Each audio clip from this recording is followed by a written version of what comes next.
Produced by Ted Garvin and the online distributed proofreading team at https://www.pgdp.net. Illustration from photograph by the author. The mystic center of the Celtic world Carnac in AD 1909, looking toward the sunrise, from within the cromlech, les alignments du Manek. The Fairy Faith in Celtic Countries. By W.Y. Evans-Wentz. M.A. Stanford University, California, USA. Doctor's Letters University of Rents Brittany B. Sc. Jesus College Oxon. Henry Froude Oxford University Press London, New York, Toronto and Melbourne 1911. Oxford, Horace Hart Printer to the University. This book depends chiefly upon the oral and written testimony so freely contributed by its many Celtic authors, the peasant and the scholar, the priest and the scientist, the poet and the businessman, the seer and the non-seer, and in honor of them I dedicate it to two of their brethren in Ireland. A.E., whose unwavering loyalty to the fairy faith has inspired much that I have herein written, whose friendly guidance in my study of Irish mysticism I most gratefully acknowledge. And William Butler Yeats, who brought to me at my own alma mater in California the first message from fairyland, and who afterwards in his own country led me through the haunts of fairy kings and queens. Oxford, November 1911. It remains forever true that the proper study of mankind is man, and even early man is not beneath contempt, especially when he proves to have had within him the makings of a great race, with its highest notions of duty and right, and all else that is noblest in the human soul. The Right Hun, Sir John RHÆS. Contents. Pages. Preface Roman 11 Roman 13. Introduction Roman 15 Roman 28. Sect 1-on-1. The Living Fairy Faith. Chapter 1. Environment 16. Psychical Interpretation The Mysticism of Erin and Armorica in Ireland, Scotland in the Isle of Man in Wales in Cornwall in Brittany. Chapter 2. The Taking of Evidence 2:25. Method of presentation The logical verdict trustworthiness of legends The fairy faith held by the highly educated Celt, as well as by the Celtic peasant The evidence is complete and adequate its analysis The fairy tribes dealt with witnesses and their testimony. From Ireland, with introduction by Dr. Douglas Hyde. From Scotland, with introduction by Dr. Alexander Carmichael. From the Isle of Man, with introduction by Miss Sophia Morrison. From Wales, with introduction by the Right Hun. Sir John RHÆS, from Cornwall, with introduction by Mr. Henry Jenner. And from Brittany, with introduction by Professor Anatole Le BRAZ. Chapter 3. An Anthropological Examination of the Evidence 82. The Celtic fairy faith as part of a worldwide animism shaping influence of social psychology smallness of elvish spirits and fairies, according to ethnology, animism, and occult, sciences the changeling, belief and its explanation according to the kidnap, human sacrifice, soul wandering, and demon possession theory ancient and modern magic and witchcraft, shown to be based on definite psychological laws exorcisms taboos, of name, food, iron. Place taboos among ancient Celts food sacrifice legend of the dead conclusion. The background of the modern belief in fairies is animistic. Section 2. The recorded fairy faith. Chapter 4. The people of the goddess Dana or the She. The goddess Dana and the modern cult of Saint Bridget the Tuatha De Danann, or She conquered by the sons of Mill. But Irish seers still see the She old Irish manuscripts faithfully represent the Tuatha De Danann the She, as a spirit race She, palaces the taking of mortals hill visions of She women She minstrels and musicians social organization, and warfare among the Shia war goddesses. The body be the She at the Battle of Clontarf. A.D. 1014 conclusion. Chapter 5. Brythonic Divinities and the Brythonic Fairy Faith 31.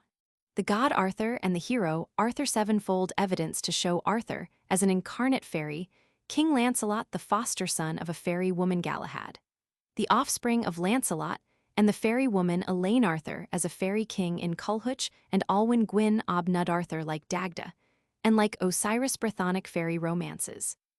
Their evolution and antiquity Arthur in Nennius, Geoffrey, Wace, and in Laem Cambrensis, otherworld tale Norman French writers of the 12th and 13th centuries Romans, d'Aventure, and Romans Breton's origins of the matter of Britain fairy romance episodes in Welsh literature Brythonic origins. Chapter 6. The Celtic Otherworld 57. General ideas of the otherworld, its location, its subjectivity, its names, its extent. Tithra one of its kings the silver branch and the golden bough. And initiations the otherworld the heaven world of all religions voyage of Bran Cormac, in the land of promise magic wands Cuchulane's sick bed Ossians, return from Fairyland Landvils going to Avalon voyage of Maelduin voyage of Tag adventures of Art Cuchulane's, and Arthur's Otherworld quests literary evolution of idea of happy otherworld. Chapter 7. The Celtic Doctrine of Rebirth 96.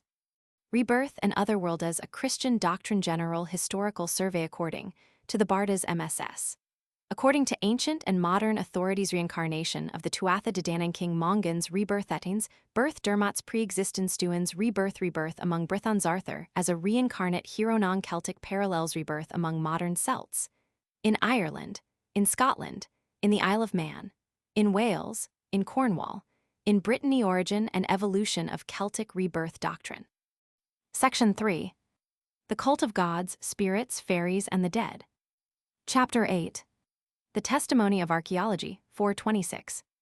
Inadequacy of pygmy theory according to the theories concerning divine images and fetishes, gods, demons, and ancestral spirits haunt megaliths. Megaliths are religious and funereal, as shown chiefly by Sen Cruach, Stonehenge, Guernsey menhirs, monuments in Brittany, by the circular fairy dance as an ancient initiatory sun dance, by Breton earthworks, archaeological excavations generally, and by present-day worship at Indian dolmens New Grange and Celtic mysteries. Evidence of manuscripts. Evidence of tradition the Ingus cult New Grange compared with Great Pyramid.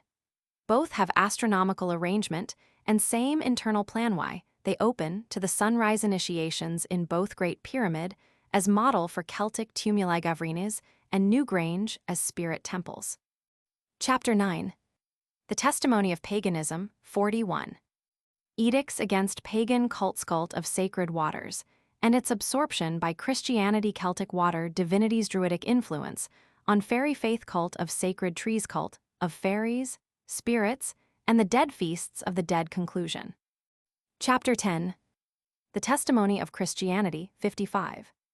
Loch Derg a sacred lake originally purgatorial rites, as Christianized survivals of ancient Celtic rites purgatory, as fairyland purgatorial rites, parallel to pagan initiation.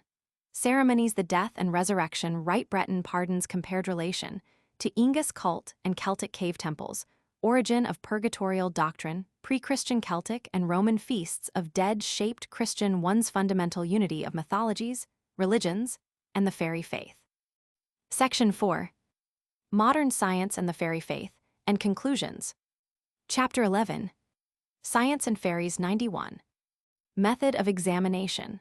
Exoteric and esoteric aspects the ex-quantity scientific attitudes toward the animistic hypothesis, materialistic theory, pathological theory, delusion and imposture theory, problems of consciousness dreams, supernormal lapse of time psychical research and fairies. Myers's research's present position of psychical research, and anthropology in relation to the fairy faith. According to a special contribution from Mr. Andrew Lang, final testing of the ex-quantity conclusion, the Celtic belief in fairies and in fairyland is scientific. Chapter 12. The Celtic Doctrine of Rebirth and Otherworld, scientifically examined 515. The extension of the terms fairy and fairyland the real man as an invisible force, acting through a body conductor a psychical organ essential. For memory pre-existence, a scientific necessity the vitalistic view of evolution old theory of heredity disproved embryology. Supports rebirth doctrine psychophysical evolution memory of previous existences in subconsciousness examples dream psychology. Furnishes clearest illustrations no post-existence without pre-existence resurrection as rebirth the circle of life. The mystical corollary conclusion. The Celtic doctrine of rebirth and otherworld is essentially scientific. Index 24. Preface. During the years 1907-9, this study first took shape, being then based mainly on literary sources. And during the latter year, it was successfully presented to the Faculty of Letters of the University of Rennes, Brittany, for the degree of doctor's letters. Since then, I have reinvestigated the whole problem of the Celtic belief in fairies and have collected very much fresh material. 2 years ago, the scope of my original research was limited to the 4 chief Celtic countries, but now it includes all of the Celtic countries. In the present study, which has profited greatly by criticisms of the first passed by scholars in Britain and in France, the original literary point of view is combined with the broader point of view of anthropology. This study, the final and more comprehensive form of my views about the fairy faith, would never have been possible had I not enjoyed during many months the kindly advice and constant encouragement of Mr. R.R. Merritt, reader in social anthropology in the University of Oxford and Fellow of Exeter College. During May 1910, the substance of this essay in its pan-Celtic form was submitted to the Board of the Faculty of Natural Science of Oxford University for the research degree of Bachelor of Science, which was duly granted. But the present work contains considerable material not contained in the essay presented to the Oxford examiners, the RHº, Sir John RHÆS and Mr. Andrew Lang, and therefore, I alone assume entire responsibility for all its possible shortcomings, and in particular for some of its more speculative theories, which to some minds may appear to be in conflict with orthodox views, whether of the theologian or of the man of science. These theories, however venturesome they may appear, are put forth in almost every case with the full approval of some reliable, scholarly Celt. And as such they are chiefly intended to make the exposition of the belief in fairies as completely and as truly Celtic as possible, without much regard for non-Celtic opinion, whether this be in harmony with Celtic opinion or not. As the new manuscript of the fairy faith lies before me revised and finished, I realize even more fully than I did 2 years ago with respect to the original study, how little right I have to call it mine. Those to whom the credit for it really belongs are my many kind friends and helpers in Ireland, Scotland, Isle of Man, Wales, Cornwall, and Brittany, and many others who are not Celts, in the 3 great nations happily so intimately united now by unbreakable bonds of goodwill and international brotherhood Britain, France, and the United States of America. For without the aid of all these Celtic and non-Celtic friends, the work could never have been accomplished. They have given me their best and rarest thoughts as so many golden threads. I have only furnished the mental loom, and woven these golden threads together in my own way according to what I take to be the psychological pattern of the fairy faith.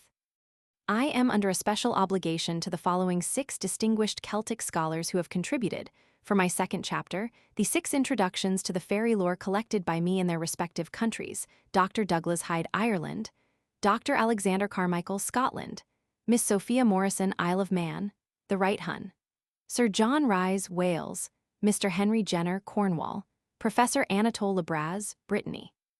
I am also greatly indebted to the Reverend J. Estlin Carpenter, Principal of Manchester College, for having aided me with the parts of this book touching Christian theology; to Mr. R.I. Best, MRIA, Assistant Librarian, National Library, Dublin, for having aided me with the parts devoted to Irish mythology and literature; and to Mr. William MacDougall, while a reader in mental philosophy in the University of Oxford, for a similar service with respect to Section 4, entitled Science and Fairies.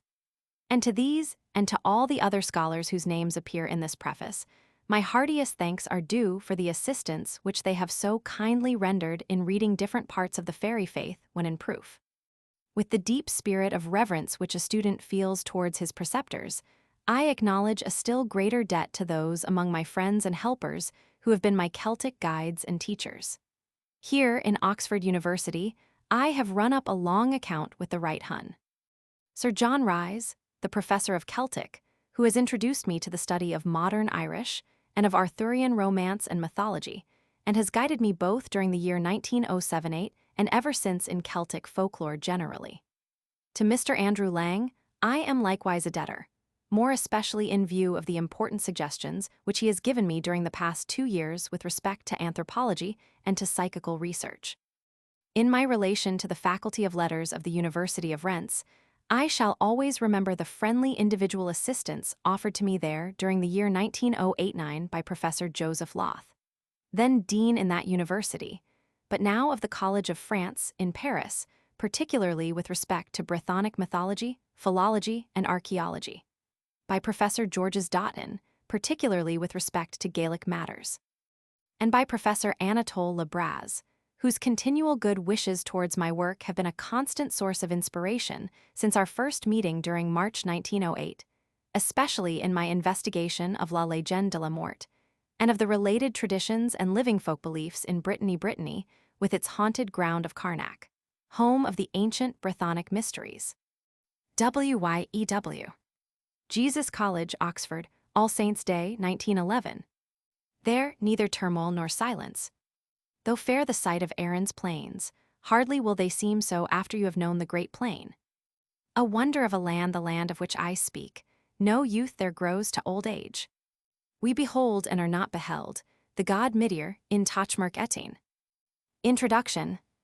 I have told what I have seen, what I have thought, and what I have learned by inquiry, Herodotus. I, the religious nature of the fairy faith. There is probably no other place in Celtic lands more congenial, or more inspiring for the writing down of one's deeper intuitions about the fairy faith, than Carnac, under the shadow of the pagan tumulus and mount of the sacred fire, now dedicated by triumphant Christianity to the Archangel Michael. The very name of Carnac is significant, and in two continents, Africa and Europe, to follow the certain evidence of archaeology alone there, seem to have been no greater centers for ancient religion than Carnac in Egypt and Carnac in Brittany. On the banks of the Nile, the children of Isis and Osiris erected temples as perfect as human art can make them. On the shores of the Morbihan, the mighty men who were, as it seems, the teachers of our own Celtic forefathers, erected temples of unhewn stone. The wonderful temples in Yucatan, the temple caves of prehistoric India, Stonehenge in England, the Parthenon, the Acropolis, St. Peter's at Rome, Westminster Abbey or Notre Dame, and the pyramids and temples of Egypt, equally with the alignments of Carnac, each in their own way record more or less perfectly man's attempt to express materially what he feels spiritually. Perfected art can beautify and make more attractive to the eye and mind, but it cannot enhance in any degree the innate spiritual ideals which men in all ages have held. And thus it is that we read amid the rough stone menhirs and dolmens in Brittany, as amid the polished granite monoliths and magnificent temples in Egypt, the same silent message from the past to the present, from the dead to the living. This message, we think, is fundamentally important in understanding the Celtic fairy faith. For in our opinion, the belief in fairies has the same origin as all religions and mythologies. And there seems never to have been an uncivilized tribe, a race, or nation of civilized men who have not had some form of belief in an unseen world, peopled by unseen beings. In religions, mythologies, and the fairy faith, too, we behold the attempts which have been made by different peoples in different ages to explain in terms of human experience this unseen world, its inhabitants, its laws, and man's relation to it. The ancients called its inhabitants gods, genii, demons, and shades. Christianity knows them as angels, saints, demons, and souls of the dead. To uncivilized tribes they are gods, demons, and spirits of ancestors, and the Celts think of them as gods and as fairies of many kinds. Roman 2, the interpretation of the fairy faith. By the Celtic fairy faith, we mean that specialized form of belief in a spiritual realm inhabited by spiritual beings which has existed from prehistoric times until now in Ireland, Scotland, Isle of Man, Wales, Cornwall, Brittany, or other parts of the ancient empire of the Celts. In studying this belief, we are concerned directly with living Celtic folk traditions, and with past Celtic folk traditions as recorded in literature. And if fairies actually exist as invisible beings or intelligences, and our investigations lead us to the tentative hypothesis that they do, they are natural and not supernatural, for nothing which exists can be supernatural. And therefore, it is our duty to examine the Celtic fairy races just as we examine any fact in the visible realm wherein we now live, whether it be a fact of chemistry, of physics, or of biology. However, as we proceed to make such an examination, we shall have to remember constantly that there is a new set of ideas to work with, entirely different from what we find in natural sciences, and often no adequate vocabulary based on common human experiences. An American who has traveled in Asia and an Englishman who has traveled in Australia may meet in Paris and exchange traveling experiences with mutual understanding, because both of them have experienced travel, and they will have an adequate vocabulary to describe each experience, because most men have also experienced travel. But a saint who has known the spiritual condition called ecstasy cannot explain ecstasy to a man who has never known it, and if he should try to do so would discover at once that no modern language is suitable for the purpose. His experience is rare and not universal, and men have developed no complete vocabulary to describe experiences not common to the majority of mankind, and this is especially true of psychical experiences. It is the same in dealing with fairies, as these are hypothetically conceived, for only a few men and women can assert that they have seen fairies, and hence there is no adequate vocabulary to describe fairies. Among the ancients, who dealt so largely with psychical sciences, there seems to have been a common language which could be used to explain the invisible world and its inhabitants, but we of this age have not yet developed such a language. Consequently, men who deny human immortality, as well as men with religious faith who have not through personal psychical experiences transformed that faith into a fact. Nowadays, when they happen to read what Plato, Iamblichus, or any of the Neoplatonists have written, or even what moderns have written in attempting to explain psychic facts, call it all mysticism. And to the great majority of Europeans and Americans, mysticism is a most convenient noun, applicable to anything which may seem reasonable yet wholly untranslatable in terms of their own individual experience. And mysticism usually means something quite the reverse of scientific simply, because we have by usage unwisely limited the meaning of the word science to a knowledge of things material and visible, whereas it really means a knowing or a knowledge of everything which exists. We have tried to deal with the rare psychical experiences of Irish, Scotch, Manx, Welsh, or Breton seers and psychics generally in the clearest language possible. But if now and then we are charged with being mystical, this is our defense. Roman 3, the method of studying the fairy faith. In this study, which is first of all a folklore study, we pursue principally an anthropopsychological method of interpreting the Celtic belief in fairies, though we do not hesitate now and then to call in the aid of philology. And we make good use of the evidence offered by mythologies, religions, metaphysics, and physical sciences. Folklore, a century ago, was considered beneath the serious consideration of scholars, but there has come about a complete reversal of scholarly opinion, for now it is seen that the beliefs of the people, their legends, and their songs are the source of nearly all literatures, and that their institutions and customs are the origin of those of modern times. And today, to the new science of folklore which, as Mr. Andrew Lang says, must be taken to include psychical research or psychical sciences, archaeology, anthropology, and comparative mythology and religion are indispensable. Thus folklore offers the scientific means of studying man in the sense meant by the poet who declared that the proper study of mankind is man. Roman 4, divisions of the study. This study is divided into 4 sections or parts. The first one deals with the living fairy faith among the Celts themselves. The second, with the recorded and ancient fairy faith as we find it in Celtic literature and mythology. The third, with the fairy faith in its religious aspects. And in the 4th section, an attempt has been made to suggest how the theories of our newest science, psychical research, explain the belief in fairies. I have set forth in the first section in detail, and as clearly as possible, the testimony communicated to me by living Celts who either believe in fairies, or else say that they have seen fairies. And throughout other sections, I have preferred to draw as much as possible of the material from men and women rather than from books.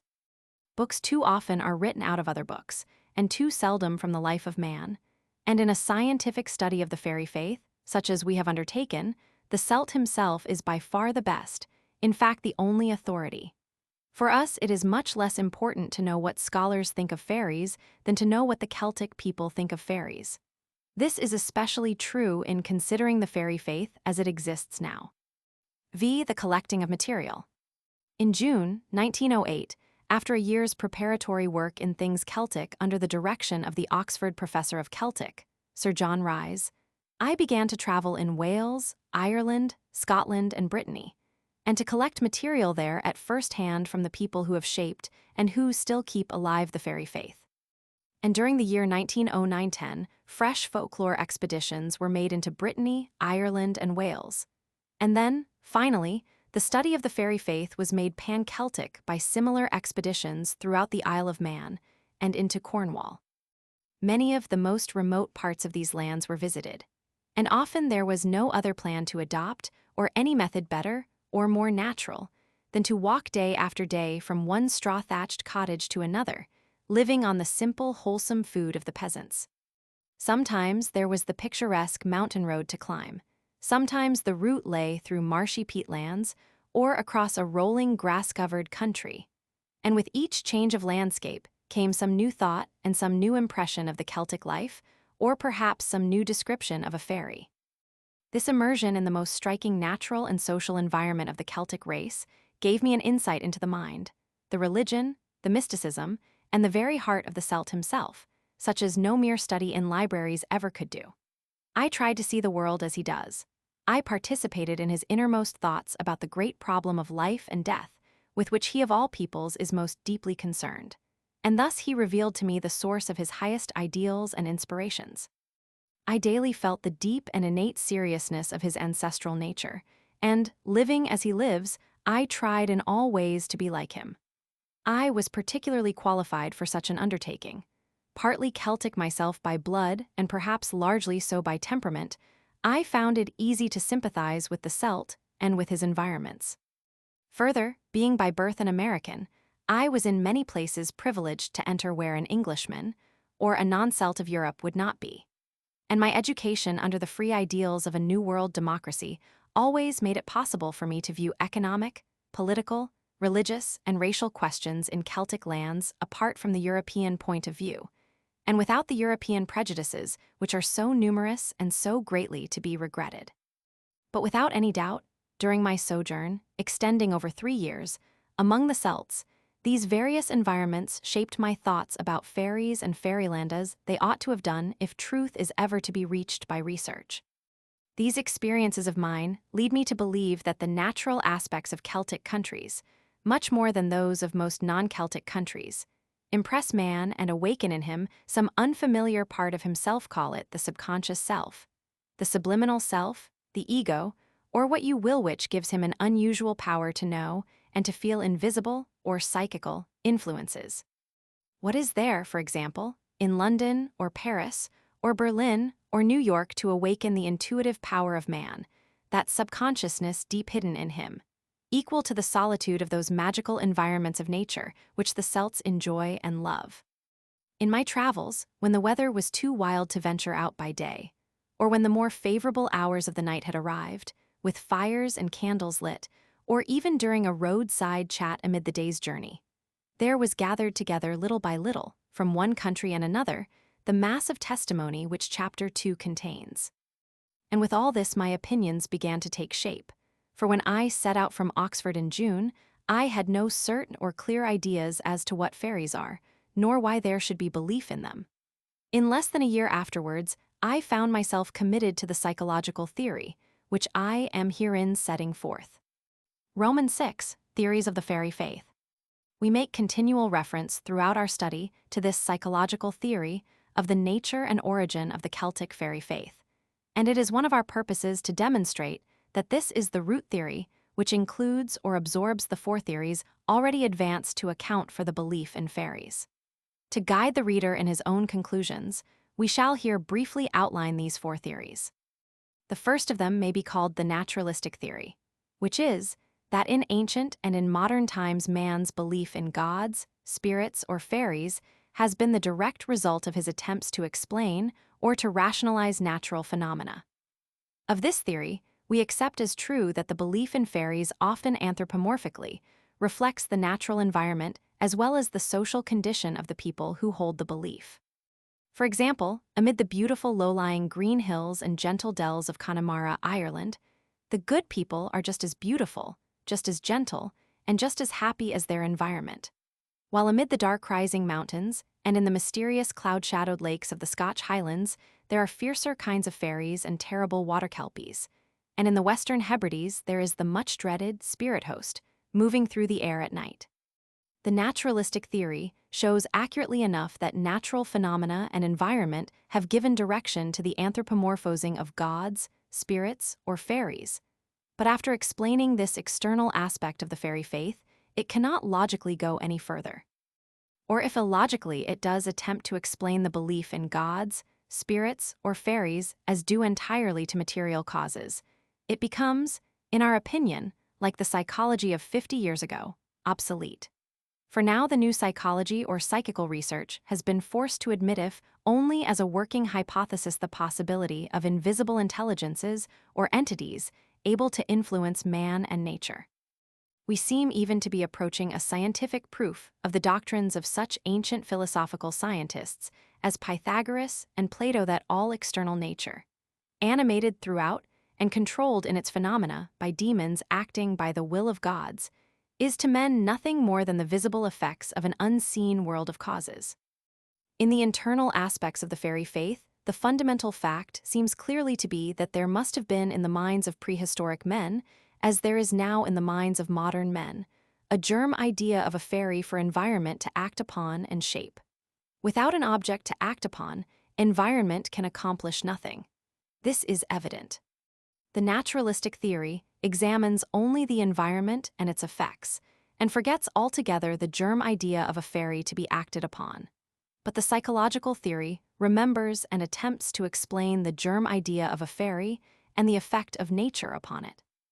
The second theory may be called the pygmy theory, which Mr. David McRitchie, who is definitely committed to it, has so clearly set forth in his well-known work entitled The Testimony of Tradition. This theory is that the whole fairy belief has grown up out of a folk memory of an actual pygmy race. This race is supposed to have been a very early, prehistoric, probably Mongolian race, which inhabited the British Islands and many parts of continental Europe. When the Celtic nations appeared, these pygmies were driven into mountain fastnesses and into the most inaccessible places, where a few of them may have survived until comparatively historical times. Over against the champions of the pygmy theory may be set two of its opponents, Dr. Bertram C. A. Windle and Mr. Andrew Lang. Dr. Windle, in his introduction to Tyson's philological essay concerning the pygmies of the ancients, makes these 6 most destructive criticisms or points against the theory. 1. So far as our present knowledge teaches us, there never was a really pygmy race inhabiting the northern parts of Scotland. 2. The mounds with which the tales of little people are associated have not, in many cases, been habitations, but were natural or sepulchral in their nature. 3. Little people are not by any means associated entirely with mounds. 4. The association of giants and dwarfs in traditions confuses the theory. 5. There are fairies where no pygmies ever were, as, for example, in North America. 6. Even Eskimos and Lapps have fairy beliefs, and could not have been the original fairies of more modern fairy lore. Altogether, as we think our study will show, the evidence of the fairy faith itself gives only a slender and superficial support to the pygmy theory. We maintain that the theory, so far as it is provable, and this is evidently not very far, is only one strand, contributed by ethnology and social psychology, in the complex fabric of the fairy faith, and is, as such, woven round a psychical central pattern, the fundamental pattern of the fairy faith. Therefore, from our point of view, the pygmy theory is altogether inadequate, because it overlooks or misinterprets the most essential and prominent elements in the belief which the Celtic peoples hold concerning fairies and fairyland.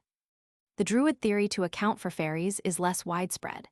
It is that the folk memory of the Druids and their magical practices is alone responsible for the fairy faith.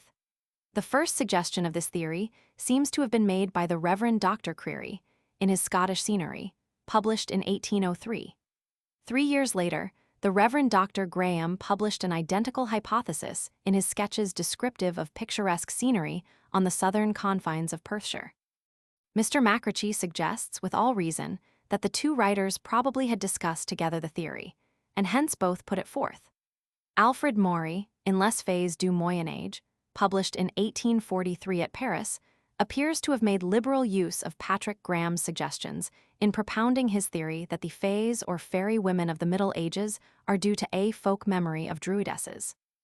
Maury seems to have forgotten that throughout pagan Britain and Ireland, both much more important for the study of fairies than Celtic Europe during the Middle Ages, druids rather than druidesses had the chief influence on the people. And that yet, despite this fact, Irish and Welsh mythology is full of stories about fairy women coming from the otherworld.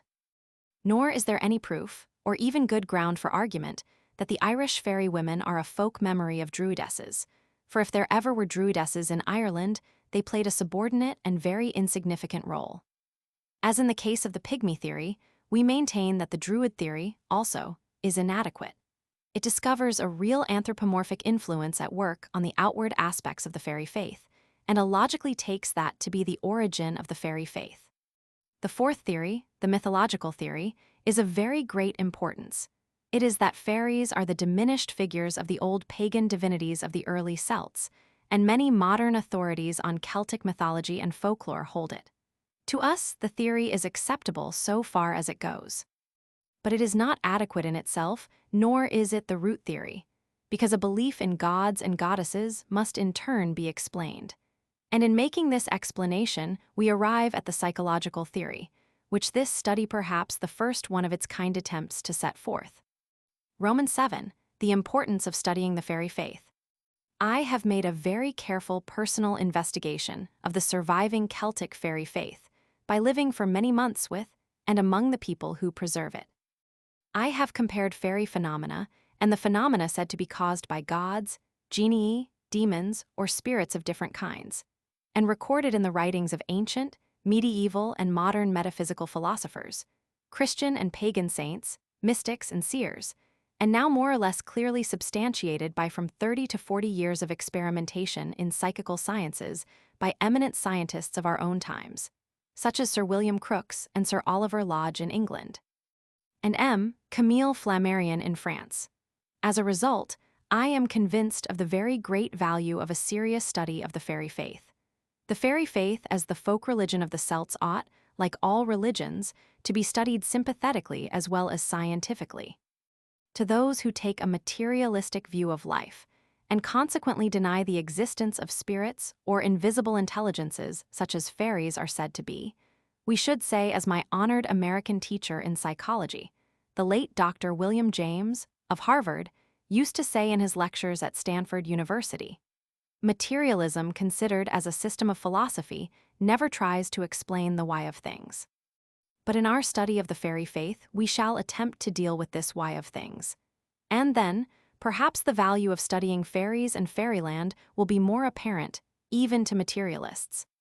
The great majority of men in cities are apt to pride themselves on their own exemption from superstition, and to smile pityingly at the poor countrymen and countrywomen who believe in fairies.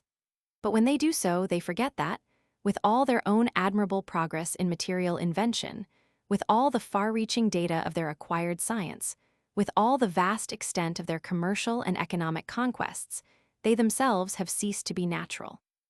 Wherever under modern conditions, great multitudes of men and women are herded together, there is bound to be an unhealthy psychical atmosphere never found in the country and atmosphere, which inevitably tends to develop in the average man who is not psychically strong enough to resist it, lower at the expense of higher forces or qualities, and thus to inhibit any normal attempts of the subliminal self, a well-accredited psychological entity, to manifest itself in consciousness. In this connection, it is highly significant to note that, as far as can be determined, almost all professed materialists of the uncritical type, and even most of those who are thinking and philosophizing skeptics about the existence of a supersensuous realm or state of conscious being, are or have been city dwellers usually so by birth and breeding. And even where we find materialists of either type dwelling in the country, we generally find them so completely under the hypnotic sway of city influences and mold of thought in matters of education and culture, and in matters touching religion, that they have lost all sympathetic and responsive contact with nature, because unconsciously they have thus permitted conventionality and unnaturalness to insulate them from it. The Celtic peasant, who may be their tenant or neighbor, is if still uncorrupted by them in direct contrast unconventional and natural. He is normally always responsive to psychical influences as much so as an Australian Aranta or an American red man, who also, like him, are fortunate enough to have escaped being corrupted by what we egotistically, to distinguish ourselves from them, call civilization. If our Celtic peasant has psychical experiences, or if he sees an apparition which he calls one of the good people, that is to say a fairy, it is useless to try to persuade him that he is under a delusion. Unlike his materialistically minded lord, he would not attempt nor even desire to make himself believe that what he has seen he has not seen. Not only has he the will to believe, but he has the right to believe, because his belief is not a matter of being educated and reasoning logically, nor a matter of faith and theology. It is a fact of his own individual experiences, as he will tell you. Such peasant seers have frequently argued with me to the effect that one does not have to be educated in order to see fairies. Unlike the natural mind of the uncorrupted Celt, Aranta, or American red man, which is ever open to unusual psychical impressions, the mind of the businessman in our great cities tends to be obsessed with business affairs both during his waking and during his dream states, the politicians with politics similarly, the society leaders with society. And the unwholesome excitement felt by day in the city is apt to be heightened at night through a satisfying of the feeling which it morbidly creates for relaxation and change of stimuli. In the slums, humanity is divorced from nature under even worse conditions and becomes wholly decadent. But in slum and in palace alike, there is continually a feverish nerve tension induced by unrest and worry. There is impure and smoke-impregnated air, a lack of sunshine, a substitution of artificial objects for natural objects, and in place of solitude the eternal din of traffic. Instead of nature, men in cities, and paradoxically some conventionalized men in the country, have civilization and culture. Are city dwellers like these, nature's unnatural children, who grind out their lives in an unceasing struggle for wealth and power, social position, and even for bread, fit to judge nature's natural children who believe in fairies? Are they right in not believing in an invisible world which they cannot conceive, which, if it exists, they, even though they be scientists, are, through environment and temperament, alike incapable of knowing? Or is the country dwelling, the sometimes unpractical and unsuccessful, the dreaming and uncivilized peasant right? These questions ought to arouse in the minds of anthropologists very serious reflection, worldwide in its scope.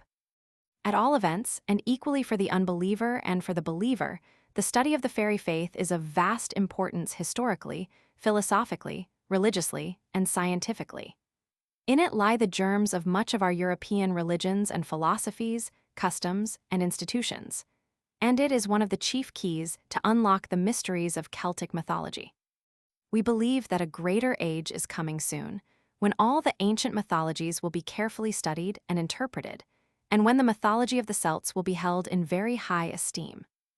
But already, an age has come when things purely Celtic have begun to be studied, and the close observer can see the awakening genius of the modern Celt manifesting itself in the realm of scholarship, of literature, and even of art throughout continental Europe, especially France and Germany, throughout Great Britain and Ireland, and throughout the new Celtic world of America, as far west as San Francisco on the great calm ocean of the future facing Japan and China.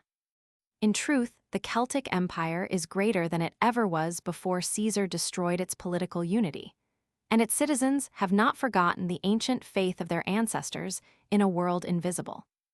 WYEW. Sect 1-on-1. The Living Fairy Faith. Chapter 1. Environment. In the beauty of the world lies the ultimate redemption of our mortality. When we shall become at one with nature in a sense profounder even than the poetic imaginings of most of us, we shall understand what now we fail to discern. Fiona MacLeod. Psychical interpretation. The mysticism of Erin and Armorica in Ireland, in Scotland, in the Isle of Man, in Wales, in Cornwall, in Brittany. As a preliminary to our study, it is important, as we shall see later, to give some attention to the influences and purely natural environment under which the fairy faith has grown up. And in doing so, it will be apparent to what extent there is truth in the naturalistic theory, though from the first our interpretation of environment is fundamentally psychical. In this first chapter, then, in so far as they can be recorded, we shall record a few impressions, which will, in a way, serve as introductory to the more definite and detailed consideration of the fairy faith itself. Ireland and Brittany, the two extremes of the modern Celtic world, are for us the most important points from which to take our initial bearings. Both washed by the waters of the ocean of Atlantis, the one an island, the other a peninsula, they have best preserved their old racial life in its simplicity and beauty, with its high ideals, its mystical traditions, and its strong spirituality. And curious though the statement may appear to some, this preservation of older manners and traditions does not seem to be due so much to geographical isolation as to subtle forces so strange and mysterious that to know them they must be felt, and their nature can only be suggested, for it cannot be described. Over Erin and Armorica, as over Egypt, there hovers a halo of romance, of strangeness, of mysticism real and positive. And, if we mistake not the language of others, these phrases of ours but echo opinions common to many Celts native of the two countries they who have the first right to testify. And not only are there poets and seers among them, but men of the practical world as well, and men of high rank in scholarship, in literature, in art, and even in science. In Ireland, if anyone would know Ireland, and test these influences, which have been so fundamental in giving to the fairy faith of the past, something more than mere beauty of romance and attractive form, and something which even today, as in the heroic ages, is ever living and ever present in the centers where men of the second sight say that they see fairies in that strange state of subjectivity, which the peasant calls fairyland. Let him stand on the hill of Tara silently, and alone at sunset, in the noonday. In the midst of a dark day, let him likewise silently and alone follow the course of the Boyne. Let him enter the silence of New Grange and of Douth. Let him muse over the hieroglyphics of Loch Crew. Let him feel the mystic beauty of Killarney, the peacefulness of Glendalough, of Monasterboice, of Clonmacnois, and the isolation of Erinmore. Let him dare to enter the rings of fairies, to tempt the good folk at their raths and forts. Let him rest on the ancient cairn above the mountain palace of Finvara and look out across the battlefields of Moytura. Let him wander amid the fairy dells of gentle Connemara. Let him behold the Irish Sea from the heights of Howth, as Fionn Mac Cumhill used to do. Let him listen to the ocean winds amid Dun Aengus.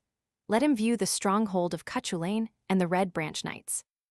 Let him linger beside that mysterious lake which lies embosomed between two prehistoric cairns on the summit of enchanted Slieve Gullion, where yet dwells invisible the mountain's guardian, a fairy woman. Let him then try to interpret the mysticism of an ancient Irish myth, in order to understand why men have been told that in the plain beneath this magic mountain of Ireland, mighty warfare was once waged on account of a bull, by the hosts of Queen Meave against those of Cuchulainn, the hero of Ulster. Let him be lost in the mists on the top of Ben Bulben. Let him know the haunts of fairy kings and queens in Roscommon. Let him follow in the footsteps of Patrick and Bridget and Columba. When there are dark days and stormy nights, let him sit beside a blazing fire of fragrant peat in a peasant's straw-thatched cottage listening to tales of Ireland's golden age tales of gods, of heroes, of ghosts, and of fairy folk. If he will do these things, he will know Ireland and why its people believe in fairies. As yet, little has been said concerning the effects of clouds, of natural scenery, of weird and sudden transformations in earth and sky and air, which play their part in shaping the complete fairy faith of the Irish. But what we are about to say concerning Scotland will suggest the same things for Ireland, because the nature of the landscape and the atmospheric changes are much the same in the two countries, both inland and on their rock-bound and storm-swept shores. In Scotland, in the moorlands between Trossachs and Aberfoyle, a region made famous by Scott's Rob Roy, I have seen atmospheric changes so sudden and so contrasted as to appear marvelous. What shifting of vapors and clouds, what flashes of bright sungleams, then twilight at midday. Across the landscape, shadows of black dense fog banks rush like shadows of flocks of great birds which darken all the earth. Palpitating fog banks wrap themselves around the mountain tops and then come down like living things to move across the valleys, sometimes only a few yards above the traveler's head. And in that country live terrible water kelpies. When black clouds discharge their watery burden, it is in wind-driven vertical water sheets through which the world appears as through an ice-filmed window pane. Perhaps in a single day there may be the bluest of heavens and the clearest air, the densest clouds and the darkest shadows, the calm of the morning and the wind of the tempest. At night in Aberfoyle after such a day, I witnessed a clear sunset and a fair evening sky.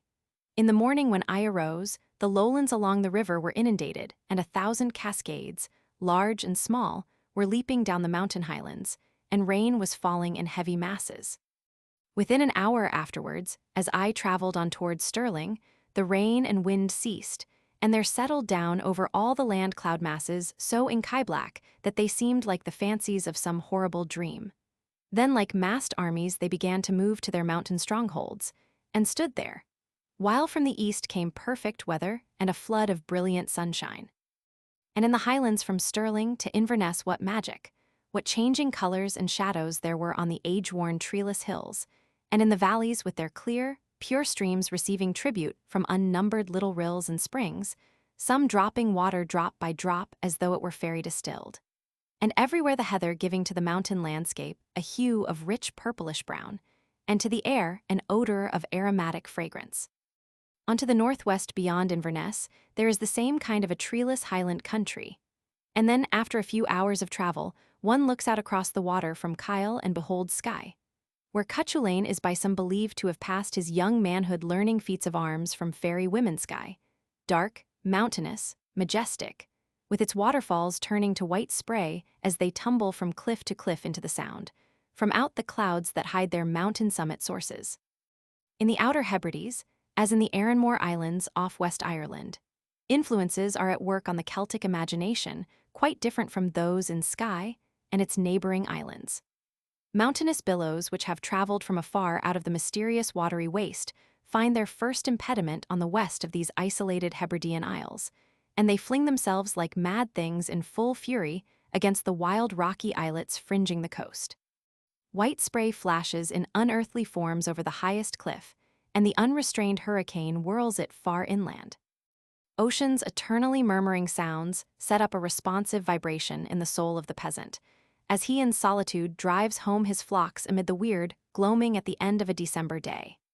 And later, when he sits brooding in his humble cottage at night, in the fitful flickering of a peat fire, he has a mystic consciousness that deep down in his being there is a more divine music compared with which that of external nature is but a symbol and an echo.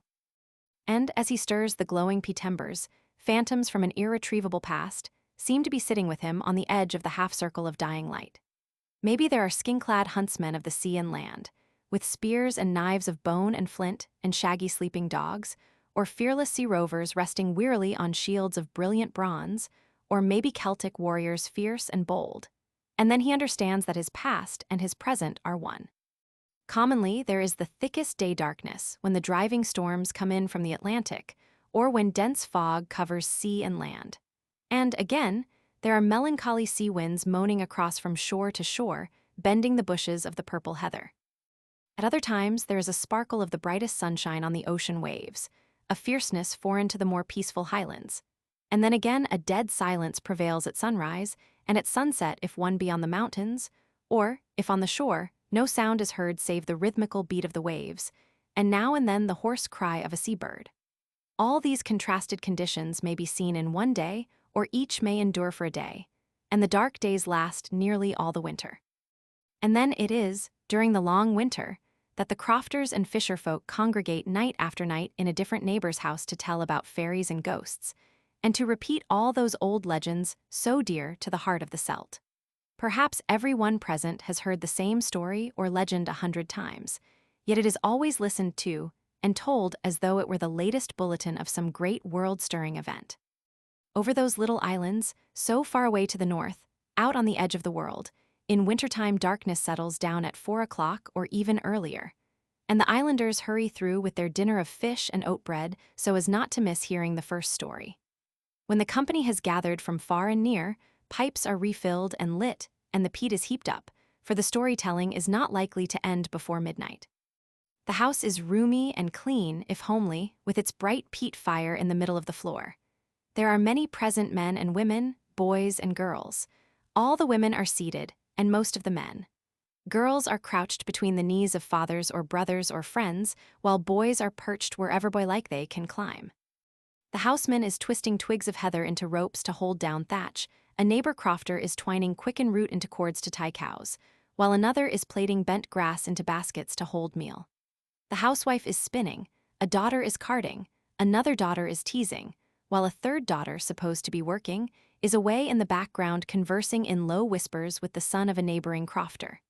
Neighbor wives and neighbor daughters are knitting, sewing, or embroidering. Then, when the bad weather for fishing has been fully discussed by the men, and the latest gossip by the women, and the foolish talk of the youths and maidens in the corners is finished, the one who occupies the chair of honor in the midst of the ceilidh looks around to be sure that everybody is comfortable and ready. And, as his first story begins, even the babes by instinct cease their noise and crying, and young and old bend forward eagerly to hear every word. It does not matter if some of the boys and girls do topple over asleep, or even some of the older folk as the hour gets late. The tales meet no interruption in their even unbroken flow. And here, we have the most Celtic and the most natural environments which the fairy faith enjoys in Scotland. There are still the southern highlands in the country around Oban and the islands near them. And of all these isles none is so picturesque in history as the one Columba loved so well. Though Iona enjoys less of the wildness of the Hebrides furthest west, it has their storm winds and fogs and dark days, and their strangeness of isolation. On it, as Adamnan tells us, the holy man fought with black demons who came to invade his monastery and saw angelic hosts. And when the angels took his soul at midnight in that little chapel by the seashore, there was a mystic light which illuminated all the altar like the brightest sunshine. But nowadays, where the saints saw demons and angels, the islanders see ghosts and good people. And when one of these islanders is taken in death, it is not by angels, it is by fairies. In the Isle of Man, in the midst of the Irish Sea, almost equidistant from Ireland, Scotland, and Wales, and concentrating in itself the psychical and magnetic influences from these three Celtic lands, and from Celto-Saxon England too, lies the beautiful kingdom of the great Tuatha De Danann god, Manannán Mac Lir, or, as his loyal Manx subjects prefer to call him, Manannán Beg Mac Mhaile. In no other land of the Celt does nature show so many moods and contrasts, such perfect repose at one time, and at another time the mightiness of its unloosed powers, when the baffled sea throws itself angrily against a high rock-bound coast, as wild and almost as weather-worn as the western coasts of Ireland and the Hebrides. But it is nature's calmer moods which have greater effect upon the Manx people. On the summit of his ancient stronghold, South Barrel Mountain, the god Manannán yet dwells invisible to mortal eyes, and whenever on a warm day he throws off his magic mist blanket with which he is wont to cover the whole island, the golden gorse or purple heather blossoms become musical with the hum of bees, and sway gently on breezes made balmy by the tropical warmth of an ocean stream flowing from the far-distant Mexican shores of a new world. Then in many a moist and sweet-smelling glen, pure and verdant, land birds in rejoicing bands add to the harmony of sound, as they gather on the newly plowed field or dip themselves in the clear water of the tinkling brook. And from the cliffs and rocky islets on the coast comes the echo of the multitudinous chorus of seabirds. At sunset on such a day, as evening calmness settles down, weird mountain shadows begin to move across the dimly lighted glens. And when darkness has fallen, there is a mystic stillness, broken only by the ceaseless throbbing of the sea waves, the flow of brooks, and the voices of the night. In the moorland solitudes, even by day, there sometimes broods a deeper silence, which is yet more potent and full of meaning for the peasant, as under its spell he beholds the peaceful vision, happy and sunlit, of sea and land, of gentle mountains falling away in land waves into well-tilled plains and fertile valleys, and he comes to feel instinctively the old druidic fires relit within his heart, and perhaps unconsciously he worships there in nature's temple. The natural beauty without awakens the divine beauty within, and for a second of time, he, out of his subconsciousness, is conscious that in nature there are beings and inaudible voices which have no existence for the flippant pleasure-seeking crowds who come and go.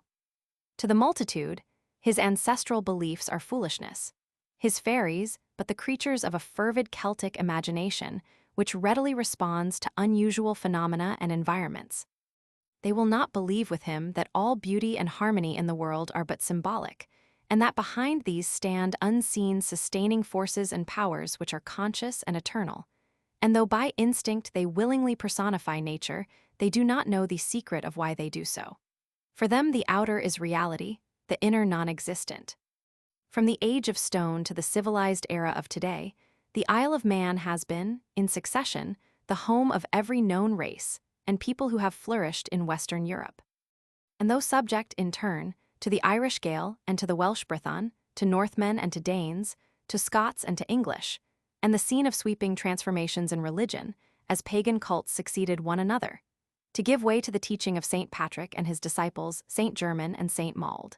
And this finally to the Protestant form of Christianity, the island alone of Celtic lands has been strangely empowered to maintain in almost primitive purity its ancient constitution and freedom.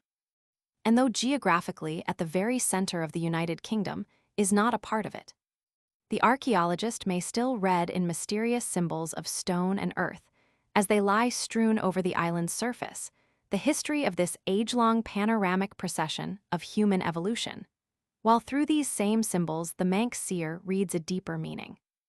And sometimes in the superhuman realm of radiant light, to which since long ago they have oft come and oft returned, he meets face to face the gods and heroes whose early tombs stand solitary on the wind-swept mountaintop in moorland, or hidden away in the embrace of wildflowers and verdure amid valleys. And in the darker midworld, he sees innumerable ghosts of many of these races which have perished. In Wales, less can be said of Wales than of Ireland or of Scotland as a whole. It has, it is true, its own peculiar psychic atmosphere, different, no doubt, because its people are Brythonic Celts rather than Gaelic Celts. But Wales, with conditions more modernized than is the case in Ireland or in the Western Hebrides of Scotland, does not now exhibit in a vigorous or flourishing state those Celtic influences, which, when they were active, did so much to create the precious romances of Arthur and his brotherhood, and to lay the foundations for the Welsh belief in the Tylwyth Teg, a fairy race still surviving in a few favored localities. Wales, like all Celtic countries, is a land of long seacoasts, though there seems to be, save in the mountains of the north, less of mist and darkness and cloud effects than in Ireland and Scotland. In the south, perhaps the most curious influences are to be felt at St. David's Head, and in St. David's itself once the goal for thousands of pilgrims from many countries of medieval Europe, and, probably, in pagan times the seat of an oracle. And a place of like character is the peninsula of Gower, south of Swansea. Caerphilly Castle, where the Green Lady reigns now amid its ruined acres, is a strange place, and so is the hill near Carmarthen, where Merlin is asleep in a cave with the fairy woman Vivian. But in none of these places today is there a strong living faith in fairies as there is, for example, in West Ireland. The one region where I found a real Celtic atmosphere, and it is a region where everybody speaks Welsh, is a mountainous country rarely visited by travelers, save archaeologists, a few miles from Newport. And its center is the Pentre Evan cromlech, the finest cromlech in Wales if not in Britain. By this prehistoric monument, and in the country round the old Nevern Church, 3 miles away, there is an active belief in the fair folk, in ghosts, in death warnings, in death candles and phantom funerals, and in witchcraft and black magic. Thence on to Newcastle-em-Lyn and its valley, where many of the Mabinogian stories took form, or at least from where they drew rich material in the way of folklore, are environments purely Welsh, and as yet little disturbed by the commercial materialism of the age. There remain now, to be mentioned, 3 other places in Wales to me very impressive psychically. These are ancient Harlech, so famous in recorded Welsh fairy romance Harlech with its strange stone circles, an old castle from which the Snowdon Range is seen to loom majestically and clear, and with its sun-kissed bay, Mount Snowdon with its memories of Arthur and Welsh heroes, and sacred Anglesey or Mona, strewn with tumuli and dolmens and pillar stones Mona, where the Druids made their last stand against the Roman Eagle's End, its little island called Holyhead, facing Ireland. However, when all is said, modern Wales is poorer in its fairy atmosphere than modern Ireland or modern Brittany. Certainly, there is a good deal of this fairy atmosphere yet, though it has become less vital than the similar fairy atmosphere in the great centers of Arran and Armorica. But the purely social environment under which the fairy faith of Wales survives is a potent force, which promises to preserve underneath the surface of Welsh national life, where the commercialism of the age has compelled it to retire in a state of temporary latency, the ancestral idealism of the ancient Brythonic race. In Wales, as in Lower Brittany and in parts of Ireland and the Hebrides, one may still hear in common daily use a language which has been continuously spoken since unknown centuries before the rise of the Roman Empire. And the stronghold which the Druidic Eisteddfod, an annual national congress of bards and literati, continues to have upon the Welsh people, in spite of their commercialism, is, again, a sign that their hearts remain uncorrupted, that when the more favorable hour strikes they will sweep aside the deadening influences which now hold them in spiritual bondage, and become, as they were in the past, true children of Arthur. In Cornwall, strikingly like Brittany in physical aspects, southern and western Cornwall is a land of the sea, of rolling plains and moorlands rather than of high hills and mountains, a land of golden yellow furze bloom, where noisy crowds of black crows and white seagulls mingle together over the freshly turned or new-sown fields, and where in the springtime the call of the cuckoo is heard with the song of the skylark. Like the Isle of Man, from the earliest ages Cornwall has been a meeting place and a battleground for contending races. The primitive dark Iberian peoples gave way before Aryan Celtic invaders, and these to Roman and then to Germanic invaders. Nature has been kind to the whole of Cornwall, but chiefly upon the peninsula whose ancient capital is Penzance, which possibly means the Holy Headland, and upon the land immediately eastward and northward of it, she has bestowed her rarest gifts. Holding this territory embosomed in the pure waters of ocean, and breathing over it the pure air of the Atlantic in spring and in summer calm, when the warm vapors from the Gulf streams sweep over it freely, and make it a land of flowers and of singing birds, nature preserves eternally its beauty and its sanctity.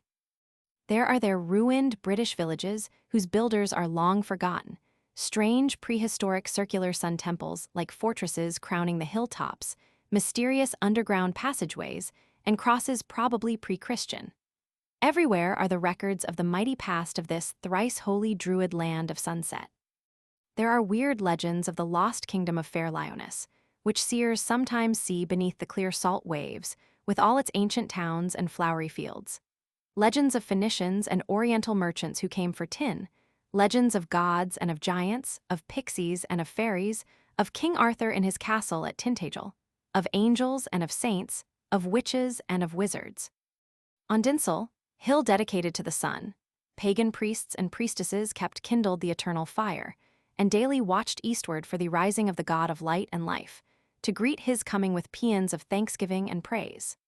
Then, after the 6th century, the new religion had come proclaiming a more mystic light of the world in the Son of God, and to the pious half-pagan monks who succeeded the Druids, the archangel Saint Michael appeared in vision on the sacred mount. And before Saint Augustine came to Britain, the Celts of Cornwall had already combined in their own mystical way the spiritual message of primitive Christianity with the pure nature worship of their ancestors. And their land was then, as it most likely had been in pagan days, a center of pilgrimages for their Celtic kinsmen from Ireland, from Wales, from England, and from Brittany. When in later times, new theological doctrines were superimposed on this mysticism of Celtic Christianity, the sacred fires were buried in ashes, and the light and beauty of the pagan world obscured with sackcloth. But there in that most southern and western corner of the Isle of Britain, the sacred fires themselves still burn on the divine hilltops, though smothered in the hearts of its children. The Cornishman's vision is no longer clear. He looks upon Cromlech and Dolmen, upon ancient caves of initiation, and upon the graves of his prehistoric ancestors, and vaguely feels, but does not know, why his land is so holy, is so permeated by an indefinable magic. For he has lost his ancestral mystic touch with the unseen. He is educated and civilized. The hand of the conqueror has fallen more heavily upon the people of Cornwall than upon any other Celtic people. And now for a time, but let us hope happily only for this dark period of transition, they sleep until Arthur comes to break the spell and set them free. In Brittany, as was pointed out at the beginning of this chapter, Ireland and Brittany are to be regarded as the two poles of the modern Celtic world. but it is believed by Celtic mystics that they are much more than this, that they are two of its psychic centers, with Tara and Carnac as two respective points of focus from which the Celtic influence of each country radiates. With such a psychical point of view, it makes no difference at all whether one scholar argues Carnac to be Celtic and another pre-Celtic. For if pre-Celtic, as it most likely is, it has certainly been bequeathed to the people who were and are Celtic, and its influence has been an unbroken thing from times altogether beyond the horizon of history. According to this theory, and in following it, we are merely trying to put on record unique material transmitted to us by the most learned of contemporary Celtic mystics and seers. There seem to be certain favored places on the earth where its magnetic and even more subtle forces are most powerful and most easily felt by persons susceptible to such things. And Carnac appears to be one of the greatest of such places in Europe, and for this reason, as has been thought, was probably selected by its ancient priest-builders as the great center for religious practices, for the celebration of pagan mysteries, for tribal assemblies, for astronomical observations, and very likely for establishing schools in which to educate neophytes for the priesthood. Tara, with its tributary Boyne Valley, is a similar place in Ireland, so selected and so used, as, in our study of the cult of fairies and the cult of the dead, manuscript evidence will later indicate. And thus to such psychical and magnetic, or, according perhaps to others, religious or traditional influences as focus themselves at Tara and Carnac, though in other parts of the two countries as well, may be due in a great, even in an essential measure, the vigorous and ever-living fairy faith of Ireland, and the innate and ever-conscious belief of the Breton people in the legend of the dead and in a world invisible. For fairies and souls of the dead, though, strictly speaking, not confused, are believed to be beings of the subjective world existing today, and influencing mortals as they have always existed and influenced them according to ancient and modern traditions, and as they appear now in the eyes even of science through the work of a few pioneer scientists in psychical research. And it seems probable that subjective beings of this kind, granting their existence, were made use of by the ancient Druids, and even by Patrick when the old and new religions met to do battle on the hill of Tara. The control of Tara, as a psychical center, meant the psychical control of all Ireland. Today, on the hill of Tara, the statue of St. Patrick dwarfs the Lythe stone beside it. At Carnac, the Christian cross overshadows dolmens and menhirs. A learned priest of the Roman Church told me, when I met him in Galway, that in his opinion those places in Ireland where ancient sacrifices were performed to pagan or druid gods are still, unless they have been regularly exorcised, under the control of demons. And what the druids were at Tara and throughout Erin, and most probably at Carnac as well, the priests were in Egypt and the pythonesses in Greece. That is to say, druids, Egyptian priests, priestesses in charge of Greek oracles, are said to have foretold the future, interpreted omens, worked all miracles and wonders of magic by the aid of demons, who were regarded as an order of invisible beings, intermediary between gods and men, and as sometimes including the shades from Hades. I should say as before, if he who knowing Ireland, the land of fairy, would know in the same manner Brittany, the land of the dead, let him silently and alone walk many times in sun, in wind, in storm, in thick mist through the long, broad avenues of stone of the alignments at Carnac. Let him watch from among them the course of the sun from east to west. Let him stand on St. Michael's Mount on the day of the winter solstice, or on the day of the summer solstice. Let him enter the silence of its ancient underground chamber, so dark and so mysterious. Let him sit for hours musing amid cromlechs and dolmens, and beside menhirs, and at holy wells.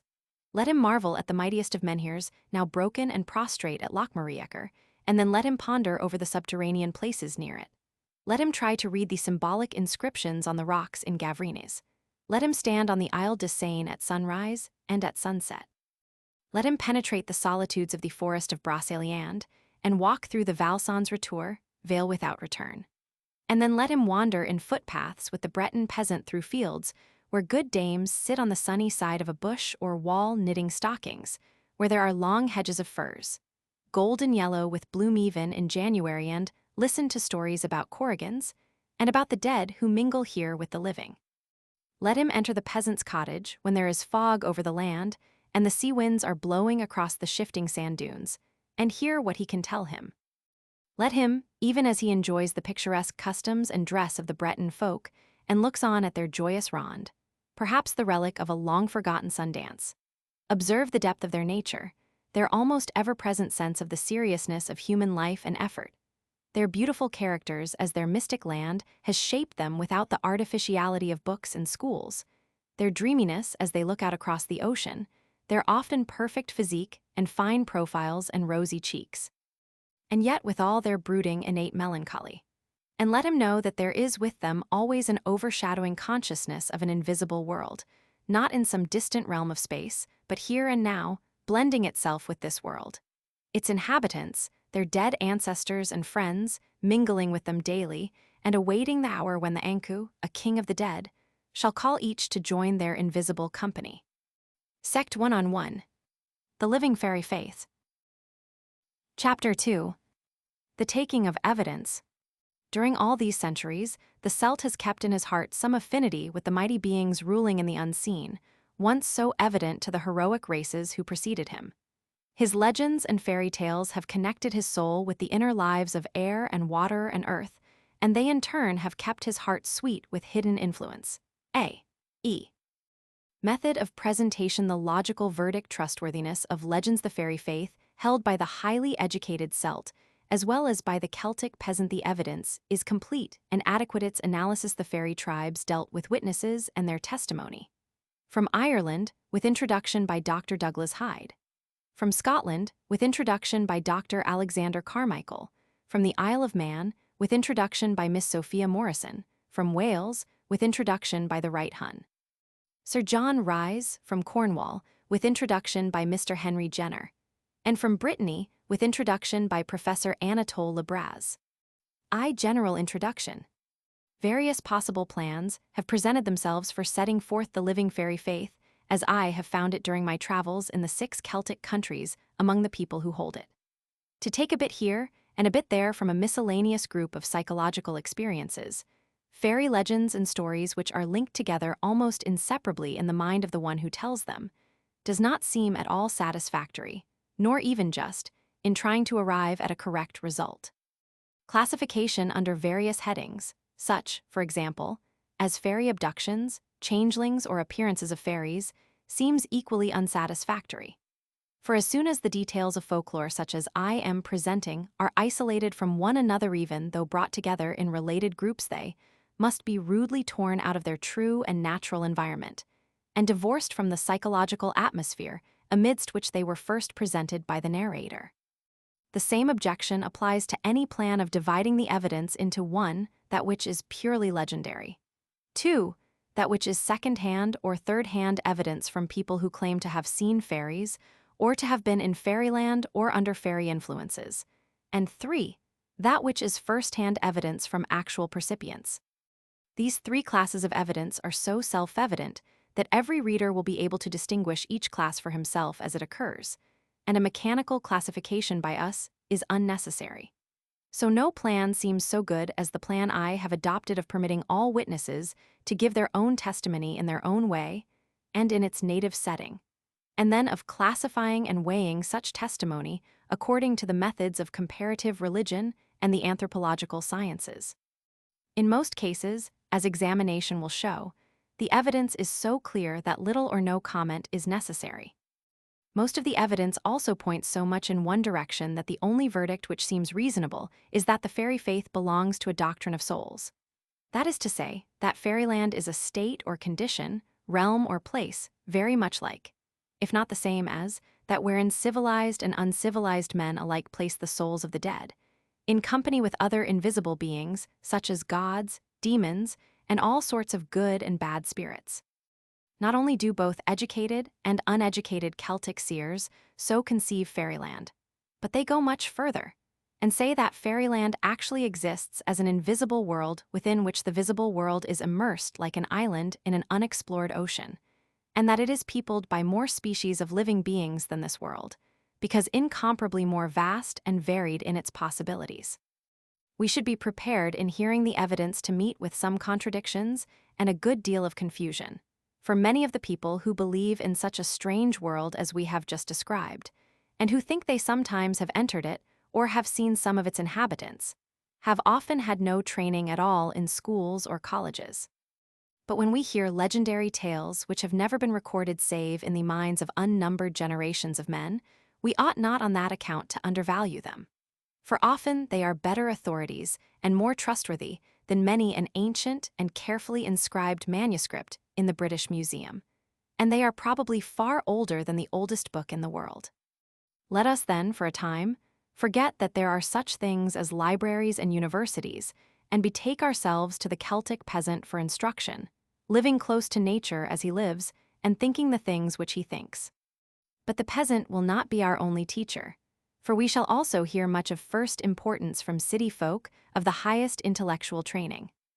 It has become, perhaps always has been in modern times, a widespread opinion, even among some scholars, that the belief in fairies is the property solely of simple, uneducated country folk, and that people who have had a touch of education and a little common sense knocked into their heads, to use the ordinary language, wouldn't be caught believing in such nonsense.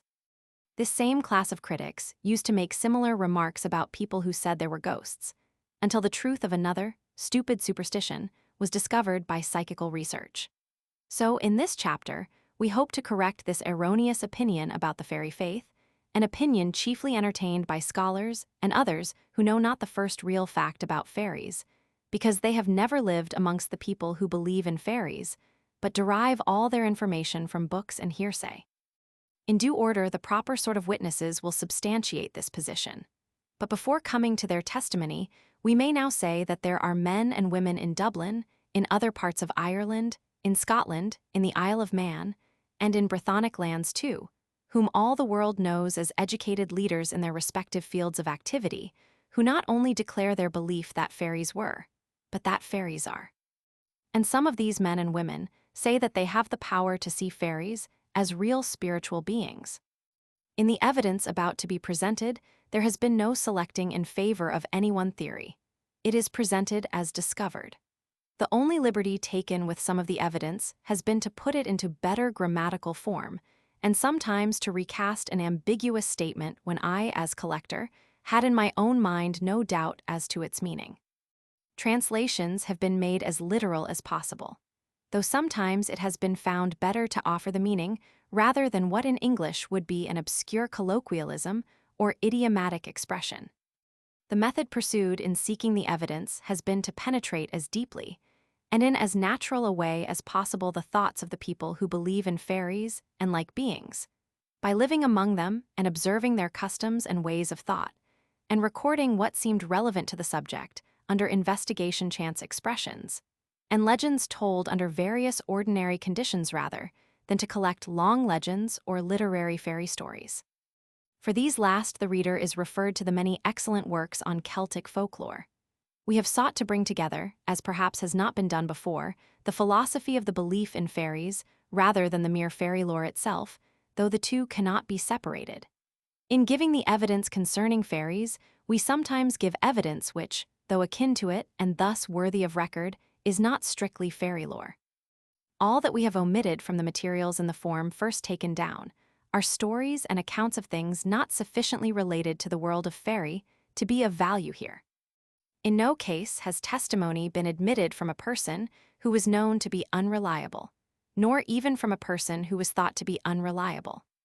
Accordingly, the evidence we are to examine ought to be considered good evidence so far as it goes. And since it represents almost all known elements of the fairy faith, and contains almost all the essential elements upon which the advocates of the naturalistic theory, of the pygmy theory, of the druid theory, of the mythological theory, as well as of our own psychological theory, must base their arguments, we consider it very adequate evidence. Nearly every witness is a Celt who has been made acquainted with the belief in fairies through direct contact with people who believe in them, or through having heard fairy traditions among his own kindred, or through personal psychological experiences.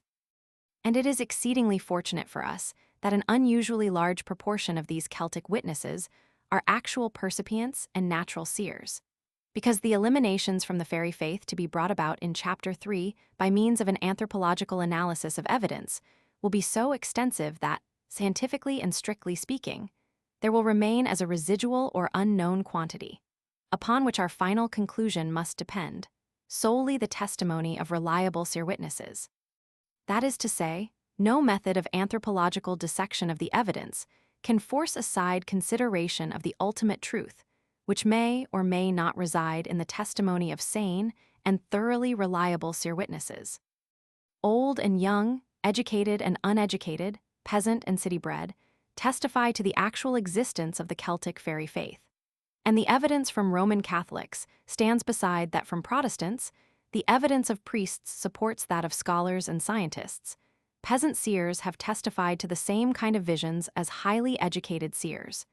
And what poets have said agrees with what is told by businessmen, engineers, and lawyers. But the best of witnesses, like ourselves, are only human and subject to the shortcomings of the ordinary man, and therefore no claim can be made in any case to infallibility of evidence. All the world over men interpret visions pragmatically and sociologically, or hold beliefs in accord with their own personal experiences, and are forever unconsciously immersed in a sea of psychological influences, which sometimes may be explainable through the methods of sociological inquiry, sometimes may be supernormal in origin and nature, and hence to be explained most adequately, if at all, through psychical research. Our study is a study of human nature itself, and, moreover, often of human nature in its most subtle aspects, which are called psychical. And the most difficult problem of all is for human nature to interpret and understand its own ultimate essence and psychological instincts. Our whole aim is to discover what reasonableness may or may not stand behind a belief so vast, so ancient, so common, contrary to popular non-Celtic opinion, to all classes of Celts, and so fundamental a shaping force in European history, religion, and social institutions. When we state our conviction that the fairy faith is common to all classes of Celts, we do not state that it is common to all Celts. The materialization of the age has affected the fairy faith as it has affected all religious beliefs the world over. This has been pointed out by Dr. RHÂIS, by Dr. CARMICHAEL, and by Mr. Jenner in their respective introductions for Ireland, Scotland, and Cornwall. Nevertheless, the fairy faith as the folk religion of the Celtic peoples is still able to count its adherents by hundreds of thousands.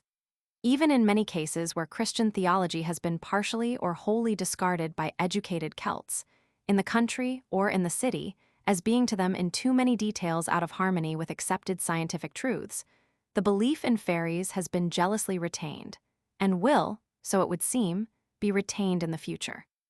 We are now prepared to hear about the Dina Maith, the good people, as the Irish call their RHÂIS, about the people of peace, the still folk or the silent moving folk, as the Scotch call their Sith who live in green knolls and in the mountain fastnesses of the Highlands, about various Manx fairies, about the Tylwyth Teg, the fair family or fair folk, as the Welsh people call their fairies about Cornish pixies, and about fays, fairies, corrigans, and the phantoms of the dead in Brittany. And along with these, for they are very much akin, let us hear about ghosts, sometimes about ghosts who discover hidden treasure, as in our story of the golden image about goblins, about various sorts of death warnings generally coming from apparitions of the dead, or from banshees, about death candles and phantom funerals, about leprechauns, about hosts of the air, and all kinds of elementals and spirits in short. About all the orders of beings who mingle together in that invisible realm called fairyland. Roman 2, in Ireland. Introduction by Douglas Hyde, LL.D., D.Litt., MRIA, and Creebhin Ebhin, President of the Gaelic League, author of A Literary History of Ireland and C. Whatever may be thought of the conclusions drawn by Mr. Wentz from his explorations into the Irish spirit world, there can be no doubt as to the accuracy of the data from which he draws them. I have myself been for nearly a quarter of a century collecting, off and on, the folklore of Western Ireland, not indeed in the shape in which Mr. Wentz has collected it, but rather with an eye, partly for linguistic and literary purposes, to its songs, sayings, ballads, proverbs, and esgialta, which last are generally the equivalent of the German Märchen, but sometimes have a touch of the saga nature about them. In making a collection of these things, I have naturally come across a very large amount of folk belief conversationally expressed, with regard to the good people and other supernatural manifestations, so that I can bear witness to the fidelity with which Mr. Wentz has done his work on Irish soil. For to a great number of the beliefs which he records I have myself heard parallels. Sometimes I have heard near variants of the stories, sometimes the identical stories. So we may, I think, unhesitatingly accept his subject matter, whatever, as I said, be the conclusions we may deduce from them. The folk tale, Sean-esgail, or Marchen, which I have spent so much time in collecting, must not be confounded with the folk belief which forms the basis of Mr. Wentz's studies. The esgail, or story, is something much more intricate, complicated, and thought out than the belief. One can quite easily distinguish between the two. One, the belief, is short, conversational, chiefly relating to real people, and contains no great sequence of incidents, while the other, the folk tale, is long, complicated, more or less conventional, and above all has its interest grouped around a single central figure, that of the hero or heroine. I may make this plainer by an example. Let us go into a cottage on the mountainside, as Mr. Wentz and I have done so often, and ask the old man of the house if he ever heard of such things as fairies, and he will tell you that there is fairies in it surely.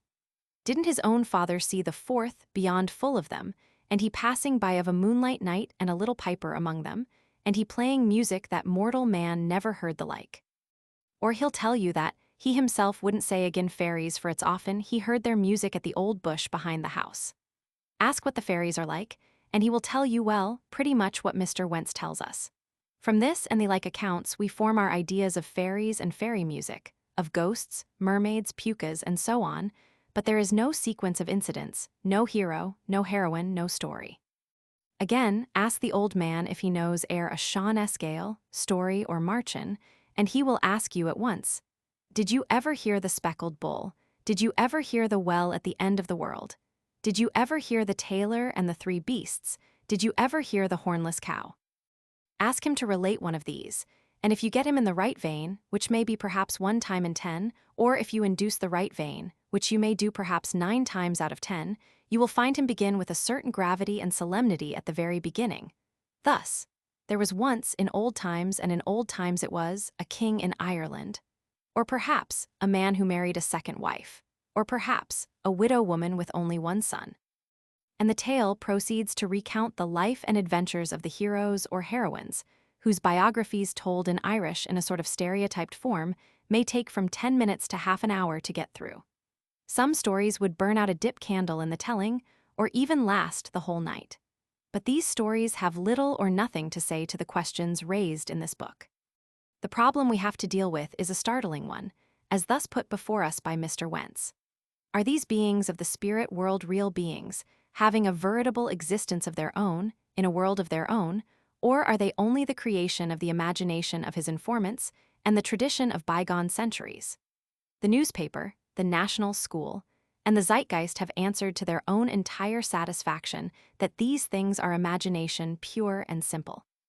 Yet this offhand condemnation does not always carry with it a perfect conviction. We do not doubt the existence of tree martins or kingfishers, although 999 people out of every 1,000 pass their entire lives without being vouchsafed a glimpse of them in their live state, and may it not be the same with the creatures of the spirit world? May not they also exist, though to only 1 in 1,000 it be vouchsafed to behold them? The spirit creatures cannot be stuffed and put into museums, like rare animals and birds, whose existence we might doubt of if we had not seen them there. Yet they may exist just as such animals and birds do, though we cannot see them. I, at least, have often been tempted to think so. But the following considerations, partly drawn from comparative folklore, have made me hesitate about definitely accepting any theory. In the first place, then, viewing the Irish spirit world as a whole, we find that it contains, even on Mr. Wentz's showing, quite a number of different orders of beings, of varying shapes, appearances, size, and functions.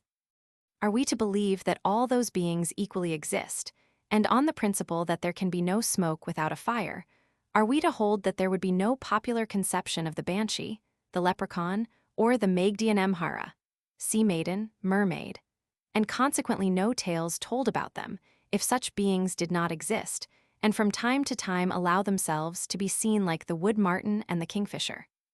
This question is, moreover, further complicated by the belief in the appearance of things that are or appear to be inanimate objects, not living beings, such as the deaf coach or the phantom ship in full sail, the appearance of which Mr. Yeats has immortalized in one of his earliest and finest poems.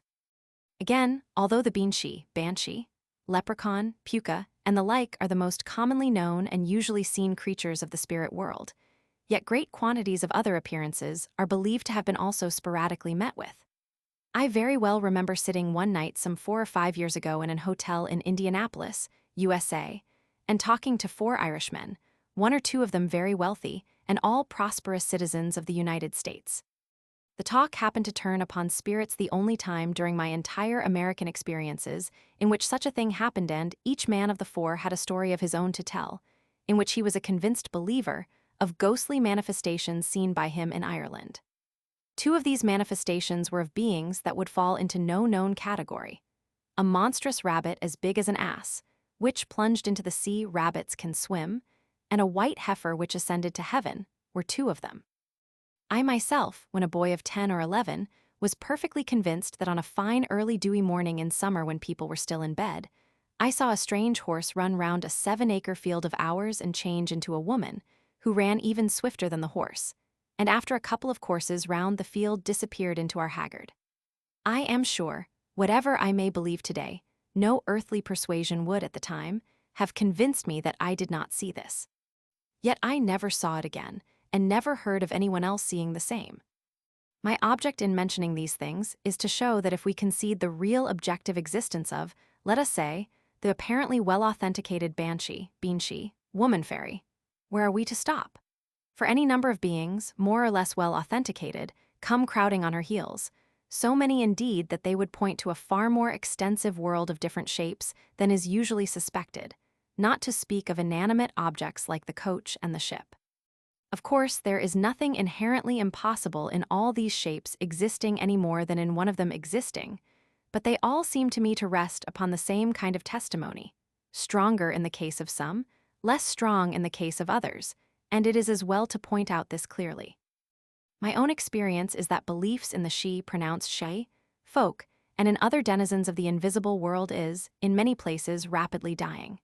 In reading folklore collections like those of Mr. Wentz and others, one is naturally inclined to exaggerate the extent and depth of these traditions. They certainly still exist, and can be found if you go to search for them, but they often exist almost as it were by sufferance, only in spots, and are ceasing to be any longer a power. Near my home in a western county, County Roscommon, rises gently a slope, which, owing to the flatness of the surrounding regions, almost becomes a hill and is a conspicuous object for many miles upon every side. The old people called it in Irish Mullech na She. This name is now practically lost, and it is called Fairmount. So extinct have the traditions of the she folk, who lived within the hill, become, that a high ecclesiastic recently driving by asked his driver, was there an Irish name for the hill, and what was it, and his driver did not know.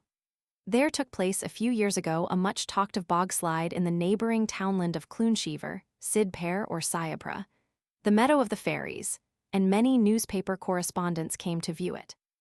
One of the natives told a sympathetic newspaper reporter, "Sure, we always knew it was going to move. That's why the place is named Cloonsheaver. The bog was always in a shiver." I have never been able to hear of any legends attached to what must have at one time been held to be the headquarters of the she for a score of miles round it. Of all the beings in the Irish mythological world, the she are, however, apparently the oldest and the most distinctive. Beside them in literature and general renown, all other beings sink into insignificance. A belief in them formerly dominated the whole of Irish life. The Shia or Tuatha De Danann were a people like ourselves who inhabited the hills, not as a rule the highest and most salient eminences, but I think more usually the pleasant undulating slopes or gentle hillsides, and who lived there a life of their own, marrying or giving in marriage, banqueting or making war, and leading there just as real a life as is our own. All Irish literature, particularly perhaps the colloquy of the ancients, Agalam na Senorach, abounds with reference to them. To inquire how the Irish originally came by their belief in these beings, the Sidhe or Tuatha De Danann, is to raise a question which cannot be answered, any more than one can answer the question: where did the Romans obtain their belief in Bacchus and the Fauns, or the Greeks their own belief in the beings of Olympus? But granting such belief to have been indigenous to the Irish, as it certainly seems to have been, then the tall, handsome fairies of Ben Bulben and the Sligo district, about whom Mr. Wentz tells us so much interesting matter, might be accounted for as being a continuation of the tradition of the ancient Gaels, or a piece of heredity inherent in the folk imagination. I mean, in other words, that the tradition about these handsome dwellers within the hillsides having been handed down for ages, and having been perhaps exceptionally well preserved in those districts, people saw just what they had always been told existed, or, if I may so put it, they saw what they expected to see. Finbera, the king of the Connaught fairies in Seanock Meadha, or Castlehacket in the County Galway, his Queen Nuala, and all the beautiful forms seen by Mr. Wentz's Seer Witness, pp. 60 ff.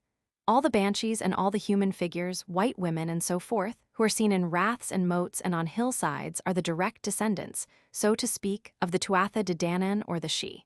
Of this, I think, there can be no doubt whatever. But then how are we to account for the little red-dressed men and women and the leprechauns? Yet, are they any more wonderful than the pygmies of classic tradition? Is not the mermaid to be found in Greece, and is not the Lorelei as Germanic as the Kelpie is Caledonian? If we grant that all these are creatures of primitive folk belief, then how they come to be so ceases to be a Celtic problem, it becomes a world problem. But granted, as I say, that they were all creatures of primitive folk belief, then their occasional appearances, or the belief in such, may be accounted for in exactly the same way as I have suggested to be possible in the case of the Ben Bulben fairies. As for the belief in ghosts or revenants, in Irish ties or taidbas, it seems to me that this may possibly rest to some extent upon a different footing altogether. Here we are not confronted by a different order of beings of different shapes and attributes from our own, but only with the appearances, amongst the living, of men who were believed or known to be dead or far away from the scene of their appearances. Even those who may be most skeptical about the Sidhe folk and the leprechauns are likely to be convinced, on the mere evidence, that the existence of astral bodies or doubles, or whatever we may call them, and the appearances of people, especially in the hour of their death, to other people who were perhaps hundreds of miles away at the time, is amply proven.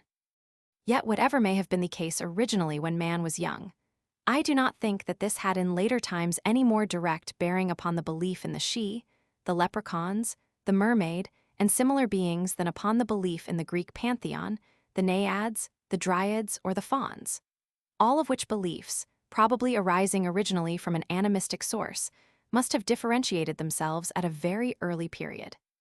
Of course, every real apparition, every ghost apparition, tends now, and must have tended at all times, to strengthen every spirit belief. For do not ghost apparitions belong, in a way, to the same realm as all the others we have spoken of, that is, to a realm equally outside our normal experience? Another very interesting point, and one hitherto generally overlooked, is this, that different parts of the Irish soil cherish different bodies of supernatural beings. The north of Ireland believes in beings unknown in the south, and northeast Leinster has spirits unknown to the west. Some places seem to be almost given up to special beliefs. Any outsider, for instance, who may have read that powerful and grisly book, La Légende de la Mort, by M. Anatole Le Braz in 2 large volumes, all about the awful appearances of Ankou death, who simply dominates the folklore of Brittany, will probably be very much astonished to know that, though I have been collecting Irish folklore all my life, I have never met death figuring as a personality in more than 2 or 3 tales, and these mostly of a trivial or humorous description. Though the deaf coach, Coist Bodhar, the belief in which is pretty general, does seem a kind of parallel to the creaking cart in which Ankou rides. I would suggest, then, that the restriction of certain forms of spirits, if I may so call them, to certain localities, may be due to race intermixture. I would imagine that where the people of a primitive tribe settled down most strongly, they also most strongly preserved the memory of those supernatural beings who were peculiarly their own. The Shia folk appear to be preeminently and distinctively Milesian, but the GRANGE, name of some little spirit in Meath and portion of Ulster, may have been believed in by a race entirely different from that which believed in the Cluricon, a Munster sprite. Some of these beliefs may be Aryan, but many are probably pre-Celtic. Is it not strange that while the names and exploits of the great semi-mythological heroes of the various saga cycles of Ireland, Cuchulainn, Conor MacNessa, Finn, Oscar, Oisin, and the rest, are at present the inheritance of all Ireland, and are known in every part of it, there should still be, as I have said, supernatural beings believed in which are unknown outside of their own districts, and of which the rest of Ireland has never heard. If the inhabitants of the limited districts in which these are seen still think they see them, my suggestion is that the earlier race handed down an account of the primitive beings believed in by their own tribe, and later generations, if they saw anything, saw just what they were told existed.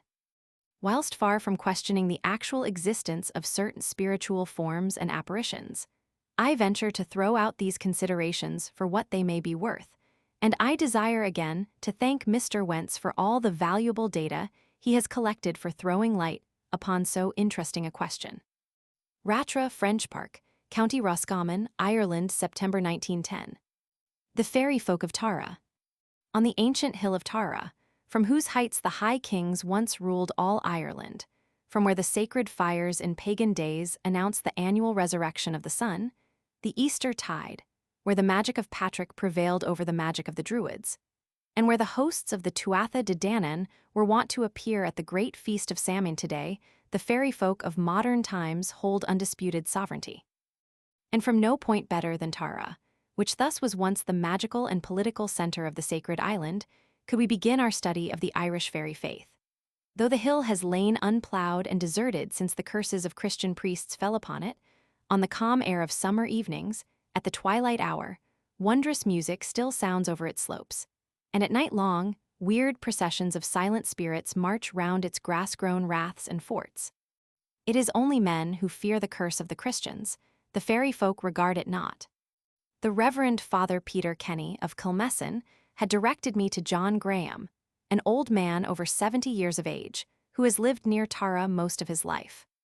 And after I had found John, and he had led me from rath to rath, and then right through the length of the site where once stood the banquet hall of kings and heroes and druids, as he earnestly described the past glories of Tara, to which these ancient monuments bear silent testimony, we sat down in the thick sweet grass on the sacred hill and began talking of the olden times in Ireland, and then of the good people. The good people's music, as sure as you're sitting down, I heard the pipes there in that wood, pointing to a wood on the northwest slope of the hill and west of the banquet hall.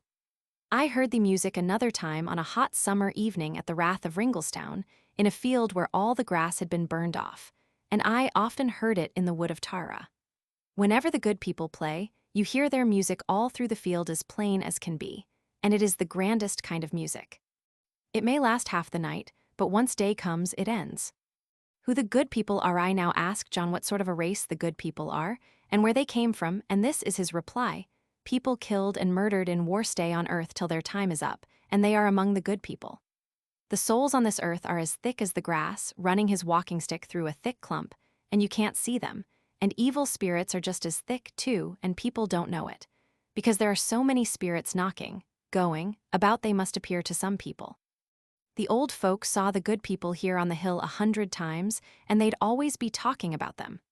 The good people can see everything, and you dare not meddle with them. They live in raths, and their houses are in them. The opinion always was that they are a race of spirits, for they can go into different forms, and can appear big as well as little. Evidence from Kilmessan, near Tara. John Boylan, born in County Meath about 60 years ago, will be our witness from Kilmessan, a village about 2 miles from Tara, and he, being one of the men of the vicinity best informed about its folklore, is able to offer testimony of very great value. The fairy tribes there is said to be a whole tribe of little red men living in Glen Otter, between Ringlestown and Tara, and on long evenings in June they have been heard. There are other breeds or castes of fairies, and it seems to me, when I recall our ancient traditions, that some of these fairies are of the Fir Bolgs, some of the Tuatha De Danann, and some of the Milesians. All of them have been seen serenading round the western slope of Tara, dressed in ancient Irish costumes. Unlike the Little Red Men, these fairy races are warlike and given to making invasions. Long processions of them have been seen going round the king's chair, an earthwork on which the kings of Tara are said to have been crowned, and they then would appear like soldiers of ancient Ireland in review. The fairy procession, we were told as children, that, as soon as night fell, the fairies from Rathringlestown would form in a procession across Tara Road, pass round certain bushes which have not been disturbed for ages, and join the Gangkina, or host of industrious folk, the Red Fairies. We were afraid, and our nurses always brought us home before the advent of the fairy procession. One of the passes used by this procession happened to be between two mud wall houses, and it is said that a man went out of one of these houses at the wrong time, for when found he was dead. The fairies had taken him because he interfered with their procession. Death through cutting fairy bushes. A man named Caffney cut as fuel to boil his pot of potatoes some of these undisturbed bushes round which the fairies pass. When he put the wood under the pot, though it spat fire and fire sparkles would come out of it, it would not burn. The man pined away gradually. In 6 months after cutting the fairy bushes, he was dead. Just before he died, he told his experiences with the wood to his brother, and his brother told me. The fairies are the dead according to the local belief. Fairies are the spirits of the departed. Tradition says that Hugh O'Neill in the 16th century, after his march to the south, encamped his army on the rath or fort of Ringlestown to be assisted by the spirits of the mighty dead who dwelt within this rath. And it is believed that Gerald Fitzgerald has been seen coming out of the hill of Mollyellen, down in County Louth, leading his horse and dressed in the old Irish costume, with breastplate, spear, and war outfit. Fairy possession. Rose Carroll was possessed by a fairy spirit. It is known that her father held communion with evil spirits, and it appears that they often assisted him. The Carroll's house was built at the end of a fairy fort, and part of it was scooped out of this fort. Rose grew so peculiar that her folks locked her up. After 2 years, she was able to shake off the fairy possession by being taken to Father Robinson's sisters, and then to an old witchwoman in Drogheda. In the valley of the Boyne. In walking along the River Boyne, from Slane to Noath and New Grange, I stopped at the cottage of Owen Morgan at Rossnarig, or the Wood of the Kings, though the ancient wood has long since disappeared. And as we sat looking out over the sunlit beauty of Ireland's classic river, and in full view of the first of the famous moats, this is what Owen Morgan told me. How the shoemaker's daughter became the Queen of Tara. In olden times, there lived a shoemaker and his wife up there near Moat Noath, and their first child was taken by the Queen of the Fairies who lived inside the moat, and a little leprechaun left in its place. The same exchange was made when the second child was born. At the birth of the third child, the Fairy Queen came again and ordered one of her 3 servants to take the child. But the child could not be moved because of a great beam of iron, too heavy to lift, which lay across the baby's breast. The second servant, and then the third, failed like the first, and the queen herself could not move the child. The mother, being short of pins, had used a needle to fasten the child's clothes, and that was what appeared to the fairies as a beam of iron, for there was virtue in steel in those days. So the Fairy Queen decided to bestow gifts upon the child, and advised each of the 3 servants to give, in turn, a different gift. The first one said, "May she be the grandest lady in the world." The second one said, "May she be the greatest singer in the world." And the third one said, "May she be the best mantle maker in the world." Then the Fairy Queen said, "Your gifts are all very good, but I will give a gift of my own better than any of them. The first time she happens to go out of the house, let her come back into it under the form of a rat." The mother heard all that the fairy women said, and so she never permitted her daughter to leave the house. When the girl reached the age of 18, it happened that the young Prince of Tara, in riding by on a hunt, heard her singing, and so entranced was he with the music that he stopped to listen. And, the song ended, he entered the house, and upon seeing the wonderful beauty of the singer asked her to marry him. The mother said that could not be, and taking the daughter out of the house for the first time brought her back into it in an apron under the form of a rat, that the prince might understand the refusal. This enchantment, however, did not change the prince's love for the beautiful singer, and he explained how there was a day mentioned with his father, the king, for all the great ladies of Ireland to assemble in the halls of Tara, and that the grandest lady and the greatest singer and the best mantle maker would be chosen as his wife.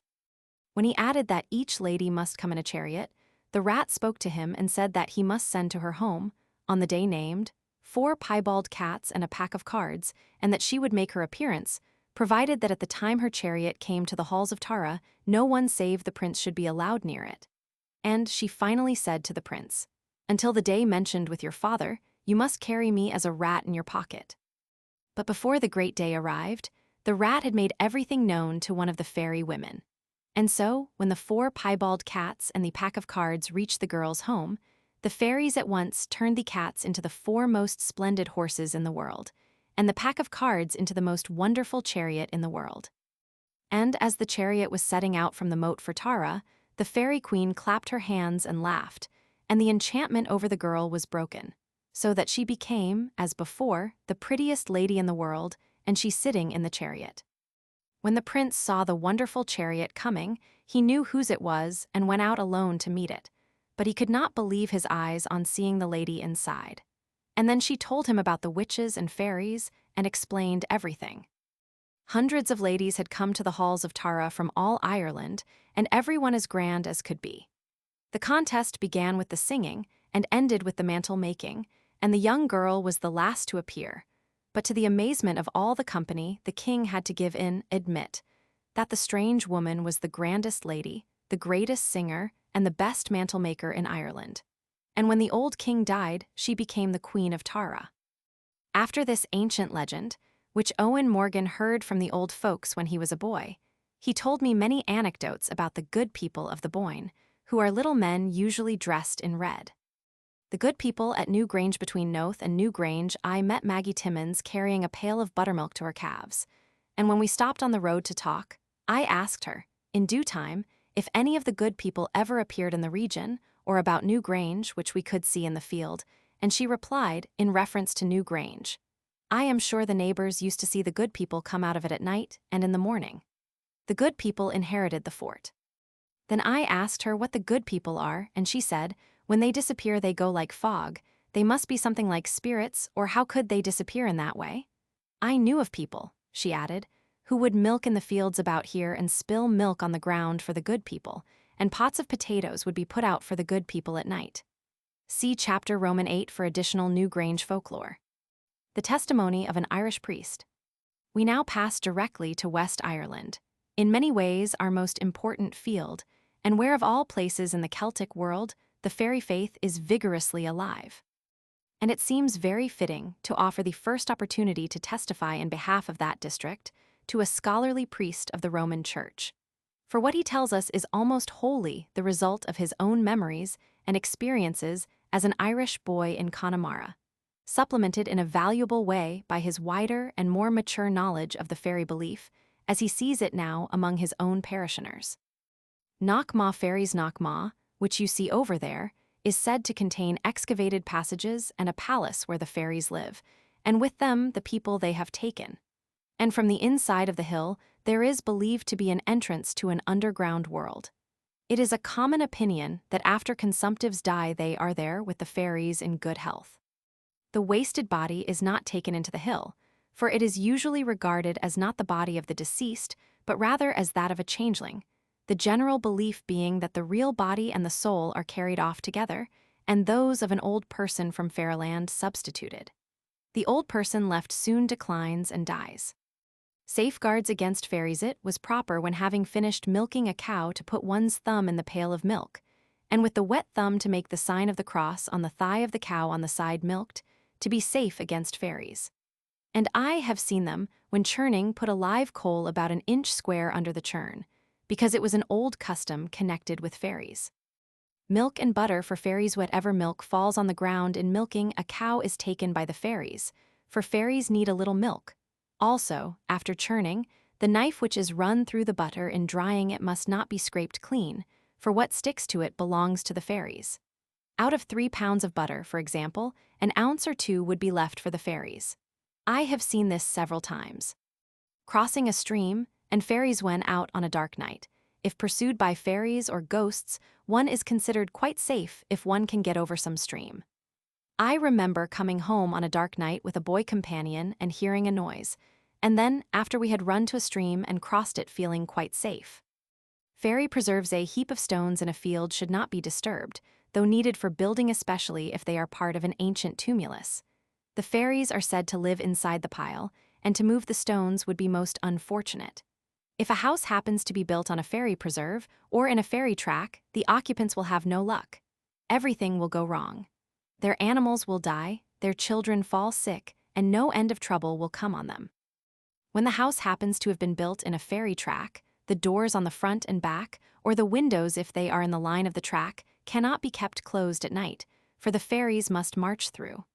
Near Ballinrobe there is an old fort which is still the preserve of the fairies and the land round it. The soil is very fine, and yet no one would dare to till it.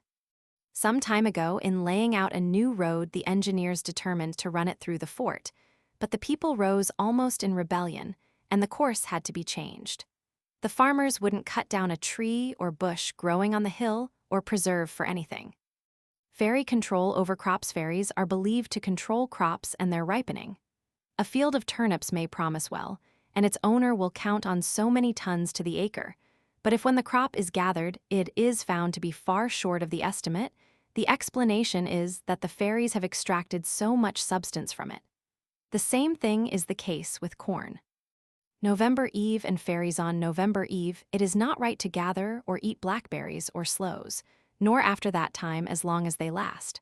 On November Eve, the fairies pass over all such things and make them unfit to eat. If one dares to eat them afterwards, one will have serious illness. We firmly believed this as boys, and I laugh now when I think how we used to gorge ourselves with berries on the last day of October, and then for weeks after pass by bushes full of the most luscious fruit, and with mouths watering for it couldn't eat it. Fairies as flies. There is an old abbey on the river, in County Mayo, and people say the fairies had a great battle near it, and that the slaughter was tremendous. At the time, the fairies appeared as swarms of flies coming from every direction to that spot. Some came from Knockmaw, and some from South Ireland, the opinion being that fairies can assume any form they like. The battle lasted a day and a night, and when it was over one could have filled baskets with the dead flies which floated down the river. Those who return from fairy persons in a short trance state of 2 or 3 days' duration are said to be away with the fairies enjoying a festival. The festival may be very material in its nature, or it may be purely spiritual. Sometimes one may thus go to fairy for an hour or two, or one may remain there for 7, 14, or 21 years. The mind of a person coming out of fairyland is usually a blank as to what has been seen and done there. Another idea is that the person knows well enough all about fairyland, but is prevented from communicating the knowledge. A certain woman of whom I knew said she had forgotten all about her experiences in fairy, but a friend who heard her objected, and said she did remember and wouldn't tell. A man may remain awake at night to watch one who has been to fairyland to see if that one holds communication with the fairies. Others say in such a case that the fairies know you are on the alert and will not be discovered. The testimony of a Galway piper. Fairies equals Sidhioga. According to our next witness, Stephen Ruan, a piper of Galway with whom I have often talked, there is one class of fairies, who are nobody else than the spirits of men and women who once lived on earth. And the banshee is a dead friend, relative, or ancestor who appears to give a warning. The fairies, he says, never care about old folks. They only take babies and young men and young women. If a young wife dies, she is said to have been taken by them and ever afterwards to live in fairyland. The same things are said about a young man or a child who dies. Fairyland is a place of delights, where music and singing and dancing and feasting are continually enjoyed, and its inhabitants are all about us, as numerous as the blades of grass. A fairy dog. In the course of another conversation, Stephen pointed to a rocky knoll in a field not far from his home, and said, "I saw a dog with a white ring around his neck by that hill there, and the oldest men round Galway have seen him, too, for he has been here for 100 years or more. He is a dog of the good people, and only appears at certain hours of the night." An old piper in fairyland, and before we had done talking, the subject of fairy music came up, and the following little story, coming from one of the last of the old Irish pipers himself, about a brother piper, is of more than ordinary value, There used to be an old piper called Flannery who lived in Oranmore, County Galway. I imagine he was one of the old generation. And one time the good people took him to Fairyland to learn his profession. He studied music with them for a long time, and when he returned, he was as great a piper as any in Ireland. But he died young, for the good people wanted him to play for them. The testimony of old Patsy, of Erinmore. Our next witness is an old man, familiarly called Old Patsy, who is a native of the island of Erinmore, off the coast from Galway, and he lives on the island amid a little group of straw-thatched fishermen's homes called Oak Quarter. As Old Patsy stood beside a rude stone cross near Oak Quarter, in one of those curious places on Erinmore, where each passing funeral stops long enough to erect a little memorial pile of stones on the smooth, rocky surface of the roadside enclosure, he told me many anecdotes about the mysteries of his native island. Erinmore fairies 20 years or so ago, round the bed of Dermot and Grania, just above us on the hill, there were seen many fairies, crowds of them, said Old Patsy, and a single deer. They began to chase the deer and followed it right over the island. At another time, similar little people chased a horse. The rocks were full of them, and they were small fellows. A fairy beating in a dream in the South Island, he continued. As night was coming on, a man was giving his cow water at a well, and, as he looked on the other side of a wall, he saw many strange people playing hurley. When they noticed him looking at them, one came up and struck the cow a hard blow, and turning on the man cut his face and body very badly. The man might not have been so badly off, but he returned to the well after the first encounter and got 5 times as bad a beating, and when he reached home he couldn't speak at all until the cock crew. Then he told about his adventures and slept a little. When he woke up in the daylight, he was none the worse for his beating, for the fairies had rubbed something on his face. Patsy says he knew the man, who if still alive is now in America, where he went several years ago. Where fairies live? When I asked Patsy where the fairies live, he turned half around, and pointing in the direction of Dun Aengus, which was in full view on the sharp skyline of Erinmore, said that there, in a large tumulus on the hillside below it, they had one of their favorite abodes. But he added, the rocks are full of them, and they are small fellows. Just across the road from where we were standing, in a spot near Oak Quarter, another place was pointed out where the fairies are often seen dancing. The name of it is Monin and Damsa, the little bog of the dance. Other sorts of fairies live in the sea, and some of them who live on Erinmore, probably in conjunction with those in the sea, go out over the water and cause storms and wind. The testimony of a Roman Catholic theologian. The following evidence, by the Reverend Father, came out during a discussion concerning spirits and fairies as regarded by Roman Catholic theology, which he and I enjoyed when we met as fellow travelers in Galway town. Of magic and place spirits. Magic, according to Catholic theology, is nothing else than the solicitation of spiritual powers to help us. If evil spirits are evoked by certain irrational practices, it is unholy magic, and this is altogether forbidden by our Church. All charms, spells, divination, necromancy, or geomancy are unholy magic. Holy magic is practiced by carrying the cross in Christ. Now evil magic has been practiced here in Ireland. Butter has been taken so that none came from the churning, cows have been made to die of maladies, and fields made unproductive. A cow was bought from an old woman in Connemara, and no butter was ever had from the cow until exorcism with holy water was performed. This is reported to me as a fact. And in another relation, the Reverend Father said what for us is highly significant. My private opinion is that in certain places here in Ireland where pagan sacrifices were practiced, evil spirits through receiving homage gained control and still hold control unless driven out by exorcisms. The testimony of the town clerk of Tuam.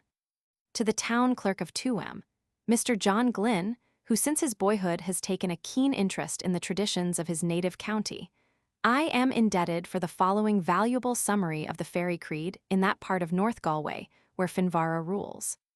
Fairies of the Tuam country. The whole of Knock Ma Seanoch Meadha, which probably means Hill of the Plain, is said to be the palace of Finvara, king of the Connaught fairies. There are a good many legends about Finvara, but very few about Queen Meave in this region. Famine of 1846-7, caused by fairies during 1846-7, the potato crop in Ireland was a failure, and very much suffering resulted. At the time, the country people in these parts attributed the famine to disturbed conditions in the fairy world. Old Thady Steed once told me about the conditions then prevailing. Sure, we couldn't be any other way. And I saw the good people, and hundreds besides me saw them fighting in the sky over Knockmaw and on towards Galway. And I heard others say they saw the fighting also. Fairyland and the Cirrus. Fairies are said to be immortal, and the fairy world is always described as an immaterial place, though I do not think it is the same as the world of the dead. Sick persons, however, are often said to be with the fairies, and when cured, to have come back. A woman who died here about 30 years ago was commonly believed to have been with the fairies during her 7 years' sickness when she was a maiden. She married after coming back and had children, and she was always able to see the good people and to talk with them, for she had the second sight.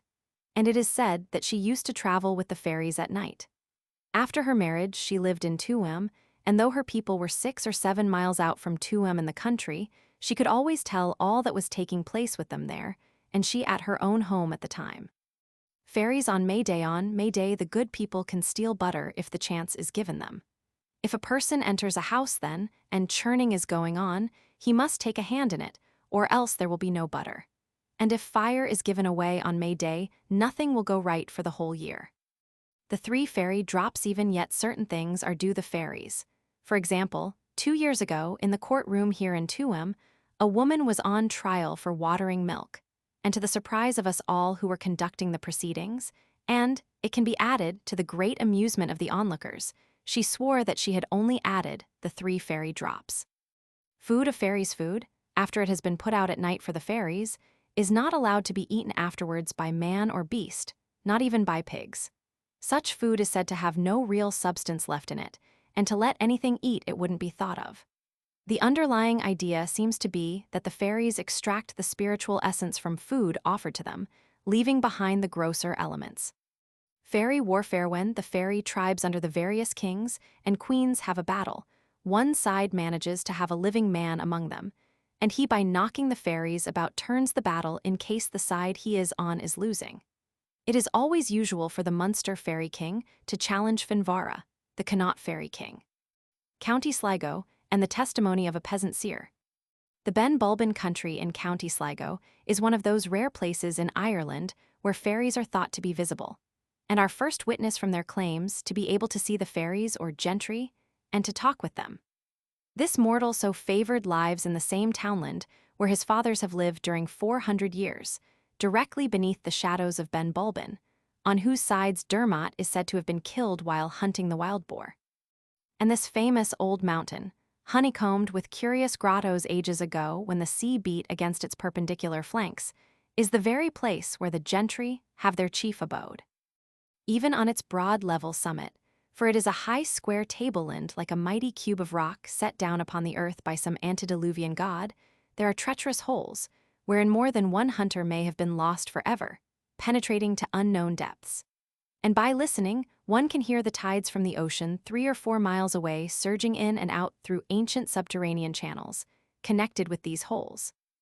In the neighboring mountains, there are long caverns which no man has dared to penetrate to the end, and even dogs, it is said, have been put in them never to emerge, or else to come out miles away. One day, when the heavy white fog banks hung over Ben Bulben and its neighbors, and there was a weird almost twilight at midday over the purple heather boglands at their base, and the rain was falling, I sat with my friend before a comfortable fire of fragrant turf in his cottage and heard about the gentry. Encounters with the gentry. When I was a young man, I often used to go out in the mountains over there, pointing out of the window in their direction, to fish for trout or to hunt. And it was in January on a cold, dry day while carrying my gun that I and a friend with me, as we were walking around Ben Bulben, saw one of the gentry for the first time. I knew who it was, for I had heard the gentry described ever since I could remember, and this one was dressed in blue with a headdress adorned with what seemed to be frills. When he came up to us, he said to me in a sweet and silvery voice, "The seldomer you come to this mountain, the better. A young lady here wants to take you away." Then he told us not to fire off our guns because the gentry dislike being disturbed by the noise, and he seemed to be like a soldier of the gentry on guard. As we were leaving the mountains, he told us not to look back, and we didn't. Another time I was alone trout fishing in nearly the same region when I heard a voice say, "It is barefooted and fishing." Then there came a whistle like music and a noise like the beating of a drum, and soon one of the gentry came and talked with me for half an hour. He said, "Your mother will die in 11 months, and do not let her die unanointed." And she did die within 11 months. As he was going away, he warned me, "You must be in the house before sunset. Do not delay, do not delay. They can do nothing to you until I get back in the castle." As I found out afterwards, he was going to take me, but hesitated because he did not want to leave my mother alone. After these warnings, I was always afraid to go to the mountains, but lately I have been told I could go if I took a friend with me. Gentry protection. The gentry have always befriended and protected me. I was drowned twice but for them. Once I was going to Dernish Island, a mile off the coast. The channel is very deep, and at the time there was a rough sea, with the tide running out, and I was almost lost. I shrieked and shouted, and finally got safe to the mainland. The day I talked with one of the gentry at the foot of the mountain when he was for taking me, he mentioned this, and said they were the ones who saved me from drowning then. Gentry, stations especially in Ireland, the gentry live inside the mountains in beautiful castles, and there are a good many branches of them in other countries. Like armies, they have various stations and move from one to another. Some live in the Wicklow Mountains near Dublin. Gentry control over human affairs. The gentry take a great interest in the affairs of men, and they always stand for justice and right. Any side they favor in our wars, that side wins. They favored the Boers, and the Boers did get their rights. They told me they favored the Japanese and not the Russians, because the Russians are tyrants. Sometimes they fight among themselves. One of them once said, "I'd fight for a friend, or I'd fight for Ireland." The gentry described in response to my wish. This description of the gentry was given, "The folk are the grandest I have ever seen. They are far superior to us, and that is why they are called the gentry. They are not a working class, but a military aristocratic class, tall and noble appearing. They are a distinct race between our own and that of spirits, as they have told me. Their qualifications are tremendous. We could cut off half the human race, but would not," they said, "for we are expecting salvation." And I knew a man 3 or 4 years ago whom they struck down with paralysis. Their sight is so penetrating that I think they could see through the earth. They have a silvery voice, quick and sweet. The music they play is most beautiful. They take the whole body and soul of young and intellectual people who are interesting, transmuting the body to a body like their own. I asked them once if they ever died, and they said, "No, we are always kept young. Once they take you and you taste food in their palace, you cannot come back. You are changed to one of them and live with them forever. They are able to appear in different forms. One once appeared to me and seemed only 4 feet high and stoutly built. He said, 'I am bigger than I appear to you now. We can make the old young, the big small, the small big.' One of their women told all the secrets of my family. She said that my brother in Australia would travel much and suffer hardships, all of which came true, and foretold that my nephew, then about 2 years old, would become a great clergyman in America, and that is what he is now. Besides the gentry, who are a distinct class, there are bad spirits and ghosts, which are nothing like them. My mother once saw a leprechaun beside a bush hammering. He disappeared before she could get to him, but he also was unlike one of the gentry." Evidence from GRANGE. Our next witness, who lives about 3 miles from our last witness, is Hugh Currid, the oldest man in GRANGE, and so old is he that now he does little more than sit in the chimney corner smoking, and, as he looks at the red glow of the peat, dreaming of the olden times. Hugh knows English very imperfectly, and so what he narrated was in the ancient Gaelic which his fathers spoke. When Father Hinds took me to Hugh's cottage, Hugh was in his usual silent pose before the fire. At first he rather resented having his thoughts disturbed, but in a few minutes he was as talkative as could be, for there is nothing like the mention of Ireland to get him started. The father left us then, and with the help of Hugh's sister as an interpreter I took down what he said. The flax sellers returned from ferry an old woman near Lochmore, where Father Patrick was drowned, who used to make her living by selling flax at the market, was taken by the gentry, and often came back afterwards to her 3 children to comb their hair.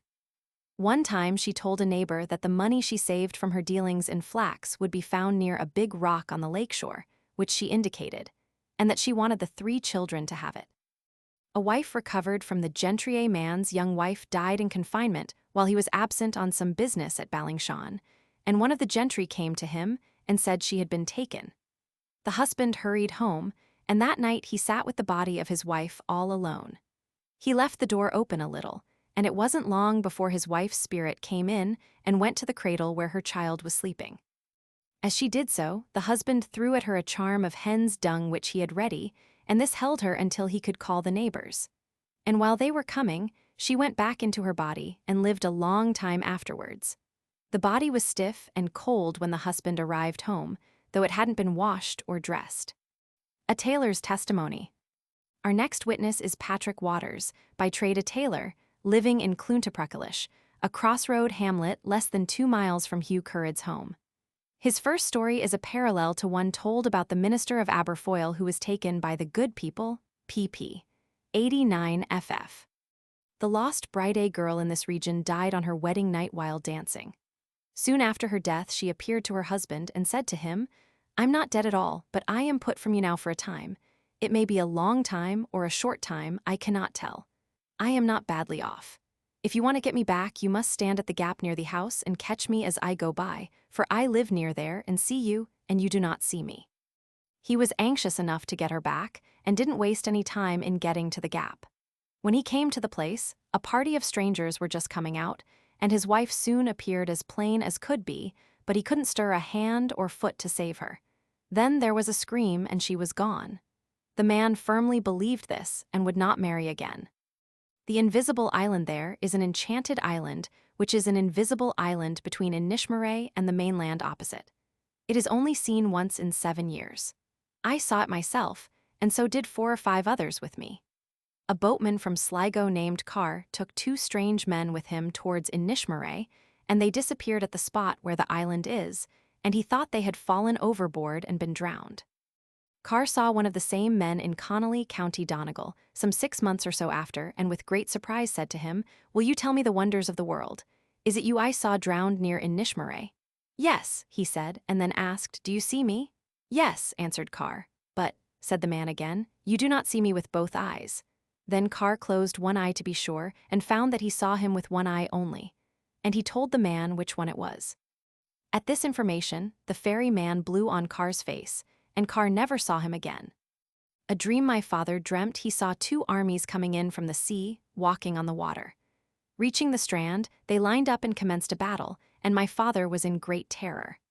The fighting was long and bloody, and when it was over every fighter vanished, the wounded and dead as well as the survivors. The next morning, an old woman who had the reputation of talking with the fairies came in the house to my father, who, though greatly disturbed over the dream, had told us nothing of it, and asked him, "Have you anything to tell?" "I couldn't but laugh at you," she added, and before my father could reply, continued, "Well, Jimmy, you won't tell the news, so I will." And then she began to tell about the battle. "Ketty," exclaimed my father at this, "can it be true, and who were the men beside me?" When Ketty told him, they turned out to be some of his dead friends.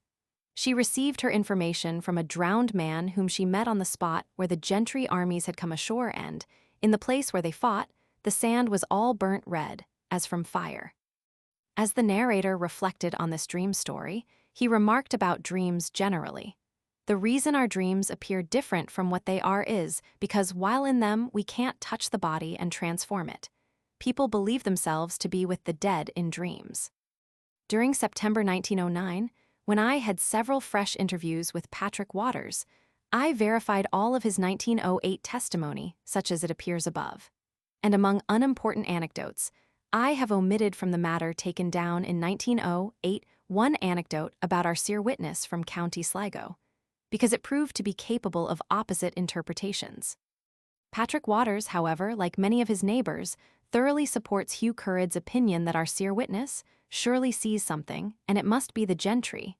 And of Hugh Currid himself, Patrick Waters said, "Hugh Currid did surely see the gentry. He saw them passing this way like a blast of wind." Patrick's fresh testimony now follows, the story about Father Patrick and Father Dominic coming first. Father Patrick and Father Dominic. Father Patrick, known while bathing in the harbor at Cairns, about 3 miles northwest of Grange, was drowned. His body was soon brought ashore, and his brother, Father Dominic known, was sent for. When Father Dominic arrived, one of the men who had collected around the body said to him, "Why don't you do something for your brother Patrick?" "Why don't somebody ask me?" he replied, "for I must be asked in the name of God." So Jimmy McGowan went on his knees and asked for the honor of God that Father Dominic should bring Father Patrick back to life. And at this, Father Dominic took out his breviary and began to read. After a time he whistled and began to read again. He whistled a second time and returned to the reading. Upon his whistling the third time, Father Patrick's spirit appeared in the doorway. "Where were you when I whistled the first time?" Father Dominic asked. "I was at a hurling match with the gentry on Mullifmore Strand." "And where were you at the second whistle?" "I was coming over Corrick Fada, and when you whistled the third time I was here at the door." Father Patrick's spirit had gone back into the body, and Father Patrick lived round here as a priest for a long time afterwards. There was no such thing as artificial respiration known hereabouts when this happened some 50 or 60 years ago. I heard this story, which I know is true, from many persons who saw Father Dominic restore his brother to life. A Druid enchantment. After this strange psychical narrative, there followed the most weird legend I have heard in Celtic lands about Druids and magic. One afternoon Patrick Waters pointed out to me the field, near the sea-coast opposite Inishmore, in which the ancient menhir containing the enchantment used to stand. And at another time he said that a bronze wand covered with curious marks, or else interlaced designs, was found not far from the ruined dolmen and a lay couvert on the farm of Patrick Brewen, about 2 miles southward. This last statement, like the story itself, I have been unable to verify in any way. In times before Christ, there were Druids here who enchanted one another with Druid rods made of brass, and metamorphosed one another into stone and lumps of oak. The question is, where are the spirits of these Druids now? Their spirits are wafted through the air, and the man or beast they meet is smitten, while their own bodies are still under enchantment. Had such a Druid enchantment in my hand. It wasn't stone, nor marble, nor flint, and had human shape. It was found in the center of a big rock on Innisnagor, and round this rock light used to appear at night. The man who owned the stone decided to blast it up, and he found at its center the enchantment just like a man, with head and legs and arms. Father Healy took the enchantment away, when he was here on a visit, and said that it was a Druid enchanted, and that to get out of the rock was one part of the releasement, and that there would be a second and complete releasement of the Druid. The fairy tribes classified. Finally, I asked Patrick to classify, as far as he could, all the fairy tribes he had ever heard about, and he said, "The leprechaun is a red-capped fellow who stays round pure springs, generally shoemaking for the rest of the fairy tribes. The Lunantishes are the tribes that guard the blackthorn trees or sloes. They let you cut no stick on the 11th of November, the original November day, or on the 11th of May, the original May day. If at such a time you cut a blackthorn, some misfortune will come to you. Pukas are black-featured fellows mounted on good horses and are horse dealers. They visit race courses but usually are invisible. The gentry are the most noble tribe of all, and they are a big race who came from the planets. According to my idea, they usually appear white.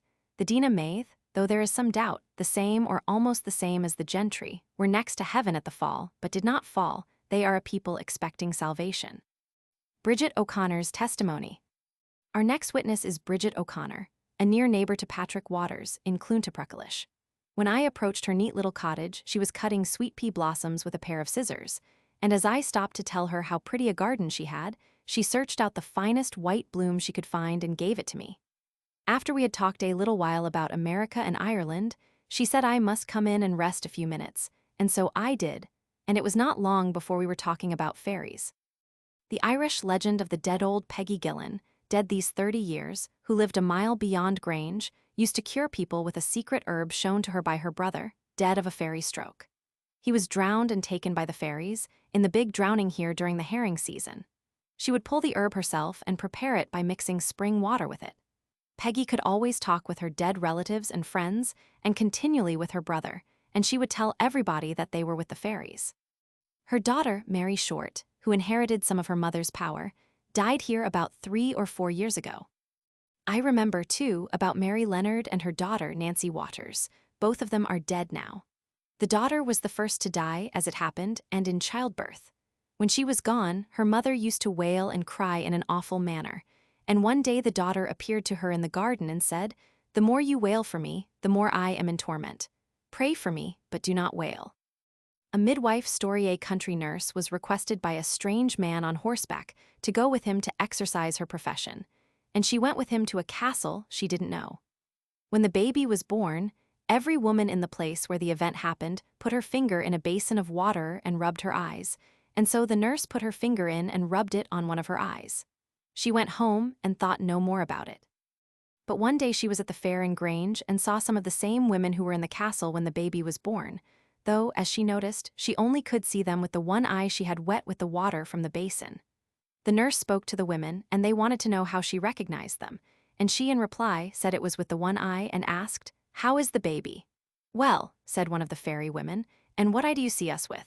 "With the left eye," answered the nurse. Then the fairy woman blew her breath against the nurse's left eye and said, "You'll never see me again." And the nurse was always blind in the left eye after that.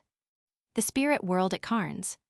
The Cairns, or Mount Temple country, about 3 miles from Grange, County Sligo, has already been mentioned by witnesses as a gentry haunt, and so now we shall hear what one of its oldest and most intelligent native inhabitants says of it. John McCann had been referred to, by Patrick Waters, as one who knows much about the gentry at first hand, and we can be sure that what he offers us is thoroughly reliable evidence. For many years, John McCann, born in 1830, by profession a carpenter and boat builder, has been official mail carrier to Inishmore, and he knows quite as much about the strange little island and the mainland opposite it as any man living. His neat little cottage is on the shore of the bay opposite the beautiful fairy-haunted Darnish Island, and as we sat within it beside a brilliant peat fire and surrounded by all the family, this is what was told me. A gentry medium, Ketty Rurk or Queenan, could tell all that would happen funerals, weddings, and so forth. Sure some spirits were coming to her. She said they were the gentry, that the gentry are everywhere, and that my drowned uncles and grandfather and other dead are among them. A drowned man named Pat Nicholson was her advisor. He used to live just a mile from here, and she knew him before he was drowned. Here we have, clearly enough, a case of mediumship, or of communication with the dead, as in modern spiritualism. And the following story, which like this last has numerous Irish parallels, illustrates an ancient and worldwide animistic belief that in sickness as in dreams the soul goes out of the body as at death and meets the dead in their own fairy world. The clairvoyance of Mike Farrell. Mike Farrell, too, could tell all about the gentry as he lay sick a long time, and he told about Father Brannan's youth and even the house in Roscommon in which the father was born, and Father Brannan never said anything more against Mike after that. Mike surely saw the gentry, and he was with them during his illness for 12 months. He said they live in forts and at Alt Darby, the Big Rock. After he got well, he went to America at the time of the famine. The gentry were believed to live up on this hill of the Brocket Stones, Clúechabrac, and from it they would come out like an army and march along the road to the strand. Very few persons could see them. They were thought to be like living people, but in different dress. They seemed like soldiers, yet it was known they were not living beings such as we are. The seership of Dan Quinn, on Connor's Island, about 2 miles southward from Cairns by the mainland, my uncle Dan Quinn, often used to see big crowds of the gentry come into his house and play music and dance. The house would be full of them, but they caused him no fear. Once on such an occasion, one of them came up to him as he lay in bed and giving him a green leaf told him to put it in his mouth. When he did this, instantly he could not see the gentry, but could still hear their music. Uncle Dan always believed he recognized in some of the gentry his drowned friends. Only when he was alone would the gentry visit him. He was a silent old man, and so never talked much, but I know that this story is as true as can be, and that the gentry always took an interest in him. Under the shadow of Ben Bulbin and Ben Waskin. I was driving along the Ben Bulbin Road, on the ocean side, with Michael Oates, who was on his way from his mountainside home to the lowlands to cut hay. And as we looked up at the ancient mountain, so mysterious and silent in the shadows and fog of a calm early morning of summer, he told me about its invisible inhabitants. The gentry, huntsman, I knew a man who saw the gentry hunting on the other side of the mountain. He saw hounds and horsemen cross the road and jump the hedge in front of him, and it was 1 o'clock at night. The next day he passed the place again and looked for the tracks of the huntsmen, but saw not a trace of tracks at all. The taking of the turf cutter after I had heard about 2 boys who were drowned opposite in Inishmore, and who afterwards appeared as apparitions, for the gentry had them, this curious story was related. A man was cutting turf out on the side of Ben Bulbin when a strange man came to him and said, "You have cut enough turf for today. You had better stop and go home." The turf cutter looked around in surprise, and in 2 seconds the strange man had disappeared, but he decided to go home. And as soon as he was home, such a feeling came over him that he could not tell whether he was alive or dead. Then he took to his bed and never rose again. Hearing the gentry music at this, Michael said to his companion in the cart with us, William Barber, "You tell how you heard the music." And this followed. One dark night, about 1 o'clock, myself and another young man were passing along the road up there round Ben Bulben, when we heard the finest kind of music. All sorts of music seemed to be playing. We could see nothing at all, though we thought we heard voices like children's. It was the music of the gentry we heard. My next friend to testify is Pat Ruddy, 80 years old, one of the most intelligent and prosperous farmers living beside Ben Bulben. He greeted me in the true Irish way, but before we could come to talk about fairies, his good wife induced me to enter another room where she had secretly prepared a great feast spread out on a fresh white cloth, while Pat and myself had been exchanging opinions about America and Ireland. When I returned to the kitchen, the whole family were assembled round the blazing turf fire, and Pat was soon talking about the gentry. Seeing the gentry, army old people used to say the gentry were in the mountains. That is certain, but I never could be quite sure of it myself. One night, however, near midnight, I did have a sight. I set out from Banterlick to come home, and near Ben Bulben there was the greatest army you ever saw, 5,000 or 6,000 of them in armor shining in the moonlight. A strange man rose out of the hedge and stopped me, for a minute, in the middle of the road. He looked into my face, and then let me go. An Ossianic Fragmente man went away with the good people, or gentry, and returned to find the townland all in ruins. As he came back riding on a horse of the good people, he saw some men in a quarry trying to move a big stone. He helped them with it, but his saddle girth broke, and he fell to the ground. The horse ran away, and he was left there, an old man, cf. pp. 346-7. A schoolmaster's testimony. A schoolmaster, who is a native of the Ben Bulben country, offers this testimony. There is implicit belief here in the gentry, especially among the old people. They consider them the spirits of their departed relations and friends who visit them in joy and in sorrow. On the death of a member of a family, they believe the spirits of their near relatives are present. They do not see them, but feel their presence. They even have a strong belief that the spirits show them the future in dreams, and say that cases of affliction are always foreshown in a dream. The belief in changelings is not now generally prevalent, but in olden times, a mother used to place a pair of iron tongs over the cradle before leaving the child alone, in order that the fairies should not change the child for a weakly one of their own. It was another custom to take a wisp of straw, and, lighting one end of it, make a fiery sign of the cross over a cradle before a babe could be placed in it. With the Irish mystics in the she-world, let us now turn to the RHÄS Point country, which, as we have already said, is one of the very famous places for seeing the gentry, or, as educated Irish seers who make pilgrimages thither call them, the Shia. I have been told by more than one such seer that there on the hills and greenlands, a great stretch of open country, treeless and grass-grown, and on the strand at Lower RHÄS Point called Wren Point, by the country folk these beings can be seen and their wonderful music heard. And a well-known Irish artist has shown me many drawings and paintings in oil of these she-people, as he has often beheld them at those places and elsewhere in Ireland. They are described as a race of majestic appearance and marvelous beauty, in form human, yet in nature divine. The highest order of them seems to be a race of beings evolved to a superhuman plane of existence, such as the ancients called gods, and with this opinion, strange as it may seem in this age, all the educated Irish seers with whom I have been privileged to talk agree, though they go further, and say that these highest she-races still inhabiting Ireland are the ever-young, immortal divine race known to the ancient men of Erin as the Tuatha De Danann. Of all European lands, I venture to say that Ireland is the most mystical, and, in the eyes of true Irishmen, as much the magic island of gods and initiates, now as it was when the sacred fires flashed from its purple, heather-covered mountain-tops and mysterious round towers. And the greater mysteries drew to its hallowed shrines neophytes from the west as well as from the east, from India and Egypt as well as from Atlantis. and Aaron's mystic-seeing sons still watch and wait for the relighting of the fires and the restoration of the old Druidic mysteries. Herein I, but imperfectly echo, the mystic message Ireland's seers gave me, a pilgrim to their sacred isle. And until this mystic message is interpreted, men cannot discover the secret of Gaelic myth and song in olden or in modern times.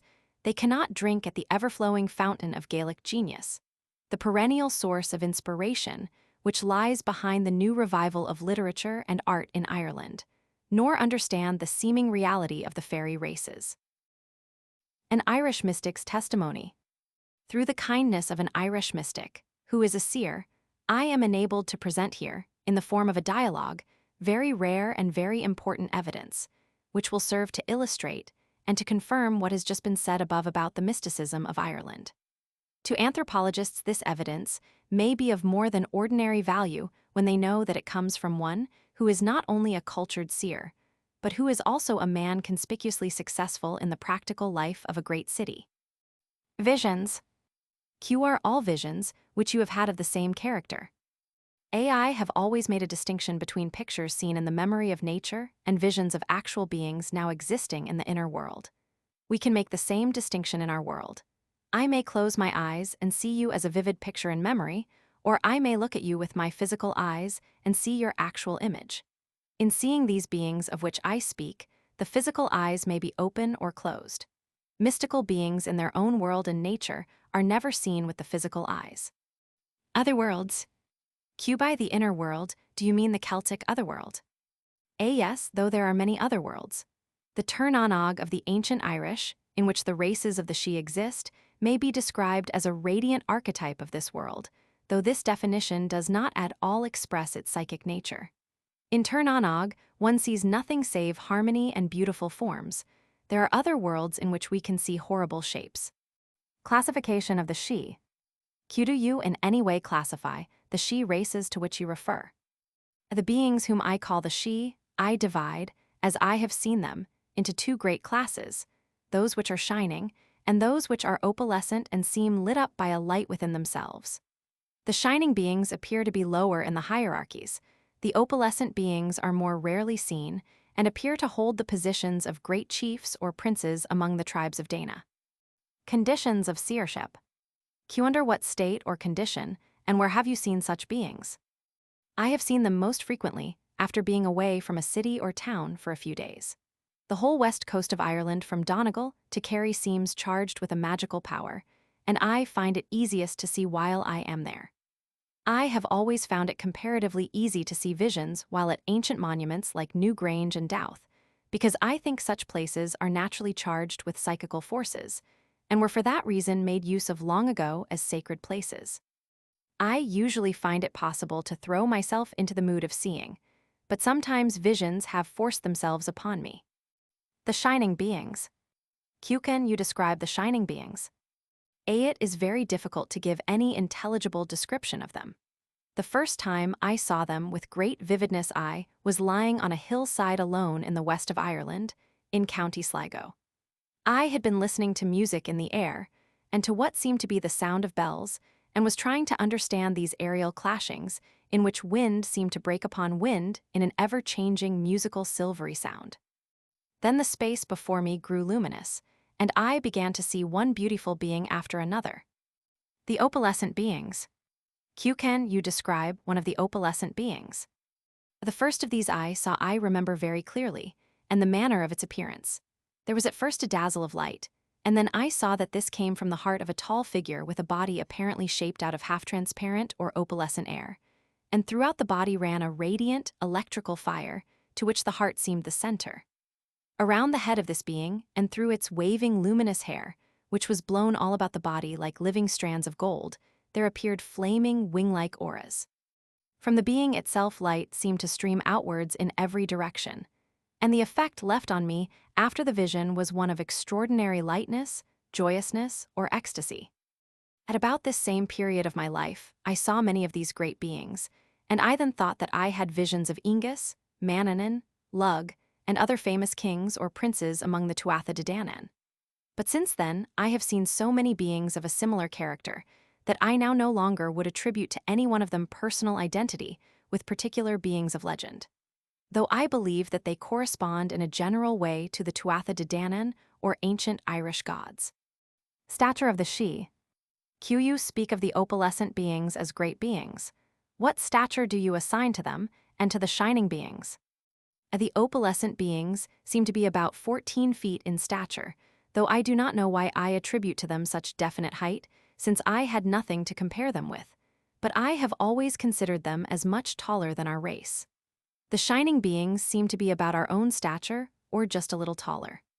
Peasant and other Irish seers do not usually speak of the Sidhe as being little, but as being tall. An old schoolmaster in the west of Ireland described them to me from his own visions as tall, beautiful people, and he used some Gaelic words, which I took as meaning that they were shining with every color. The worlds of the Sidhe. The two orders of Sidhe beings inhabit the same world. The shining beings belong to the midworld, while the opalescent beings belong to the heaven world. There are three great worlds which we can see while we are still in the body: the earth world, midworld, and heaven world. Nature of the Sidhe. Do you consider the life and state of these Sidhe beings superior to the life and state of men? I could never decide. One can say that they themselves are certainly more beautiful than men are, and that their worlds seem more beautiful than our world. Among the shining orders, there does not seem to be any individualized life. Thus, if one of them raises his hands, all raise their hands, and if one drinks from a fire fountain, all do. They seem to move and to have their real existence in a being higher than themselves, to which they are a kind of body. Theirs is, I think, a collective life, so unindividualized and so calm that I might have more varied thoughts in 5 hours than they would have in 5 years, and yet one feels an extraordinary purity and exaltation about their life. Beauty of form with them has never been broken up by the passions which arise in the developed egotism of human beings. A hive of bees has been described as a single organism with disconnected cells, and some of these tribes of shining beings seem to be little more than one being manifesting itself in many beautiful forms. I speak this with reference to the shining beings only. I think that among the opalescent or Sidhe beings, in the heaven world, there is an even closer spiritual unity, but also a greater individuality. Influence of the Sidhe on men. Do you consider any of these Sidhe beings inimical to humanity?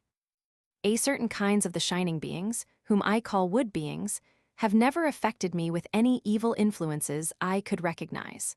But the water beings, also of the shining tribes, I always dread, because I felt whenever I came into contact with them a great drowsiness of mind, and I often thought, an actual drawing away of vitality. Water beings described. Can you describe one of these water beings?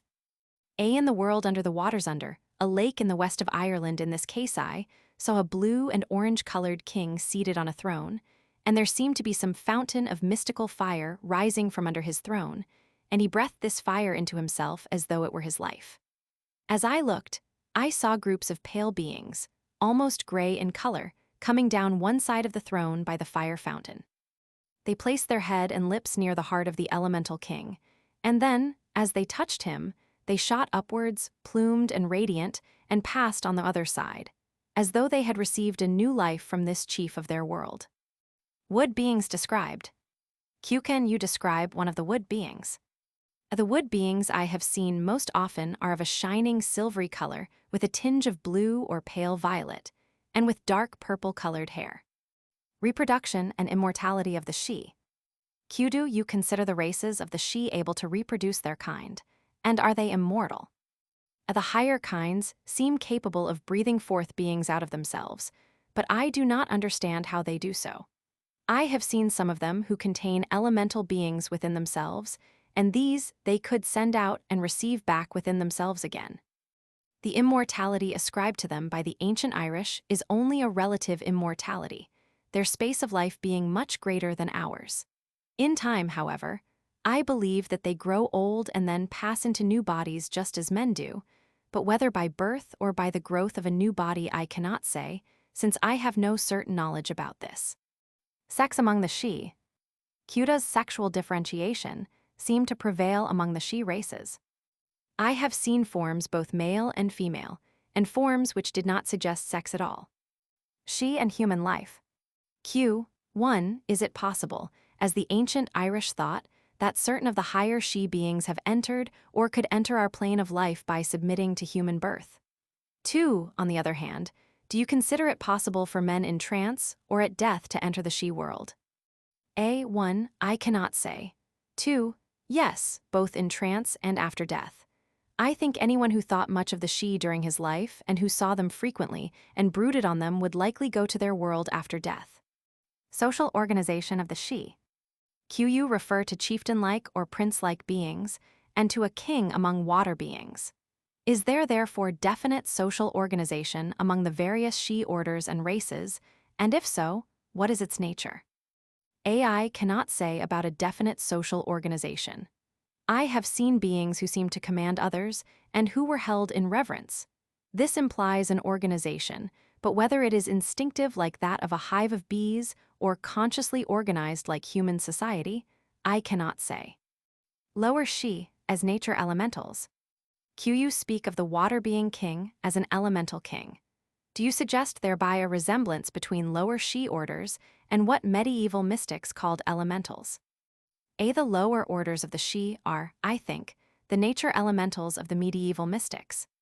Nourishment of the higher she. Q. The water beings, as you have described them, seem to be nourished and kept alive by something akin to electrical fluids. Do the higher orders of the she seem to be similarly nourished? A. They seem to me to draw their life out of the soul of the world. Collective visions of she beings. Q. Have you had visions of the various she beings in company with other persons? I have had such visions on several occasions. And this statement has been confirmed to me by 3 participants in such collective visions, who separately at different times have seen in company with our witness the same vision at the same moment.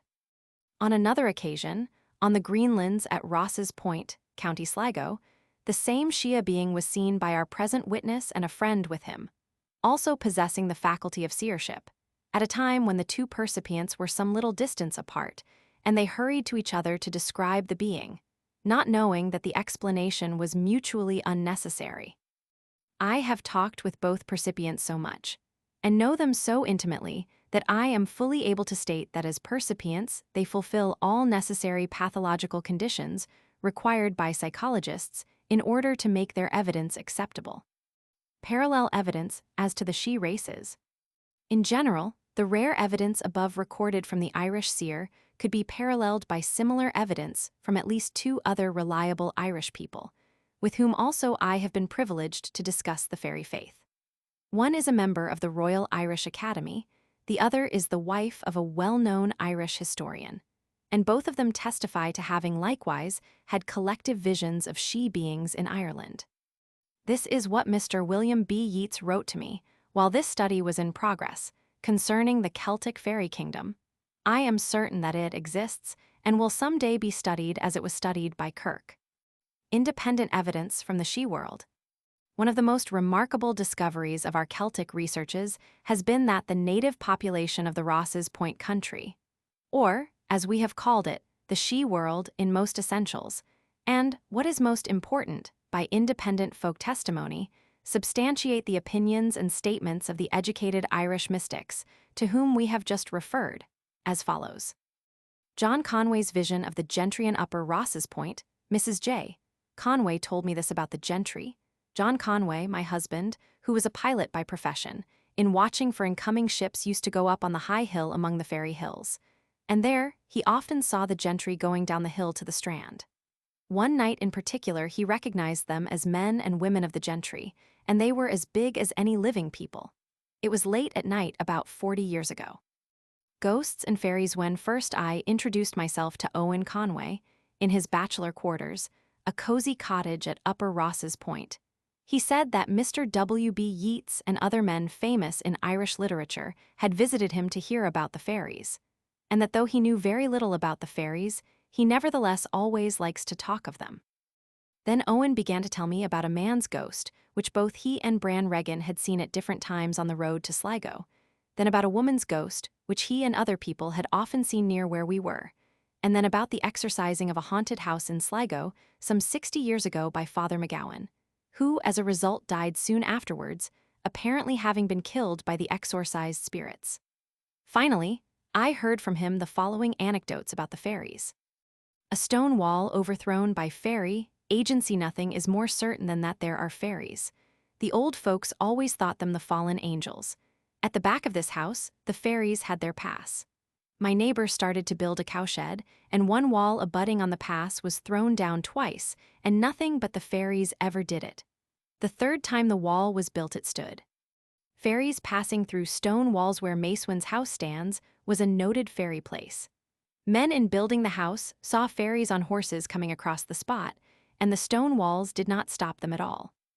Seeing the gentry, a cousin of mine, who was a pilot, once went to the watch house up there on the point to take his brother's place, and he saw ladies coming towards him as he crossed the greenlands. At first he thought they were coming from a dance, but there was no dance going then, and, if there had been, no human beings dressed like them and moving as they were could have come from any part of the globe, and in so great a party, at that hour of the night. Then when they passed him and he saw how beautiful they were, he knew them for the gentrywomen. Michael Reddy, our next witness, saw the gentry down on the greenlands in regimentals like an army and in daylight. He was a young man at the time and had been sent out to see if any cattle were astray. And this is what Michael Reddy of Ross's Point, now a sailor on the ship Tartar, sailing from Sligo to neighboring ports on the Irish coast, asserts in confirmation of Owen Conway's statement about him. I saw the gentry on the strand, at Lower Ross's Point, about 40 years ago. It was afternoon. I first saw one of them like an officer pointing at me what seemed a sword, and when I got on the greenlands I saw a great company of gentry, like soldiers, in red, laughing and shouting. Their leader was a big man, and they were ordinary human size. As a result, I took to my bed and lay there for weeks. Upon another occasion, late at night, I was with my mother milking cows, and we heard the gentry all round us talking, but could not see them. Going to the gentry through death, dreams, or trance, John O'Conway, one of the most reliable citizens of Upper Ross's Point, offers the following testimony concerning the gentry. In olden times, the gentry were very numerous about forts and here on the greenlands, but rarely seen. They appeared to be the same as any living men. When people died, it was said the gentry took them, for they would afterwards appear among the gentry. We had a ploughman of good habits who came in one day too late for his morning's work, and he in excuse very seriously said, "Maybe if you had traveled all night as much as I have you wouldn't talk." I was away with the gentry, and save for a lady I couldn't have been back now. I saw a long hall full of many people. Some of them I knew and some I did not know. The lady saved me by telling me to eat no food there, however enticing it might be. A young man at Drumcliff was taken, and was with the Dina Maith some time, and then got back. Another man, whom I knew well, was haunted by the gentry for a long time, and he often went off with them, apparently in a dream or trance state. She music the story which now follows substantiates the testimony of cultured Irish seers that at Lower Ross's Point the music of the she can be heard. 3 women were gathering shellfish, in the month of March, on the lowest point of the strand, Lower Ross's or Wren Point, when they heard the most beautiful music. They set to work to dance with it, and danced themselves sick. They then thanked the invisible musician and went home. The testimony of a college professor. Our next witness is the Reverend Father, a professor in a Catholic college in West Ireland, and most of his statements are based on events which happened among his own acquaintances and relatives, and his deductions are the result of careful investigation. Apparitions from fairyland some 20 to 30 years ago, on the borders of County Roscommon near County Sligo, according to the firm belief of one of my own relatives, a sister of his was taken by the fairies on her wedding night, and she appeared to her mother afterwards as an apparition. She seemed to want to speak, but her mother, who was in bed at the time, was thoroughly frightened and turned her face to the wall. The mother is convinced that she saw this apparition of her daughter, and my relative thinks she might have saved her. This same relative who gives it as his opinion that his sister was taken by the fairies, at a different time saw the apparition of another relative of mine who also, according to similar belief, had been taken by the fairies when only 5 years old. The child apparition appeared beside its living sister one day while the sister was going from the yard into the house, and it followed her in. It is said the child was taken because she was such a good girl. Nature of the belief in fairies. As children, we were always afraid of fairies and were taught to say, "God bless them. God bless them," whenever we heard them mentioned. In our family, we always made it a point to have clean water in the house at night for the fairies. If anything like dirty water was thrown out of doors after dark, it was necessary to say, "Hugga, hugga salach," as a warning to the fairies not to get their clothes wet. Untasted food, like milk, used to be left on the table at night for the fairies. If you were eating and food fell from you, it was not right to take it back, for the fairies wanted it. Many families are very serious about this even now. The luckiest thing to do in such cases is to pick up the food and eat just a speck of it, and then throw the rest away to the fairies. Ghosts and apparitions are commonly said to live in isolated thorn bushes or thorn trees. Many lonely bushes of this kind have their ghosts. For example, there is Fanny's bush, Sally's bush, and another I know of in County Sligo near Boyle. Personal opinions: the fairies of any one race are the people of the preceding race, the Fomers for the fir bolgs for the Danans, and the Danans for us. The old races died. Where did they go? They became spirits and fairies. Second sight gave our race power to see the inner world. When Christianity came to Ireland, the people had no definite heaven. Before, their ideas about the other world were vague. But the older ideas of a spirit world remained side by side with the Christian ones, and being preserved in a subconscious way gave rise to the fairy world. Evidence from County Roscommon. Our next place for investigation will be the ancient province of the great fairy queen Meave, who made herself famous by leading against Cuchulainn the united armies of 4 of the 5 provinces of Ireland, and all on account of a bull which she coveted. And there could be no better part of it to visit than Roscommon, which Dr. Douglas Hyde has made popular in Irish folklore. Dr. Hyde and the Leprechaun. One day, while I was privileged to be at Ratra, Dr. Hyde invited me to walk with him in the country. After we had visited an old fort which belongs to the good people, and had noticed some other of their haunts in that part of Queen Meave's realm, we entered a straw-thatched cottage on the roadside and found the good housewife and her fine-looking daughter both at home. In response to Dr. Hyde's inquiries, the mother stated that one day, in her girlhood near a hedge from which she was gathering wild berries, she saw a leprechaun in a hole under a stone. He wasn't much larger than a doll, and he was most perfectly formed, with a little mouth and eyes. Nothing was told about the little fellow having a money bag, although the woman said people told her afterwards that she would have been rich if she had only had sense enough to catch him when she had so good a chance. The death coach. The next tale the mother told was about the death coach which used to pass by the very house we were in. Every night until after her daughter was born, she used to rise up on her elbow in bed to listen to the death coach passing by. It passed about midnight, and she could hear the rushing, the tramping of the horses, and most beautiful singing, just like fairy music, but she could not understand the words. Once or twice she was brave enough to open the door and look out as the coach passed, but she could never see a thing, though there was the noise and singing. One time a man had to wait on the roadside to let the fairy horses go by, and he could hear their passing very clearly and couldn't see one of them. When we got home, Dr. Hyde told me that the fairies of the region are rarely seen. The people usually say that they hear or feel them only. The good people and Mr. Gillerin, after the mother had testified, the daughter, who is quite of the younger generation, gave her own opinion.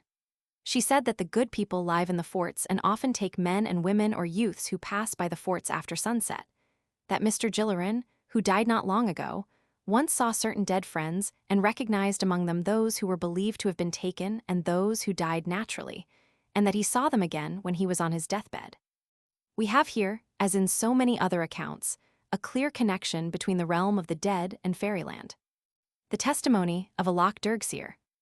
Neil Colton, 73 years old, who lives in Tamlach Townland, on the shores of Loch Derg, County Donegal, has a local reputation for having seen the gentle folk, and so I called upon him. As we sat round his blazing turf fire, and in the midst of his family of 3 sturdy boys, for he married late in life, this is what he related. A girl recovered from fairy one day, just before sunset in midsummer, and I a boy then, my brother and cousin and myself were gathering bilberries, whortleberries, up by the rocks at the back of here, when all at once we heard music. We hurried round the rocks, and there we were within a few 100 feet of 6 or 8 of the gentle folk, and they dancing. When they saw us, a little woman dressed all in red came running out from them towards us, and she struck my cousin across the face with what seemed to be a green rush. We ran for home as hard as we could, and when my cousin reached the house, she fell dead. Father saddled a horse and went for Father Ryan. When Father Ryan arrived, he put a stole about his neck and began praying over my cousin and reading psalms and striking her with the stole, and in that way brought her back. He said if she had not caught hold of my brother, she would have been taken forever. The gentlefolk are not earthly people, they are a people with a nature of their own. Even in the water there are men and women of the same character. Others have caves in the rocks, and in them rooms and apartments. These races were terribly plentiful 100 years ago, and they'll come back again. My father lived 2 miles from here, where there were plenty of the gentle folk. In olden times, they used to take young folks and keep them and draw all the life out of their bodies. Nobody could ever tell their nature exactly. Evidence from County Fermanagh. From James Somerville, 88 years old, who lives in the country near Irvinstown, I heard much about the wee people and about banshees, and then the following remarkable story concerning the good people. Traveling clairvoyance through fairy agency from near Ederney, County Fermanagh, about 70 years ago, a man whom I knew well was taken to America on Hallow Eve night, and they, the good people, made him look down a chimney to see his own daughter cooking at a kitchen fire. Then they took him to another place in America, where he saw a friend he knew. The next morning he was at his own home here in Ireland. This man wrote a letter to his daughter to know if she was at the place and at the work on Hallow Eve night, and she wrote back that she was. He was sure that it was the good people who had taken him to America and back in one night. Evidence from County Antrim. At the request of Major R.G. Barry, MRIA, of Richel Castle, Armagh, Mr. H. Higginson, of Glenavy, County Antrim, collected all the material he could find concerning the fairy tradition in his part of County Antrim, and sent to me the results, from which I have selected the very interesting, and in some respects unique tales which follow. The Fairies and the Weaver. Ned Judge, of Sophie's Bridge, was a weaver.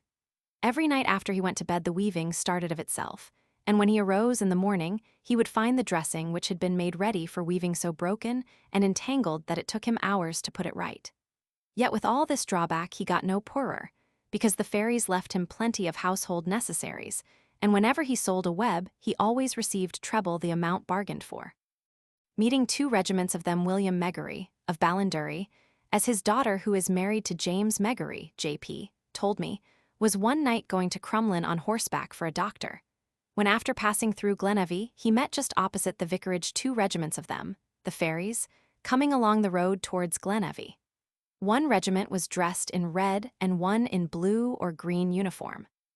They were playing music, but when they opened out to let him pass through the middle of them the music ceased until he had passed by. In Cuchulain's country, a civil engineer's testimony. In the heroic days of pagan Ireland, as tradition tells, the ancient earthworks, now called the Navan Rings just outside Armagh, were the stronghold of Cuchulain and the Red Branch Knights. And later, under Patrick, Armagh itself, one of the old mystic centres of Erin, became the ecclesiastical capital of the Gaels. And from this romantic country, one of its best-informed native sons, a graduate civil engineer of Dublin University, offers the following important evidence. The fairies are the dead. When I was a youngster near Armagh, I was kept good by being told that the fairies could take bad boys away. The sane belief about the fairies, however, is different, as I discovered when I grew up. The old people in County Armagh seriously believe that the fairies are the spirits of the dead, and they say that if you have many friends deceased, you have many friendly fairies, or if you have many enemies deceased, you have many fairies looking out to do you harm. Food offerings to place fairies it was very usual formerly, and the practice is not yet given up, to place a bed, some other furniture, and plenty of food in a newly constructed dwelling the night before the time fixed for moving into it. And if the food is not consumed, and the crumbs swept up by the door in the morning, the house cannot safely be occupied. I know of 2 houses now that have never been occupied, because the fairies did not show their willingness and goodwill by taking food so offered to them. On the slopes of Slieve Gullion. In climbing to the summit of Cuchulain's mountain, which overlooks parts of the territory made famous by the cattle raid of Cooley. I met John O'Hare, 68 years old, of Longfield Townland, leading his horse to pasture, and I stopped to talk with him about the good people. The good people in this mountain, he said, are the people who have died and been taken. The mountain is enchanted. The fairy overflowing of the Mealcheston old woman came to the wife of Stephen Callaghan and told her not to let Stephen cut a certain hedge. It is where we shelter at night, the old woman added, and Mrs. Callaghan recognized the old woman as one who had been taken in confinement. A few nights later, the same old woman appeared to Mrs. Callaghan and asked for charity, and she was offered some meal, which she did not take. Then she asked for lodgings, but did not stop. When Mrs. Callaghan saw the meal chest next morning, it was overflowing with meal. It was the old woman's gift for the hedge. The testimony of two Dramantee percipients. After my friend, the Reverend Father L. Donnellan, C.C. of Dramantee, County Armagh, had introduced me to Alice Cunningham of his parish, and she had told much about the gentle folk. She emphatically declared that they do exist, and this in the presence of Father Donnellan, because she has often seen them on Carrickbroad Mountain, near where she lives. And she then reported as follows concerning enchanted Slieve Gullion. The she-guardian of Slieve Gullion, the top of Slieve Gullion is a very gentle place. A fairy has her house there by the lake, but she is invisible. She interferes with nobody. I hear of no gentler places about here than Carrickbroad and Slieve Gullion. Father Donnellan and I called next upon Thomas McCrink and his wife at Carafamion, because Mrs. McCrink claims to have seen some of the good people, and this is her testimony. Nature of the good people I've heard and felt the good people coming on the wind, and I once saw them down in the middle field on my father's place playing football. They are still on earth. Among them are the spirits of our ancestors, and these rejoice whenever good fortune comes our way, for I saw them before my mother won her land after a long legal contest in the field rejoicing. Some of the good people I have thought were fallen angels, though these may be dead people whose time is not up. We are only like shadows in this world. My mother died in England, and she came to me in the spirit. I saw her plainly. I ran to catch her, but my hands ran through her form as if it were mere mist. Then there was a crack, and she was gone. And finally, after a moment, our percipient said, "The fairies once passed down this lane here on a Christmas morning, and I took them to be suffering souls out of purgatory, going to Mass." The testimony of a Dramantee seeress. Father Donnellan, the following day, took me to talk with almost the oldest woman in his parish, Mrs. Biddy Grant, 86 years old, of Upper Tuffle, beside Slieve Gullion. Mrs. Grant is a fine specimen of an Irishwoman, with white hair, clear complexion, and an expression of great natural intelligence, though now somewhat feeble from age. Her mind is yet clear, however, and her testimony is substantiated by this statement from her own daughter, who lives with her. My mother has the power of seeing things. It is a fact with her that spirits exist. She has seen much, even in her old age, and what she is always telling me scares me half to death. The following is Mrs. Grant's direct testimony given at her own home, on September 20, 1909, in answer to our question if she knew anything about the good people. Seeing the good people, as the dead, I saw them once as plain as can be, big, little, old, and young. I was in bed at the time, and a boy whom I had reared since he was born was lying ill beside me. Two of them came and looked at him, then came in three of them. One of them seemed to have something like a book, and he put his hand to the boy's mouth. Then he went away, while others appeared, opening the back window to make an avenue through the house, and through this avenue came great crowds. At this I shook the boy and said to him, "Do you see anything?"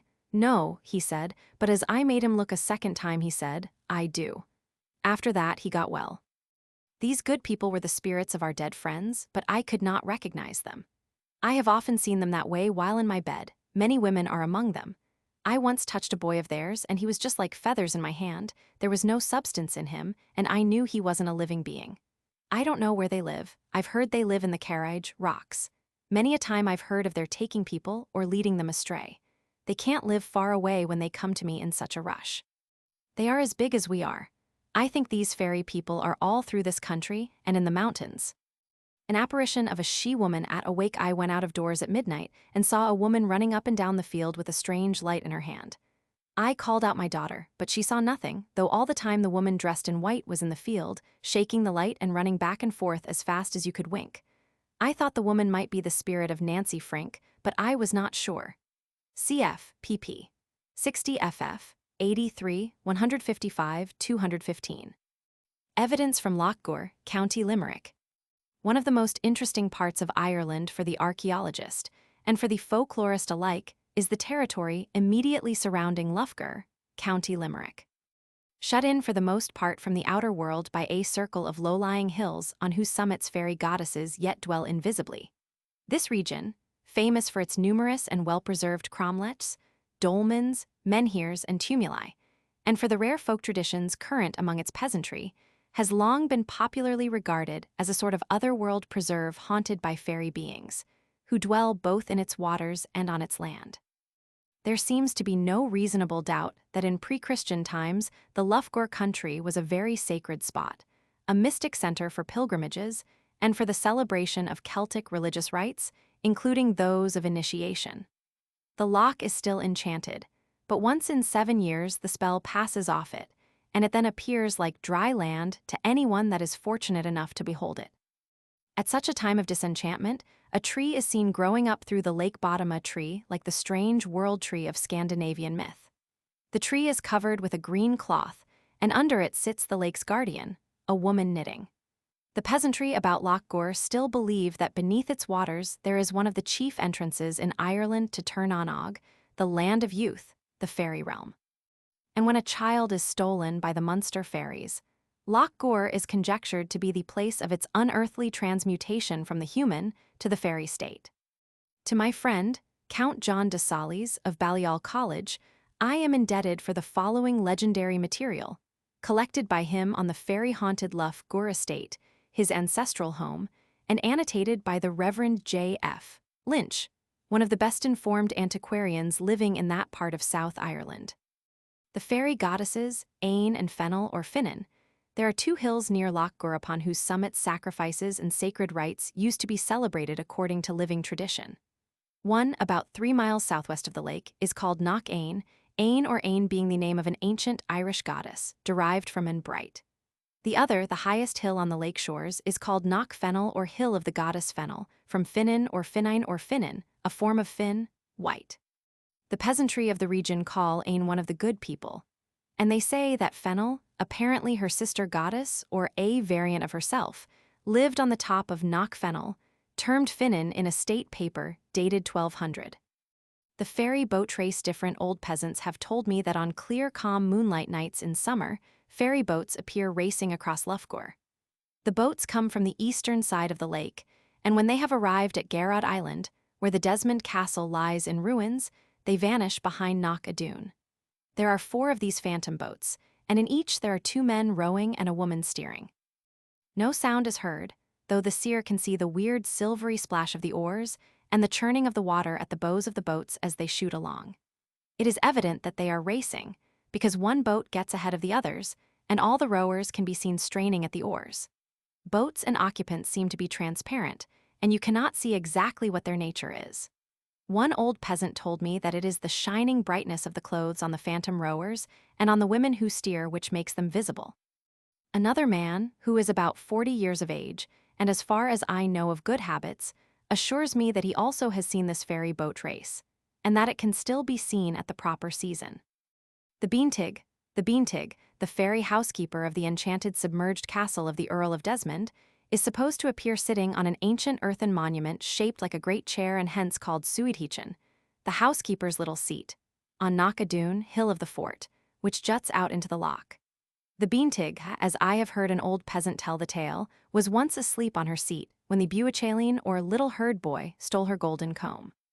When the Beantig awoke and saw what had happened, she cast a curse upon the cattle of the Buachaline, and soon all of them were dead. And then the little herd boy himself died. But before his death, he ordered the golden comb to be cast into the lough. Lochgore fairies in general, the peasantry in the Lochgore region commonly speak of the good people, or of the kind people, or of the little people, their names for the fairies. The leprechaun indicates the place where hidden treasure is to be found. If the person to whom he reveals such a secret makes it known to a second person, the first person dies, or else no money is found. In some cases, the money is changed into ivy leaves or into furze blossoms. I am convinced that some of the older peasants still believe in fairies. I used to go out on the lake occasionally on moonlight nights, and an old woman supposed to be a wise woman, a seeress, hearing about my doing this, told me that under no circumstances should I continue the practice, for fear of them people, the fairies. One evening in particular I was warned by her not to venture on the lake.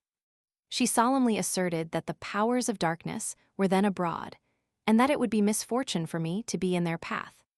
Under ordinary circumstances, as a very close observer of the Loch Gur peasantry informs me, the old people will pray to the saints, but if by any chance such prayers remain unanswered, they then invoke other powers, the fairies, the goddesses Ain and Fennel, or other pagan deities, whom they seem to remember in a vague subconscious manner through tradition.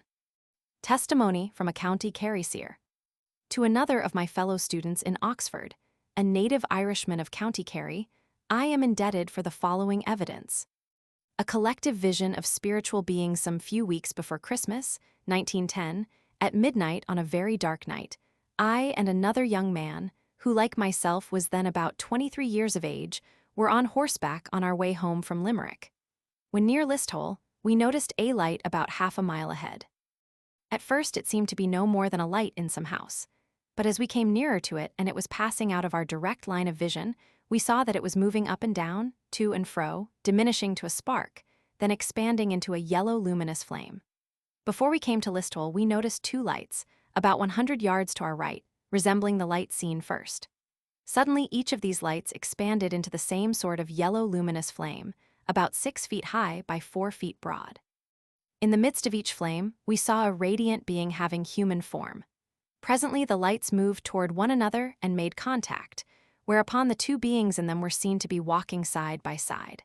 The beings' bodies were formed of a pure dazzling radiance, white like the radiance of the sun, and much brighter than the yellow light or aura surrounding them.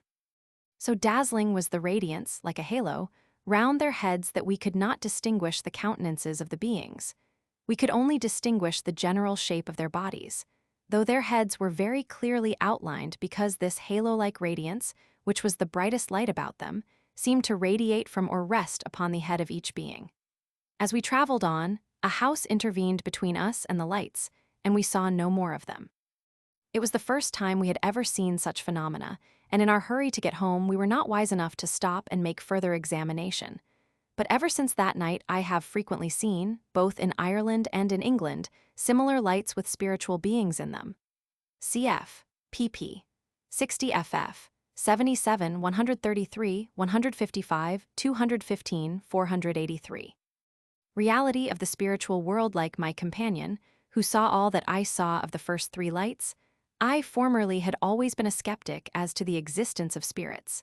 Now I know that there is a spiritual world. My brother, a physician, had been equally skeptical until he saw, near our home at Listowel, similar lights containing spiritual beings, and was obliged to admit the genuineness of the phenomena.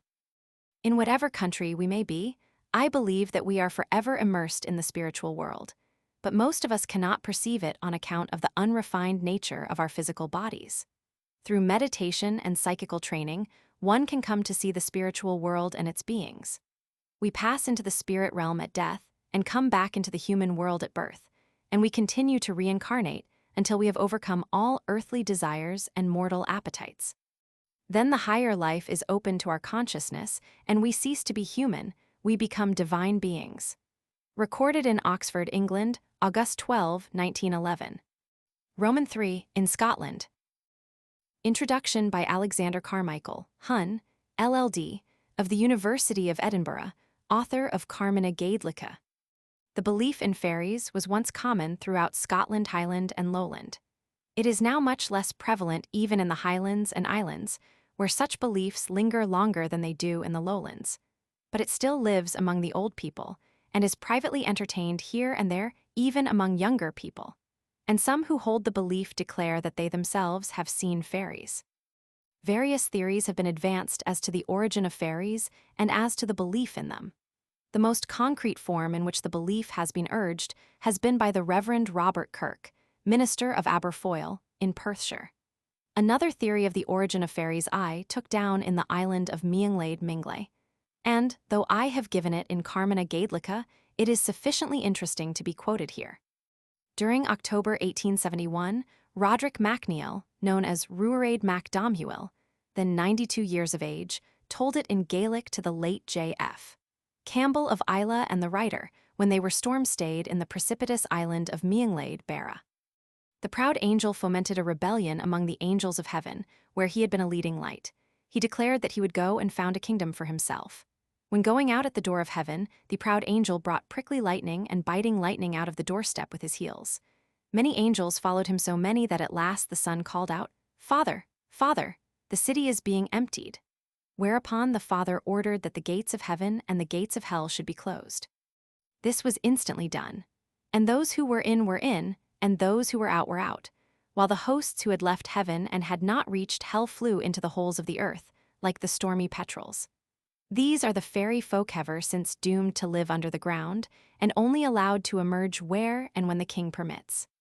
They are never allowed abroad on Thursday, that being Columba's day, nor on Friday, that being the sun's day, nor on Saturday, that being Mary's day, nor on Sunday, that being the Lord's day. God be between me and every fairy, every ill wish and every druidry. Today is Thursday on sea and land. I trust in the king that they do not hear me. On certain nights when their brutine bowers are open and their lamps are lit, and the song and the dance are moving merrily, the fairies may be heard singing lightheartedly. Not of the seed of Adam are we, nor is Abraham our father, but of the seed of the proud angel, driven forth from heaven.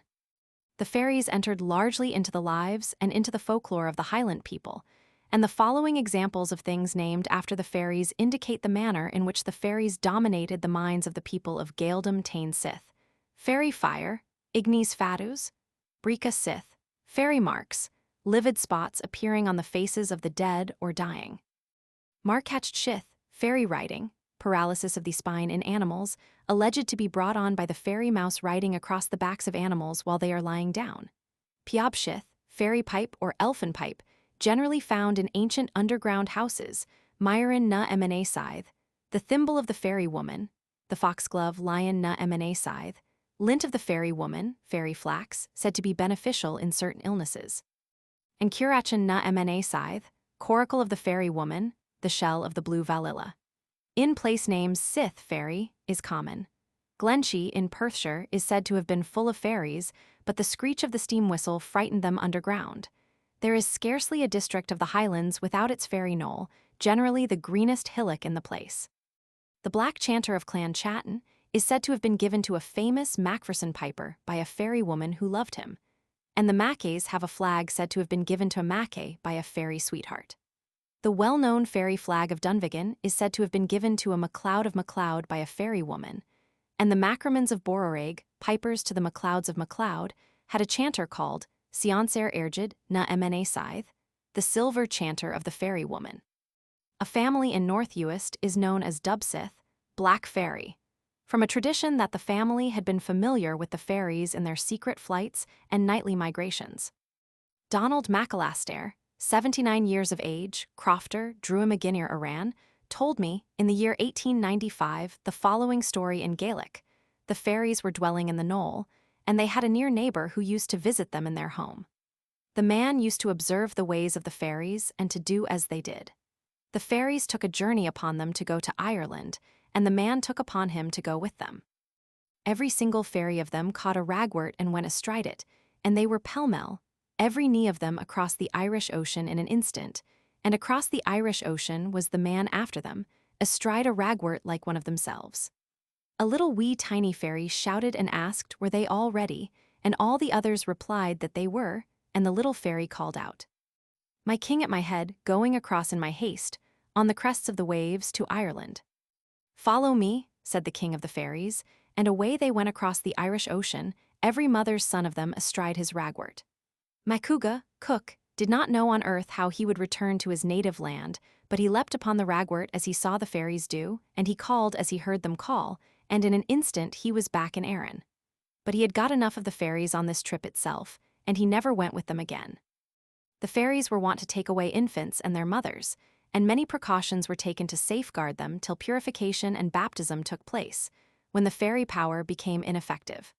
Placing iron about the bed, burning leather in the room, giving mother and child the milk of a cow which had eaten of the mothin, pearlwort, pinguicula vulgaris, a plant of virtue, and similar means were taken to ensure their safety.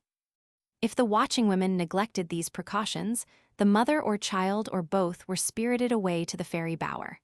Many stories are current on this subject. Sometimes the fairies helped human beings with their work, coming in at night to finish the spinning or the housework, or to thresh the farmer's corn or fan his grain.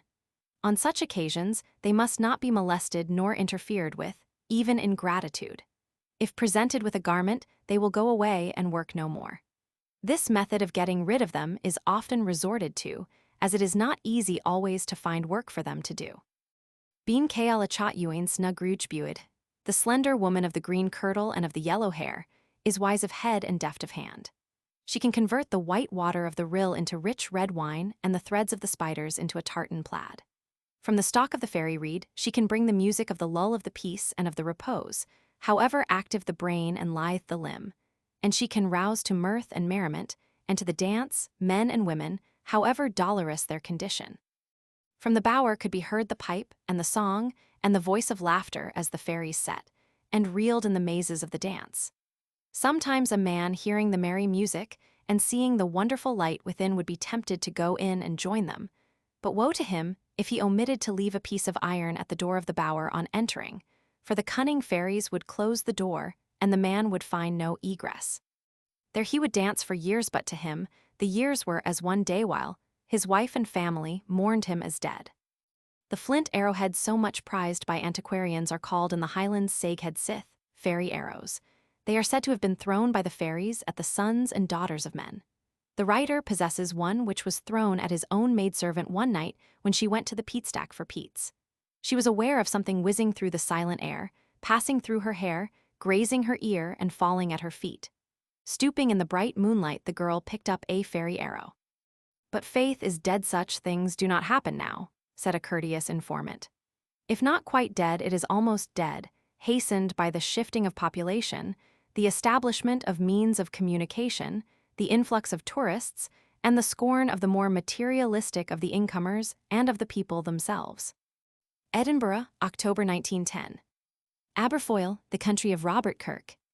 My first hunt for fairies in Scotland began at Aberfoyle, where the Highlands and the Lowlands meet, and in the very place where Robert Kirk, the minister of Aberfoyle, was taken by them in the year 1692. The minister spent a large part of his time studying the ways of the good people, and he must have been able to see them, for he was a seventh son. Mrs. J. MacGregor, who keeps the key to the old churchyard where there is a tomb to Kirk, though many say there is nothing in it but a coffin filled with stones, told me that Kirk was taken into the fairy knoll, which she pointed to just across a little valley in front of us, and is there yet, for the hill is full of caverns, and in them the good people have their homes. And she added that Kirk appeared to a relative of his after he was taken, and said that he was in the power of the good people and couldn't get away. "But," says he, "I can be set free if you will have my cousin do what I tell him when I appear again at the christening of my child in the parsonage." According to Mr. Andrew Lang, who reports the same tradition in more detail in his admirable introduction to the Secret Commonwealth, the cousin was Graham of Duckray, and the thing he was to do was to throw a dagger over Kirk's head. Graham was at hand at the christening of the posthumous child, but was so astonished to see Kirk appear as Kirk said he would, that he did not throw the dagger, and so Kirk became a perpetual prisoner of the good people.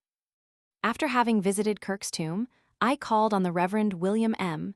Taylor, the present successor of Kirk, and as we sat together in the very room where Kirk must have written his Secret Commonwealth, he told me that tradition reports Kirk as having been taken by the fairies while he was walking on their hill, which is but a short way from the parsonage. At the time of his disappearance, people said he was taken because the fairies were displeased with him for prying into their secrets. At all events, it seems likely that Kirk was taken ill very suddenly with something like apoplexy while on the fairy knoll and died there. I have searched the presbytery books and find no record of how Kirk's death really took place, but of course there is not the least doubt of his body being in the grave. So thus, according to Mr. Taylor, we are to conclude that if the fairies carried off anything, it must have been the spirit or soul of Kirk. I talked with others round Aberfoyle about Kirk, and some would have it that his body and soul were both taken, and that what was buried was no corpse at all. Mrs. Margaret MacGregor, one of the few Gaelic speakers of the old school left in Aberfoyle, holds another opinion, for she said to me, "Nothing could be surer than that the good people took Kirk's spirit only." In the Aberfoyle country, the fairy faith, save for the stories about Kirk, which will probably persist for a long time yet, is rapidly passing. In fact, it is almost forgotten now. Up to 30 years ago, as Mr. Taylor explained, before the railway reached Aberfoyle, belief in fairies was much more common. Nowadays, he says, there is no real fairy lore among the peasants. 50 to 60 years ago there was. And in his opinion, the fairy people of 300 years ago in Scotland were a distinct race by themselves. They had never been human beings. The belief in them was a survival of paganism, and not at all an outgrowth of Christian belief in angelic hosts. A Scotch minister's testimony. A Protestant minister of Scotland will be our next witness. He is a native of RHÄS, though he draws many of his stories from the Western Hebrides, where his calling has placed him. Because he speaks from personal knowledge of the living fairy faith, as it was in his boyhood and is now, and chiefly because he has had the rare privilege of conscious contact with the fairy world, his testimony is of the highest value. Reality of fairies. When I was a boy, I was a firm believer in fairies, and now, as a Christian minister, I believe in the possibility and also the reality of these spiritual orders, but I wish only to know those orders which belong to the realm of grace. It is very certain that they exist. I have been in a state of ecstasy and have seen spiritual beings which form these orders. I believe in the actuality of evil spirits, but people in the Highlands having put aside paganism, evil spirits are not seen now. This explanation was offered of how fairies may exist and yet be invisible. Our Savior became invisible though in the body. And, as the scriptures suggest, I suppose we are obliged to concede a similar power of invisibility to spirits as well, good and evil ones alike. Precautions against fairies. I remember how an old woman pulled me out of a fairy ring to save me from being taken. If a mother takes some bindweed and places it burnt at the ends over her babe's cradle, the fairies have no power over the child. The bindweed is a common roadside convolvulus. As a boy, I saw two old women passing a babe over red-hot coals, and then drop some of the cinders in a cup of water and give the water to the babe to drink, in order to cure it of a fairy stroke.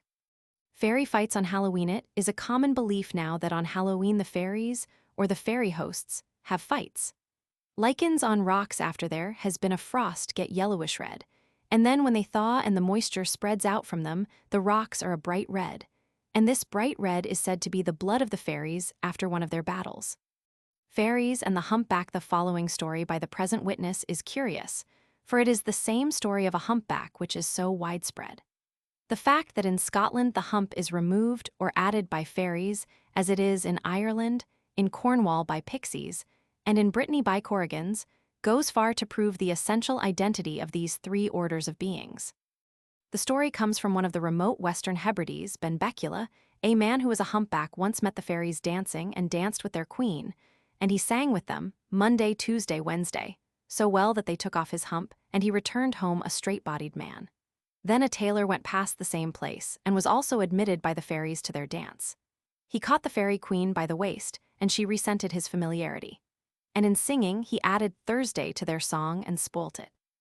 To pay the tailor for his rudeness and ill manners, the dancers took up the hump they had just removed from the first man and clapped it on his back, and the conceited fellow went home a humpback. Libations to fairies. An elder in my church knew a woman who was accustomed, in milking her cows, to offer libations to the fairies. The woman was later converted to Christ and gave up the practice, and as a result, one of her cows was taken by the fairies. Then she revived the practice. The fairy queen who watches over cows is called Gruagach in the islands, and she is often seen. In pouring libations to her and her fairies, various kinds of stones, usually with hollows in them, are used. In Lewis, libations are poured to the goddess of the sea, called Shoni, in order to bring in seaweed. Until modern times in Iona, similar libations were poured to a god corresponding to Neptune. In the Highlands, I had the pleasure as well as the great privilege of setting out from Inverness on a bright, crisp September morning in company with Dr. Alexander Carmichael, the well-known folklorist of Scotland, to study the fairy faith as it exists now in the Highlands round Tomatin, a small country village about 20 miles distant. We departed by an early train, and soon reaching the Tomatin country began our search. Dr. Carmichael for evidence regarding rare and curious Scotch beliefs connected with folk magic, such as blood stopping at a distance and removing motes in the eye at a distance, and I for Highland ghosts and fairies. Our first experience was with an old man whom we met on the road between the railway station and the post office, who could speak only Gaelic. Dr. Carmichael talked with him a while, and then asked him about fairies, and he said there were some living in a cave some way off. But as the distance was rather too far, we decided not to call on them. Then we went on to see the postmaster, Mr. John MacDougall, and he told us that in his boyhood the country folk round Tomatin believed thoroughly in fairies. He said they thought of them as a race of spirits capable of making themselves visible to mortals, as living in underground places, as taking fine, healthy babes and leaving changelings in their place. These changelings would waste away and die in a short time after being left. So firmly did the old people believe in fairies then that they would ridicule a person for not believing. And now quite the reverse state has come about. The testimony of John Dunbar, of Inverine. We talked with other Highlanders in the country round Tomatin and heard only echoes, mostly fragmentary, of what their forefathers used to believe about fairies. But at Inverine, we discovered John Dunbar, a Highlander who really knows the fairy faith and is not ashamed to explain it. Speaking partly from experience and partly from what he has heard his parents relate concerning the good people, he said, "The sheep and the fairy hunting, I believe people saw fairies, but I think one reason no one sees them now is because every place in this parish where they used to appear has been put into sheep and deer and grouse and shooting. According to tradition, Coig na Fearn is the place where the last fairy was seen in this country. Before the big sheep came, the fairies are supposed to have had a premonition that their domains were to be violated by them. A story is told of a fight between the sheep and fairies, or else of the fairies hunting the sheep. James Macqueen, who could traffic with the fairies, whom he regarded as ghosts or spirits, one night on his old place, which now is in sheep, was lying down all alone and heard a small and big barking of dogs, and a small and big bleating of sheep, though no sheep were there then. It was the fairy hunting he heard. I put an axe under my head, and I had no fear therefore," he always repeated when telling the story. I believe the man saw and heard something, and Macqueen used to aid the fairies, and on that account, as he was in the habit of saying, he always found more meal in his chest than he thought he had. Fairies, my grandmother believed firmly in fairies, and I have heard her tell a good many stories about them. They were a small people dressed in green and had dwellings underground in dry spots. Fairies were often heard in the hills over their pointing, and I believe something was there. They were awful for music and used to be heard very often playing the bagpipes. A woman wouldn't go out in the dark after giving birth to a child before the child was christened, so as not to give the fairies power over her or the child. And I have heard people say that if fairies were refused milk and meat, they would take a horse or a cow, and that if well treated, they would repay all gifts. Time in fairyland people would be 20 years in fairyland, and it wouldn't seem more than a night. A bridegroom who was taken on his wedding day was in fairyland for many generations, and, coming back, thought it was next morning. He asked where all the wedding guests were, and found only one old woman who remembered the wedding. Highland legend of the Deada's Eye have found to be the case in all Celtic countries equally. Fairy stories nearly always, in accordance with the law of psychology known as the association of ideas, give place to or are blended with legends of the dead. This is an important factor for the psychological theory, and what follows proves the same ideas to be present to the mind of Mr. Dunbar. Some people after death are seen in their old haunts, no mistake about it. A bailiff had false corn and meal measures, and so after he died, he came back to his daughter and told her he could have no peace until the measures were burned. She complied with her father's wish, and his spirit was never seen again. I have known also of phantom funerals of people who died soon afterwards being seen on the road at night. To the Western Hebrides. From Inverness, I began my journey to the Western Hebrides. While I waited for the steamer to take me from Kyle to the Isle of Skye, an old man with whom I talked on the docks said this about Neil Mackintosh of Black Island: "You can't argue with the old man that he hasn't seen fairies. He can tell you all about them." Evidence from the Isle of Skye. Miss Frances Talmy, who was born at Uignish, Isle of Skye, and has lived many years in the Isle in close touch with some of its oldest folk, contributes, from Edinburgh, the evidence which follows. The first two tales were told in the parish of Minginish a number of years ago by Mary MacDonald, a goat herd, and have their setting in the region of the Coolian range of mountains on the west side of Skye. The fatal Pete Emberen aged nurse who had fallen fast asleep as she sat by the fire was holding on her knees a newly born babe. The mother, who lay in bed gazing dreamily, was astonished to see three strange little women enter the dwelling. They approached the unconscious child, and she who seemed to be their leader was on the point of lifting it off the nurse's lap, when the third exclaimed, "Oh, let us leave this one with her, as we have already taken so many." "So be it," replied the senior of the party in a tone of displeasure, "but when that peat now burning on the hearth shall be consumed, her life will surely come to an end." Then the three little figures passed out. The good wife, recognizing them to be fairies, sprang from her bed and poured over the fire all the water she could find, and extinguished the half-burnt ember. This she wrapped carefully in a piece of cloth and deposited at the very bottom of a large chest, which afterwards she always kept locked. Years passed, and the babe grew into a beautiful young woman. In the course of time she was betrothed, and according to custom, not appearing in public at church on the Sunday preceding the day appointed for her marriage, remained at home alone. To amuse herself, she began to search the contents of all the keeping places in the house, and came at last to the chest containing the peat ember. In her haste, the good mother had that day forgotten the key of the chest, which was now in the lock. At the bottom of the chest, the girl found a curious packet containing nothing but a morsel of peat, and this apparently useless thing she tossed away into the fire. When the peat was well kindled, the young girl began to feel very ill, and when her mother returned was dying. The open chest and the blazing peat explained the cause of the calamity. The fairy's prediction was fulfilled. Results of refusing fairy hospitality to women were walking toward the point when one of them, hearing churning going on under a hillock, expressed aloud a wish for some buttermilk. No sooner had she spoken than a very small figure of a woman came out with a bowlful and offered it to her. But the thirsty woman, ignorant of fairy customs and the penalty attending their infringement, declined the kind offer of refreshment and immediately found herself a prisoner in the hillock. She was led to an apartment containing a chest full of meal and a great bag of wool, and was told by the fairy that when she had eaten all the meal and spun all the wool she would be free to return to her home. The prisoner at once set herself to eating and spinning assiduously, but without apparent result, and despairing of completing the task, consulted an old man of very sad countenance who had long been a captive in the hillock. He willingly gave her his advice, which was to wet her left eye with saliva each morning before she settled down to her task.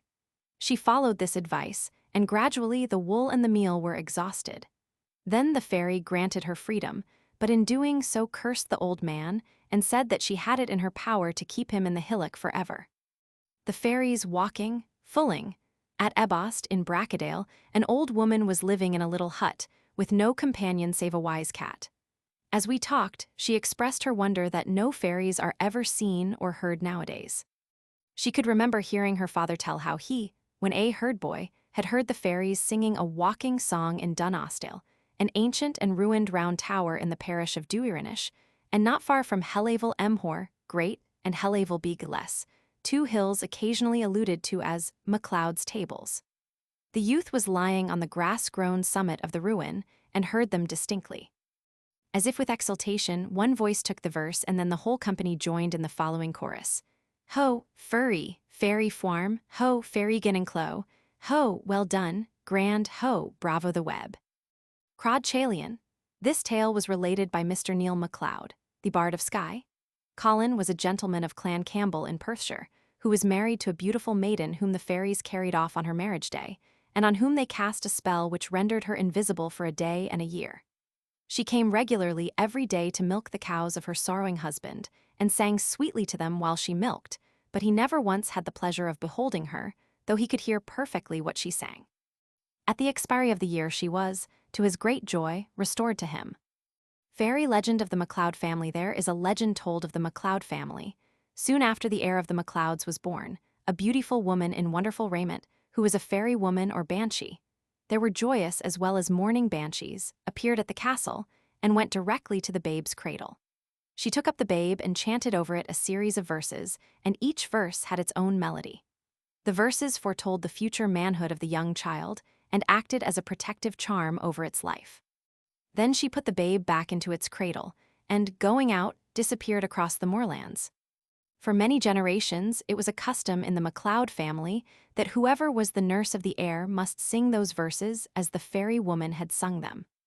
After a time, the song was forgotten, but at a later period, it was partially recovered, and today it is one of the proud folklore heritages of the MacLeod family. Origin and nature of the fairy faith. Finally, with respect to the origin and nature of the Scotch fairy faith, Miss Talmy states, "As a child I was not permitted to hear about fairies. At 20 I was seeking and trying to understand the beliefs of my fathers in the light of modern ideas. I was very determined not to lose the past. The fairy lore originated in a cultured class in very ancient times. The peasants inherited it, they did not invent it. With the loss of Gaelic in our times came the loss of folk ideals. The classical and English influences combined had a killing effect, so that the instinctive religious feeling which used to be among our people when they kept alive the fairy traditions is dead. We have intellectually constructed creeds and doctrines which take its place. We always thought of fairies as mysterious little beings living in hills. They were capricious and irritable, but not wicked. They could do a good turn as well as a bad one. They were not aerial, but had bodies which they could make invisible, and they could make human bodies invisible in the same way. Besides their hollow knolls and mounds, there seemed to be a subterranean world in which they also lived, where things are like what they are in this world. The Isle of Barra, Western Hebrides. We pass from Cuchulain's beautiful island to what is now the most Celtic part of Scotland, the Western Hebrides, where the ancient life is lived yet, and where the people have more than a faith in spirits and fairies. And no one of the Western Hebrides, perhaps excepting the tiny island of RHº, has changed less during the last 500 years than Barra. Our Barra guide and interpreter, Michael Buchanan, a native and a lifelong resident of Barra, is 70 years old, yet as strong and active as a city man at 50. He knows intimately every old man on the island, and as he was able to draw them out on the subject of the good people as no stranger could do, I was quite willing, as well as obliged on account of the Scotch Gaelic, to let him act on my behalf in all my collecting on Barra. Mr. Buchanan is the author of a little book called The MACNEIL'S of Barra Genealogy, published in the year 1902. He was the official interpreter before the Commission of Inquiry, which was appointed by the British Parliament in 1883 to search into the oppression of landlordism in the Highlands and Islands, and he acted in the same capacity before the Crofters Commission and the Deer Forest Commission. We therefore feel perfectly safe in allowing him to present, before our jury trying the fairy faith, the evidence of the Gaelic-speaking witnesses from Barra. John MacNeil's testimony. We met the first of the Barra witnesses on the top of a rocky hill where the road from Castle Bay passes. He was carrying on his back a sack of sand heavy enough for a college athlete, and he an old man between 70 and 80 years of age. Michael Buchanan has known John MacNeil all his life, for they were boys together on the island, and there is not much difference between them in age, our interpreter being the younger. Then the three of us sat down on a grassy knoll, all the world like a fairy knoll, though it was not. And when pipes were lit and the weather had been discussed, there was introduced the subject of the good people all in Gaelic. For our witness now about to testify knows no English, and what John MacNeil said is thus interpreted by Michael Buchanan. A fairies visit. Yes, I have, in answer to a question if he had heard of people being taken by the good people or fairies. A fairy woman visited the house of a young wife here in Barra, and the young wife had her baby on her breast at the time. The first words uttered by the fairy woman were, "Heavy is your child," and the wife answered, "Light is everybody who lives the longest." "Were it not that you have answered my question," said the fairy woman, and understood my meaning, you should have been less your child." And then the fairy woman departed. Fairy Singing My mother and 2 other women well known here in Barra went to a hill one day to look after their sheep, and, a thick fog coming on, they had to rest a while. They then sat down upon a knoll and began to sing a walking, cloth-working song as follows: "It is early today that I have risen." And, as they sang, a fairy woman in the rocks responded to their song with one of her own. Nature of fairies. Then the question was asked if fairies were men or spirits, and this is the reply: "I never saw any myself, and so cannot tell, but they must be spirits from all that the old people tell about them, or else how could they appear and disappear so suddenly?"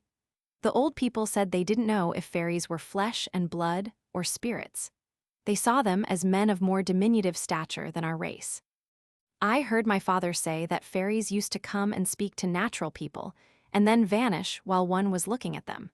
Fairy women used to go into houses and talk, and then vanish. The general belief was that the fairies were spirits who could make themselves seen or not seen at will, and when they took people, they took body and soul together. The testimony of John Campbell, 94 years old. Our next witness from Barra is John Campbell, who is 94 years old, yet clear-headed. He was born on Barra at Esgallery and lives near there now at Bruvig. We were on our way to call at his home when we met him coming on the road, with a cane in each hand and a small sack hanging from one of them. Michael saluted him as an old acquaintance, and then we all sat down on a big boulder in the warm sunshine beside the road to talk. The first thing John wanted was tobacco, and when this was supplied, we gradually led from one subject to another until he was talking about fairies. And this is what he said about them. The fairy and the fountain eye had a companion by the name of James Galbraith, who was drowned about 40 years ago, and one time he was crossing from the west side of the island to the east side, to the township called Esgallery, and feeling thirsty took a drink out of a spring well on the mountainside. After he had taken a drink, he looked about him and saw a woman clad in green, and imagined that no woman would be clad in such a color except a fairy woman. He went on his way, and when he hadn't gone far, looked back, and, as he looked, saw the woman vanish out of his sight. He afterwards reported the incident at his father's house in Esgallery, and his father said he also had seen a woman clad in clothes of green at the same place some nights before. A stepson pitied by the fairies. I heard my father say that a neighbor of his father, that is of my grandfather, was married twice, and had 3 children from the first marriage, and when married for the second time, a son and daughter. His second wife did not seem to be kind enough to the children of the first wife, neglecting their food and clothing and keeping them constantly at hard work in the fields and at herding. One morning, when the man and his second wife were returning from Mass, they passed the pasture where their cows were grazing and heard the enjoyable skirls of the bagpipes. The father said, "What may this be?" and going off the road found the eldest son of the first wife playing the bagpipes to his heart's pleasure, and asked him earnestly, "How did you come to play the bagpipes so suddenly, or where did you get this splendid pair of bagpipes?" The boy replied, "An old man came to me while I was in the action of roasting pots in a pit fire and said, 'Your stepmother is bad to you and in ill will towards you.' I told the old man I was sensible that that was the case, and then he said to me, 'If I give you a trade, will you be inclined to follow it?' I said yes, and the old man then continued, 'How would you like to be a piper by trade?' 'I would gladly become a piper,' says I, 'but what am I to do without the bagpipes and the tunes to play?' 'I'll supply the bagpipes,' he said, 'and as long as you have them, you'll never want for the most delightful tunes.' The male descendants of the boy in question were all famous pipers thereafter, and the last of them was a piper to the late Cluny Macpherson of Cluny. Nature of fairies. At this point, Michael turned the trend of John's thoughts to the nature of fairies, with the following result. The general belief of the people here during my father's lifetime was that the fairies were more of the nature of spirits than of men made of flesh and blood, but that they so appeared to the naked eye that no difference could be marked in their forms from that of any human being, except that they were more diminutive. I have heard my father say it was the case that fairy women used to take away children from their cradles and leave different children in their places, and that these children who were left would turn out to be old men. At Barra Head, a fairy woman used to come to a man's window almost every night as though looking to see if the family was home. The man grew suspicious and decided the fairy woman was watching her chance to steal his wife, so he proposed a plan. It was then and still is the custom after thatching a house to rope it across with heather-spun ropes, and at the time, the man was busy spinning some of them. And he told his wife to take his place that night to spin the heather rope, and said he would take her spinning wheel. They were thus placed when the fairy woman made the usual look in at the window, and she, seeing that her intention was understood, said to the man, "You are yourself at the spinning wheel, and your wife is spinning the heather rope." I have heard it said that the fairies live in knolls on a higher level than that of the ground in general, and that fairy songs are heard from the faces of high rocks. The fairies of the air, the fairy or spirit hosts, are different from those in the rocks. A man whom I've seen, Roderick MacNeil, was lifted by the hosts and left 3 miles from where he was taken up. The hosts went at about midnight. A man awake at midnight is in danger. Cows and horses are sometimes shot in place of men, and why will be explained by later witnesses. Father MacDonald's opinions we then asked about the late Reverend Donald MacDonald, who had the reputation of knowing all about fairies and spirits when he lived here in these islands. And John said, "I have heard my wife say that she questioned Father MacDonald, who was then a parish priest here in Barra, and for whom she was a housekeeper, if it was possible that such beings or spirits as fairies were in existence. He said yes, and that they were those who left heaven after the fallen angels, and that those going out after the fallen angels had gone out were so numerous and kept going so long that St. Michael notified Christ that the throne was fast emptying, and when Christ saw the state of affairs, he ordered the doors of heaven to be closed at once, saying as he gave the order, 'Who is out, and who is in, is in.' And the fairies are as numerous now as ever they were before the beginning of the world." Cf. pp. 47, 53, 67, 76, 85, 109, 113, 116, 129, 154, 205, 212. Here we left John, and he, continuing on his way up the mountain road in an opposite direction from us and round a turn, disappeared almost as a fairy might. An aged piper's testimony. We introduce now as a witness Donald McKinnon, 96 years old, a piper by profession, and not only is he the oldest man on Barra, but also the oldest man among all our witnesses. He was born on the island of South Uist, one of the Western Hebrides north of Barra, and came to Barra in 1836, where he has lived ever since. In spite of being 4 years less than 100 in age, he greeted us very heartily, and as he did not wish us to sit inside, for his chimney happened not to be drawing very well, and was filling the straw-thatched cottage with peat smoke, we sat down outside on the grass and began talking. And as we came to fairies, this is what he said. "Nature of fairies, I believe that fairies exist as a tribe of spirits, and appear to us in the form of men and women. People who saw fairies can yet describe them as they appeared dressed in green. No doubt there are fairies in other countries as well as here. In my experience, there was always a good deal of difference between the fairies and the hosts. The fairies were supposed to be living without material food, whereas the hosts were supposed to be living upon their own booty. Generally, the hosts were evil and the fairies good, though I have heard that the fairies used to take cattle and leave their old men rolled up in the hides. One night an old witch was heard to say to the fairies outside the fold, 'We cannot get anything tonight.' The old men who were left behind and the hides of the animals taken usually disappeared very suddenly. I saw 2 men who used to be lifted by the hosts. They would be carried from South Uist as far south as Barra Head and as far north as RHÄS. Sometimes when these men were ordered by the hosts to kill men on the road, they would kill instead either a horse or a cow. For in that way, so long as an animal was killed, the injunction of the hosts was fulfilled." To illustrate at this point the idea of fairies, Donald repeated the same legend told by our former witness, John Campbell, about the emptying of heaven, and the doors being closed to keep the remainder of its population in. Then he told the following story about fairies. The fairy Beltai heard of an apprentice to carpentry who was working with his master at the building of a boat, a little distance from his house and near the sea. He went to work one morning and forgot a certain tool which he needed in the boat building. He returned to his carpenter shed to get it, and found the shed filled with fairy men and women. On seeing him, they ran away so greatly confused that one of the women forgot her gird belt, and he picked it up. In a little while she came back for the gird and asked him to give it her, but he refused to do so. Thereupon she promised him that he should be made master of his trade wherever his lot should fall without serving further apprenticeship. On that condition, he gave her the gird. And rising early next morning, he went to the yard where the boat was a building and put in 2 planks so perfectly that when the master arrived and saw them, he said to him, "Are you aware of anybody being in the building yard last night? For I see by the work done that I am more likely to be an apprentice than the person who put in those 2 planks, whoever he is. Was it you that did it?" The reply was in the affirmative, and the apprentice told his master the circumstances under which he gained the rapid mastership of his trade. Across the mountains.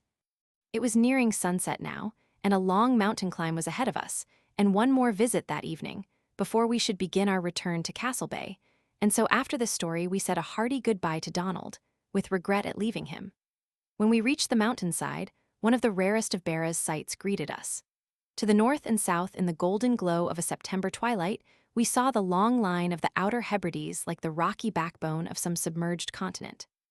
The scene and colors on the land and ocean, and in the sky seemed more like some magic vision, reflected from fairy by the good people for our delight, than a thing of our own world.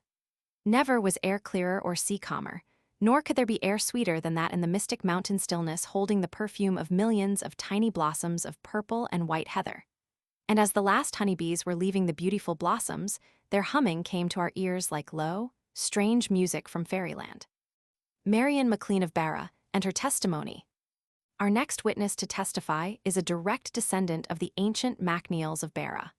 Her name now is Marion MacLean, and she lives in the mountainous center of Barra at Upper Borv.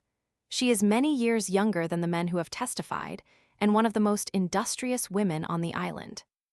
It was already dark and past dinner time when we entered her cottage, and so, as we sat down before a blazing peat fire, she at once offered us some hot milk and biscuits, which we were only too glad to accept. And, as we ate, we talked first about our hard climb in the darkness across the mountains, and through the thick heather bushes, and then about the big rock which has a keyhole in it, for it contains a secret entrance to a fairy palace.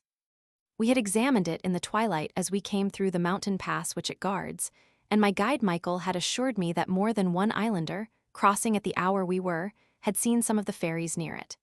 We waited in front of the big rock in hopes one might appear for our benefit, but in spite of our strong belief that there are fairies there, not a single one would come out. Perhaps they came and we couldn't see them, who knows? Fairies and fairy hosts sluag.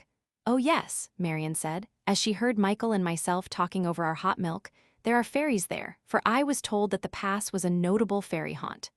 Then I said through Michael, "Can you tell us something about what these fairies are?"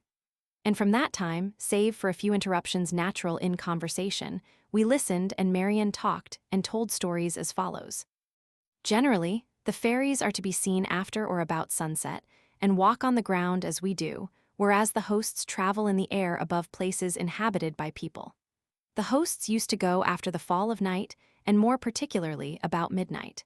You'd hear them going in fine weather against a wind like a covey of birds. And they were in the habit of lifting men in South Uist, for the hosts need men to help in shooting their javelins from their bows against women in the action of milking cows, or against any person working at night in a house over which they pass. And I have heard of good sensible men whom the hosts took, shooting a horse or cow in place of the person ordered to be shot. There was a man who had only 1 cow and 1 daughter. The daughter was milking the cow at night when the hosts were passing, and that human being whom the hosts had lifted with them was her father's neighbor. And this neighbor was ordered by the hosts to shoot the daughter as she was milking, but knowing the father and daughter, he shot the cow instead. The next morning he went where the father was and said to him, "You are missing the cow." "Yes," said the father, "I am." And the man who had shot the cow said, "Are you not glad your cow and not your daughter was taken?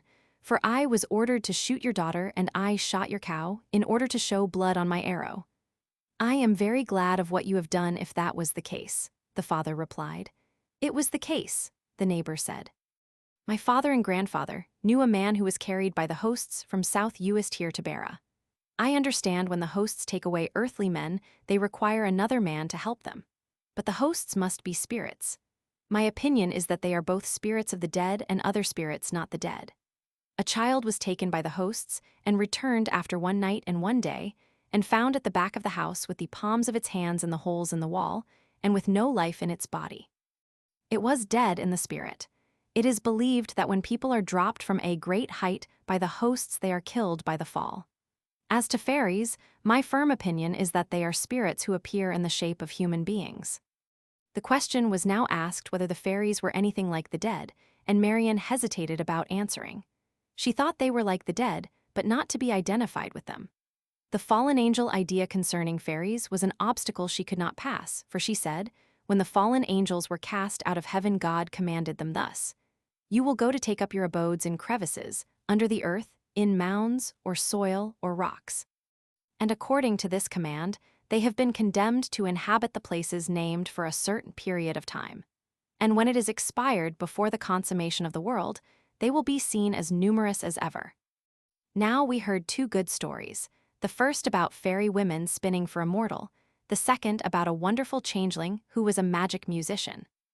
Fairy women spinners. I have heard my father, Alexander MacNeil, who is well known to Mr. Carmichael and to Mr. J. F. Campbell of Islay, say that his father knew a woman in the neighborhood who was in a hurry to have her stock of wool spun and made into cloth, and one night this woman secretly wished to have some women to help her.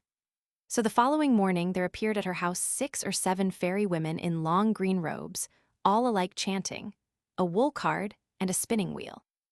And when they were supplied with the instruments they were so very desirous to get, they all set to work, and by midday of that morning the cloth was going through the process of the handloom.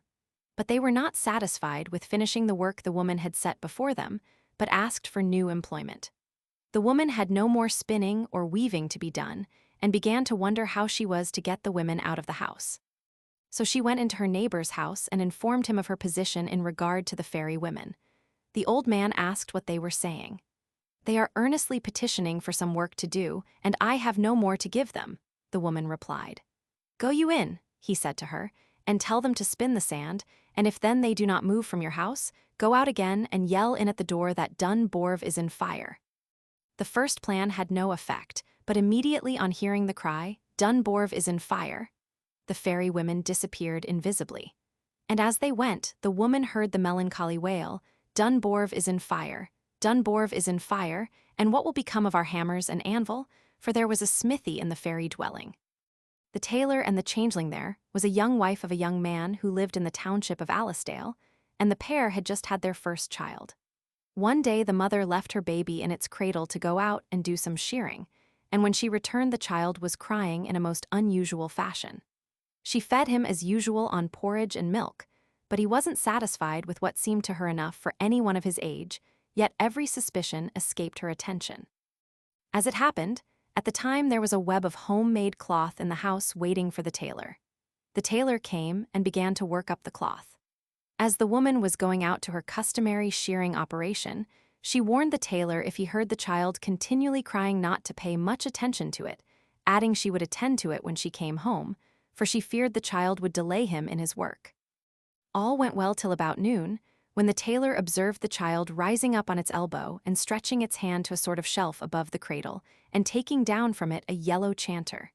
And then the child began to play. Immediately after the child began to play the chanter, the house filled with young fairy women all clad in long green robes, who began to dance, and the tailor had to dance with them. About 2 o'clock that same afternoon, the women disappeared unknown to the tailor, and the chanter disappeared from the hands of the child also unknown to the tailor. And the child was in the cradle crying as usual. The wife came home to make the dinner, and observed that the tailor was not so far advanced with his work as he ought to be in that space of time. However, when the fairy women disappeared, the child had enjoined upon the tailor never to tell what he had seen. The tailor promised to be faithful to the child's injunctions, and so he said nothing to the mother.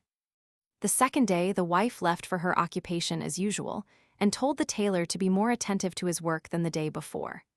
A second time at the same hour of the day, the child in the cradle, appearing more like an old man than a child, took the chanter and began to play. The same fairy women filled the house again and repeated their dance, and the tailor had to join them. Naturally, the tailor was as far behind with his work the second day as the first day, and it was very noticeable to the woman of the house when she returned. She thereupon requested him to tell her what the matter might be. Then he said to her, "I urge upon you after going to bed tonight not to fondle that child, because he is not your child, Nor is he a child.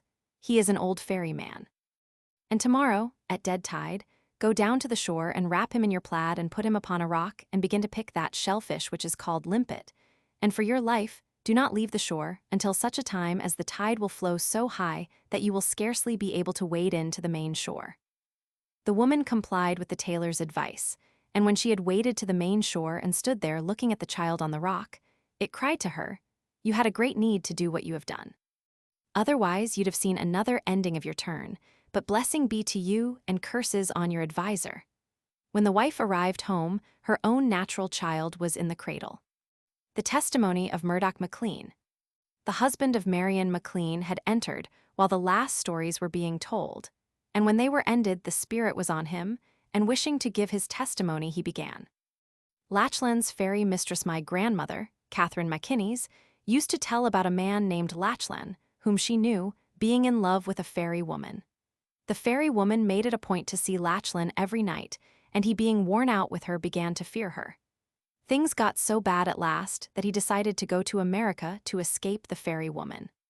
As soon as the plan was fixed, and he was about to emigrate, women who were milking at sunset out in the meadows heard very audibly the fairy woman singing this song. What will the brown-haired woman do when Lachlan is on the billows? Lachlan emigrated to Cape Breton, landing in Nova Scotia, and in his first letter home to his friends, he stated that the same fairy woman was haunting him there in America. Abduction of a bridegroom. I have heard it from old people that a couple, newly married, were on their way to the home of the bride's father, and for some unknown reason, the groom fell behind the procession, and seeing a fairy dwelling open along the road was taken into it. No one could ever find the least trace of where he went, and all hope of seeing him again was given up. The man remained with the fairies so long that when he returned 2 generations had disappeared during the lapse of time. The township in which his bride's house used to be was depopulated and in ruins for upwards of 20 years, but to him the time had seemed only a few hours, and he was just as fresh and youthful as when he went in the fairy dwelling. Nature of fairies. Previous to his storytelling, Murdoch had heard us discussing the nature and powers of fairies, and at the end of this account he volunteered, without our asking for it, an opinion of his own. This, the story just told by him, leads me to believe that the spirit and body are somehow mystically combined by fairy enchantment, for the fairies had a mighty power of enchanting natural people and could transform the physical body in some way. It cannot be but that the fairies are spirits. According to my thinking and belief, they cannot be anything but spirits. My firm belief, however, is that they are not the spirits of dead men, but are the fallen angels." Then his wife Marion had one more story to add, and she at once, when she could, began. "The messenger and the fairies. Yes, I have heard the following incident took place here on the island of Barra about 100 years ago. A young woman taken ill suddenly sent a messenger in all haste to the doctor for medicine. On his return, the day being hot and there being 5 miles to walk, he sat down at the foot of a knoll and fell asleep, and was awakened by hearing a song to the following air.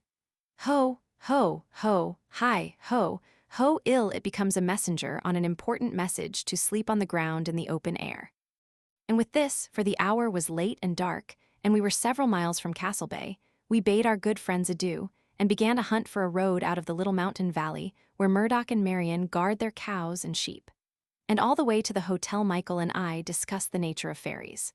Just before midnight, we saw the welcome lights in Castle Bay across the heather-covered hills, and we both entered the hotel to talk. There was a blazing fire ready for us and something to eat. Before I took my final leave of my friend and guide, I asked him to dictate for me his private opinions about fairies, what they are and how they appear to men, and he was glad to meet my request. Here is what he said about the famous folklorist, the late Mr. J. F. Campbell, with whom he often worked in Barra and for himself. Michael Buchanan's deposition concerning fairies. I was with the late Mr. J. F. Campbell during his first and second tour of the island of Barra in search of legendary lore strictly connected with fairies, and I know from daily conversing with him about fairies that he held them to be spirits appearing to the naked eye of the spectator as any of the present or former generations of men and women, except that they were smaller in stature. And I know equally that he, holding them to be spirits, thought they could appear or disappear at will. My own firm belief is that the fairies were, or are only spirits which were, or are seen in the shape of human beings, but smaller as regards stature.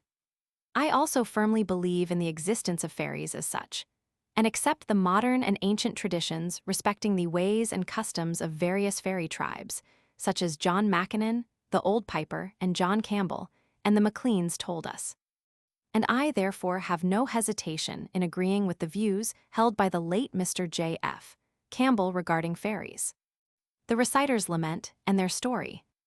The following material, so truly Celtic in its word color, and in the profound note of sadness and lamentation dominating it, may very appropriately conclude our examination of the fairy faith of Scotland by giving us some insight into the mind of the Scotch peasants of 2 generations ago, and into the then prevailing happy social environment under which their belief in fairies flourished. For our special use, Dr. Alexander Carmichael has rendered it out of the original Gaelic, as this was taken down by him in various versions in the Western Hebrides. One version was recited by Anne MacNeil, of Barra, in the year 1865, another by Angus MacLeod, of RHÄS, in 1877. In relation to their belief in fairies, the anti-clerical bias of the reciters is worth noting as a curious phenomenon. That is as I heard when a hairy little fellow upon the knee of my mother.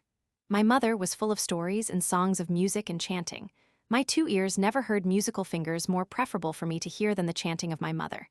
If there were quarrels among children, as there were, and as there will be, my beloved mother would set us to dance there and then. She herself, or one of the other crofter women of the townland, would sing to us the mouth music. We would dance there till we were 7 times tired. A stream of sweat would be falling from us before we stopped hairful little lasses and stumpy little fellows. These are scattered today over the wide world. The people of those times were full of music and dancing stories and traditions. The clerics have extinguished these. May ill befall them, and what have the clerics put in their place? Beliefs about creeds and disputations about denominations and churches. May lateness be their lot. It is they who have put the cross round the heads and the entanglements round the feet of the people. The people of the Gaeldom of today are Einar perishing for lack of the famous feats of their fathers. The black clerics have suppressed every noble custom among the people of the Gaeldom, precious customs that will never return, no, never again return. Now follows what the reciters heard upon the knee of their mother. I have never seen a man fairy nor a woman fairy, but my mother saw a troop of them. She herself and the other maidens of the townland were once out upon the summer shailing, grazing. They were milking the cows in the evening gloaming when they observed a flock of fairies reeling and setting upon the green plain in front of the knoll. And, O king, but it was they the fairies themselves that had the right to the dancing, and not the children of men. Bell helmets of blue silk covered their heads, and garments of green satin covered their bodies, and sandals of yellow membrane covered their feet. Their heavy brown hair was streaming down their waist, and its luster was of the fair golden sun of summer. Their skin was as white as the swan of the wave, and their voice was as melodious as the mavis of the wood, and they themselves were as beauteous of feature and as lithe of form as a picture, while their step was as light and stately, and their minds as sportive as the little red hind of the hill. The damsel children of the shailing fold never saw sight but them, no, never sight but them, never aught so beautiful.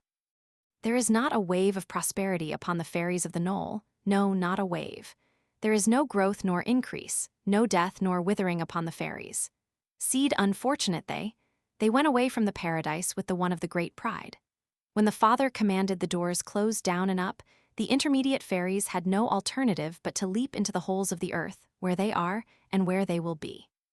This is what I heard upon the knee of my beloved mother. Blessings be with her evermore. Roman 4, in the Isle of Man.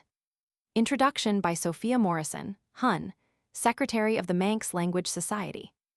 The Manx hierarchy of fairy beings people hills and glens, caves and rivers, mounds and roads, and their name is legion. Apparently there is not a place in the island but has its fairy legend. Sir Walter Scott said that the Isle of Man, beyond all other places in Britain, was a peculiar depository of the fairy traditions, which, on the island being conquered by the Norse, became in all probability checkered with those of Scandinavia, from a source peculiar and more direct than that by which they reached Scotland and Ireland. A good Manxman, however, does not speak of fairies. The word fairish, a corruption of the English, did not exist in the island 150 years ago. He talks of the little people Muingervegi, or, in a more familiar mood, of themselves, and of little boys Gillenvegi, or little fellas. In contradistinction to mortals, he calls them middle-world men, for they are believed to dwell in a world of their own, being neither good enough for heaven nor bad enough for hell. At the present moment, almost all the older Manx peasants hold to this belief in fairies quite firmly, but with a certain dread of them. And, to my knowledge, 2 old ladies of the better class yet leave out cakes and water for the fairies every night. The following story, illustrative of the belief, was told to me by Bill Clark.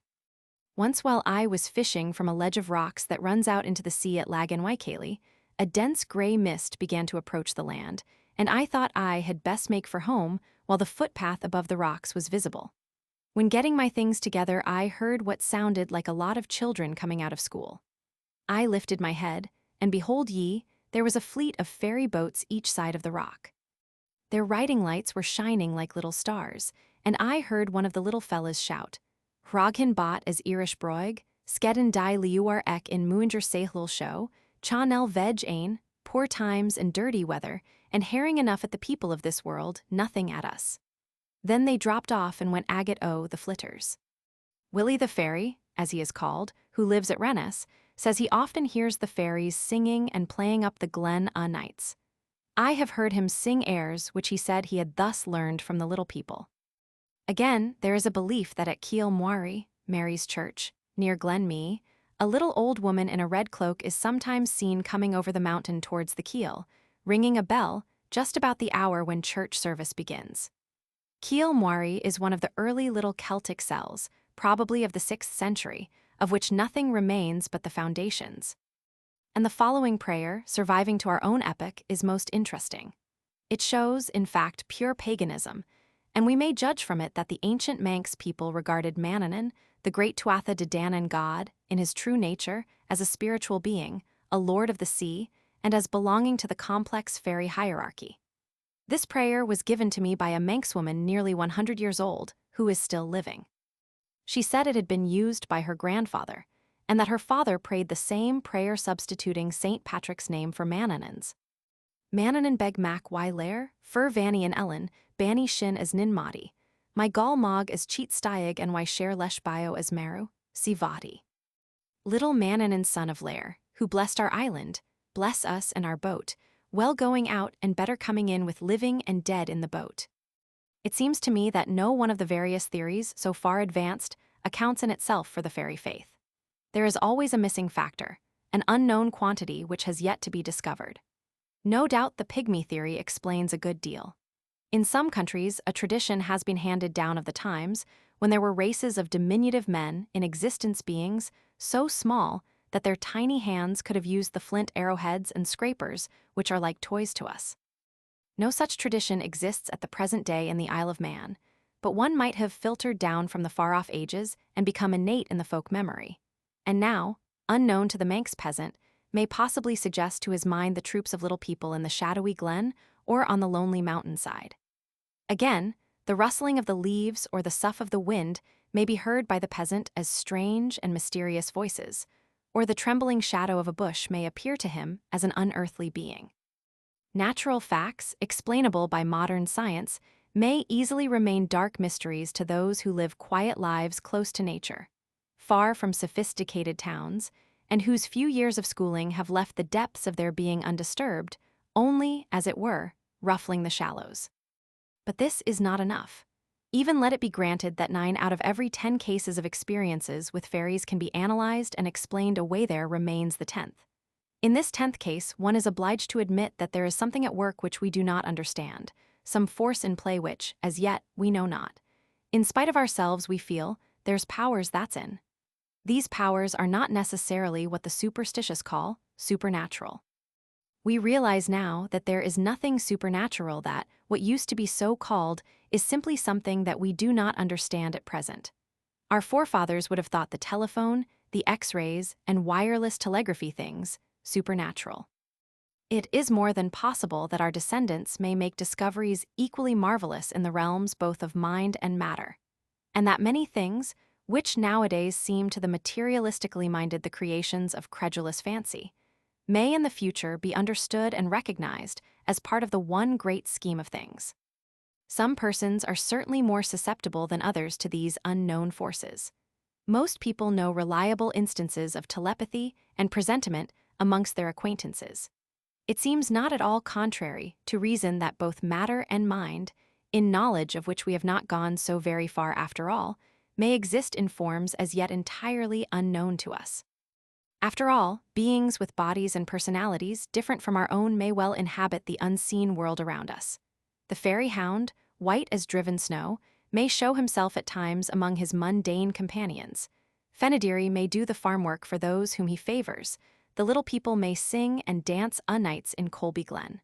Let us not say it is impossible. Peel, Isle of Man, September 1910. On the slopes of South Barrel, I was introduced to the ways and nature of Manx fairies in what is probably the most fairy-haunted part of the Isle, the southern slopes of South Barrel, the mountain on whose summit Manannán is said to have had his stronghold, and whence he worked his magic, hiding the kingdom in dense fog whenever he beheld in the distance the coming of an enemy's ship or fleet. And from a representative of the older generation, Mrs. Samuel Lease, who lives at Ballamata, a pleasant village under the shadow of South Barrel, I heard the first story. Baby and table moved by fairies I have been told of there, the fairies taking babies, though I can't be sure it is true. But this did happen to my own mother in this parish of Kirkpatrick about 80 years since. She was in bed with her baby, but wide awake, when she felt the baby pulled off her arm and heard the rush of them. Then she mentioned the Almighty's name, and, as they were hurrying away, a little table alongside the bed went round about the floor 20 times. Nobody was in the room with my mother, and she always allowed it was the little fellows. Manx tales in a snowbound farmhouse. When our interesting conversation was over, Mrs. Lease directed me to her son's farmhouse, where her husband, Mr. Samuel Lease, then happened to be, and going there through the snowdrifts, I found him with his son and the family within. The day was just the right sort to stir Manx memories, and it was not long before the best of stories about the little people were being told in the most natural way, and to the great delight of the children. The grandfather, who is 86 years of age, sat by the open fire smoking, and he prepared the way for the stories, 3 of which we record, by telling about a ghost seen by himself and his father, and by the announcement that the fairies are thought to be spirits. Under fairy control about 50 years ago, said Mr. T. Lease, the son, Paul Taggart, my wife's uncle, a tailor by trade, had for an apprentice, Humphrey Kegan, a young man 18 or 19 years of age. And it often happened that while the two of them would be returning home at nightfall, the apprentice would suddenly disappear from the side of the tailor. And even in the midst of a conversation, as soon as they had crossed the burn in the field down there, indicating an adjoining field. And Taggart could not see nor hear Humphrey go. The next morning Humphrey would come back, but so worn out that he could not work, and he always declared that little men had come to him in crowds and used him as a horse, and that with them he had traveled all night across fields and over hedges. The wife of the narrator substantiated this strange psychological story by adding, "This is true, because I know my Uncle Paul too well to doubt what he says." And she then related the 2 following stories. Heifer killed by fairy woman's touch Aunt Jane was coming down the road on the other side of South Barrel when she saw a strange woman, who Mr. T. Lee suggested was a witch, appear in the middle of the gorse and walk right over the gorse and heather in a place where no person could walk. Then she observed the woman go up to a heifer and put her hand on it, and within a few days that heifer was dead. The fairy dog this used to happen about 100 years ago, as my mother has told me, where my grandfather John Watterson was reared, just over near Carrowkeel, Narrow Quarter. All the family were sometimes sitting in the house of a cold winter night, and my great-grandmother and her daughters at their wheels spinning, when a little white dog would suddenly appear in the room. Then everyone there would have to drop their work and prepare for the company to come in. They would put down a fire and leave fresh water for them and hurry off upstairs to bed. They could hear them come, but could never see them, only the dog. The dog was a fairy dog and a sure sign of their coming. Testimony of a herb doctor and seer. At Ballyzella, I was fortunate enough to meet one of the most interesting of its older inhabitants, John Davies, a Celtic medicine man, who can cure most obstinate maladies in men or animals with secret herbs, and who knows very much about witchcraft and the charms against it. Witches are as common as ducks walking barefooted, he said, using the duck simile, which is a popular Manx one, and he cited 2 particular instances from his own experience. But for us, it is more important to know that John Davies is also an able seer. The son of a weaver, he was born in County Down, Ireland, 78 years ago. But in earliest boyhood, he came with his people to the Isle of Man and grew up in the country near RHÄMSay, and so thoroughly has he identified himself with the island and its lore, and even with its ancient language, that for our purposes he may well be considered a Manxman. His testimony about Manx fairies is as follows. Actual fairies described I am only a poor ignorant man. When I was married, I couldn't say the word matrimony in the right way. But one does not have to be educated to see fairies, and I have seen them many a time. I have seen them with the naked eye as numerous as I have seen scholars coming out of Ballyzala school, and I have been seeing them since I was 18 to 20 years of age. The last one I saw was in CARMICHAEL. Before education came into the island, more people could see the fairies. Now very few people can see them. But they, the fairies, are as thick on the Isle of Man as ever they were. They throng the air and darken heaven and rule this lower world. It is only 21 miles from this world up to the first heaven. There are as many kinds of fairies as populations in our world.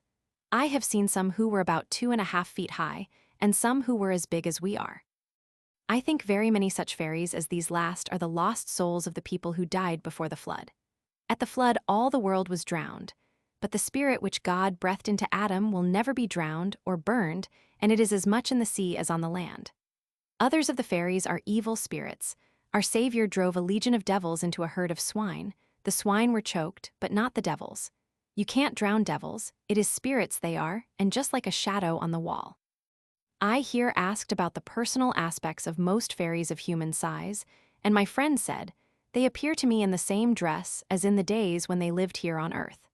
The spirit itself is only what God blew into Adam as the breath of life.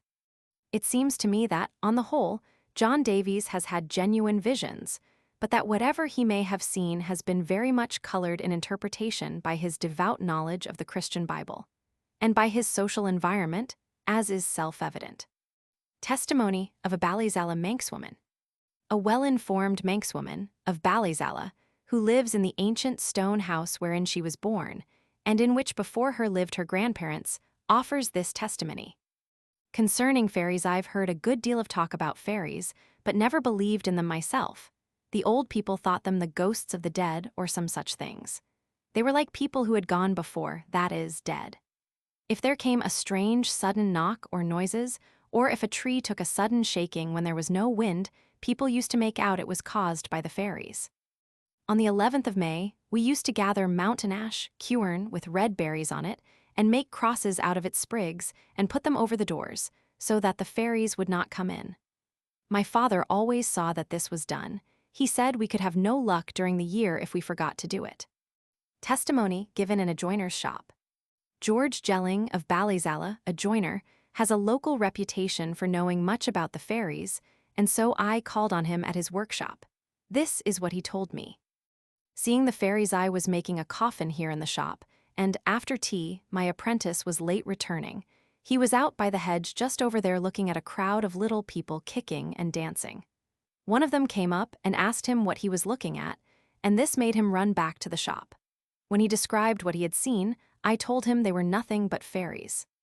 Hearing fairy music up by the abbey on 2 different occasions, I have heard the fairies. They were playing tunes not of this world, and on each occasion I listened for nearly an hour. MACNEIL'S and the fairy woman, a man named MACNEIL'S, was coming from Derbyhaven at night, when by a certain stream he met 2 ladies. He saluted them, and then walked along with them to Ballyhick Farm. There he saw a house lit up, and they took him into it to a dance. As he danced, he happened to wipe away his sweat with a part of the dress of one of the 2 strange women who was his partner. After this adventure, whenever MACNEIL'S was lying abed at night, the woman with whom he danced would appear standing beside his bed. And the only way to drive her away was to throw over her head and MACNEIL'S a linen sheet which had never been bleached. Nature of fairies. The fairies are spirits. I think they are in this country yet. A man below here forgot his cow, and at a late hour went to look for her, and saw that crowds of fairies like little boys were with him. Paul said that spirits are thick in the air, if only we could see them, and we call spirits fairies. I think the old people here in the island thought of fairies in the same way. The fairies Revenge William Oates now happened to come into the workshop, and being as much interested in the subject under discussion as ourselves, offered various stories, of which the following is a type. A man named Watterson, who used often to see the fairies in his house at Colby playing in the moonlight, on one occasion heard them coming just as he was going to bed. So he went out to the spring to get fresh water for them, and coming into the house put the can down on the floor, saying, "Now, little beggars, drink away." And at that, an insult to the fairies, the water was suddenly thrown upon him. A vicar's testimony. When I called on the Reverend J. M. Spicer, vicar of Maylew Parish, at his home near Castletown, he told me this very curious story. The taking of Mrs. K. The belief in fairies is quite a living thing here yet. For example, old Mrs. K., about a year ago, told me that on one occasion, when her daughter had been in Castletown during the day, she went out to the road at nightfall to see if her daughter was yet in sight, whereupon a whole crowd of fairies suddenly surrounded her and began taking her off toward South Barrel Mountain. And, she added, I couldn't get away from them until I had called my son. A canon's testimony. I am greatly indebted to the Reverend Canon Cooley of Arbury for the valuable testimony which follows, and especially for his kindness in allowing me to record what is one of the clearest examples of a collective hallucination I have heard about as occurring in the fairy-haunted regions of Celtic countries. A collective hallucination, a good many things can be explained as natural phenomena, but there are some things which I think cannot be. For example, my sister and myself and our coachman, and apparently the horse, saw the same phenomenon at the same moment. One evening we were driving along an avenue in this parish when the avenue seemed to be blocked by a great crowd of people, like a funeral procession, and the crowd was so dense that we could not see through it. The throng was about 30 to 40 yards away. When we approached, it melted away, and no person was anywhere in sight. The Manx fairy faith among the old people of this parish, there is still a belief in fairies. About 18 years ago, I buried a man, a staunch Methodist, who said he once saw the road full of fairies in the form of little black pigs, and that when he addressed them, "In the name of God, what are ye?" they immediately vanished. He was certain they were the fairies. Other old people speak of the fairies as the little folk. The tradition is that the fairies once inhabited this island, but were banished for evil doing. The elder tree, in Manx Tramon, is supposed to be inhabited by fairies. Through accident, one night a woman ran into such a tree and was immediately stricken with a terrible swelling, which her neighbors declared came from disturbing the fairies in the tree. This was on the borders of Arbury Parish. The canon favors the hypothesis that in much of the folk belief concerning fairies and fairyland, there is present an instinct, as seen among all peoples, for communion with the other world, and that this instinct shows itself in another form in the Christian doctrine of the communion of saints. Fairy tales on Christmas Day. The next morning, Christmas morning, I called at the picturesque roadside home of Mrs. Dinah Moore, a Manx woman living near Glenmee, and she contributed the best single collection of Manx folk legends I discovered on the island. The day was bright and frosty, and much snow still remained in the shaded nooks and hollows, so that a seat before the cheerful fire in Mrs. Moore's cottage was very comfortable. And with most work suspended for the ancient day of festivities in honor of the sun, reborn after its death at the hands of the powers of darkness, all conditions were favorable for hearing about fairies, and this may explain why such important results were obtained. Fairy Decetai heard of a man and wife who had no children. One night the man was out on horseback and heard a little baby crying beside the road. He got off his horse to get the baby, and, taking it home, went to give it to his wife, and it was only a block of wood. And then the old fairies were outside yelling at the man, Ish un oi, esjeep tiu mallet. Age one night, how easily thou art deceived. A midwife's strange experience. A strange man took a nurse to a place where a baby boy was born. After the birth, the man set out on a table 2 cakes, one of them broken and the other one whole, and said to the nurse, Eat, eat, but don't eat of the cake which is broken nor of the cake which is whole. And the nurse said, What in the name of the Lord am I going to eat? At that all the fairies in the house disappeared, and the nurse was left out on a mountainside alone. A fairy baking at night. The fairies came into a house in Glen Rushen to bake. The family had put no water out for them, and a beggar man who had been left lodging on the sofa downstairs heard the fairies say, "We have no water, so we'll take blood out of the toe of the servant who forgot our water." And from the girl's blood they mixed their dough. Then they baked their cakes, ate most of them, and poked pieces up under the thatched roof. The next day the servant girl fell ill, and was ill until the old beggar man returned to the house and cured her with a bit of the cake which he took from under the thatch. A changeling musicianate family at Dalby had a poor idiot baby, and when it was 20 years old it still sat by the fire just like a child. A tailor came to the house to work on a day when all the folks were out cutting corn, and the idiot was left with him. The tailor began to whistle as he sat on the table sewing, and the little idiot sitting by the fire said to him, "If you'll not tell anybody when they come in, I'll dance that tune for you." So the little fellow began to dance, and he could step it out splendidly. Then he said to the tailor, "If you'll not tell anybody when they come in, I'll play the fiddle for you." And the tailor and the idiot spent a very enjoyable afternoon together. But before the family came in from the fields, the poor idiot, as usual, was sitting in a chair by the fire, a big baby who couldn't hardly talk. When the mother came in, she happened to say to the tailor, "You've a fine chap here," referring to the idiot.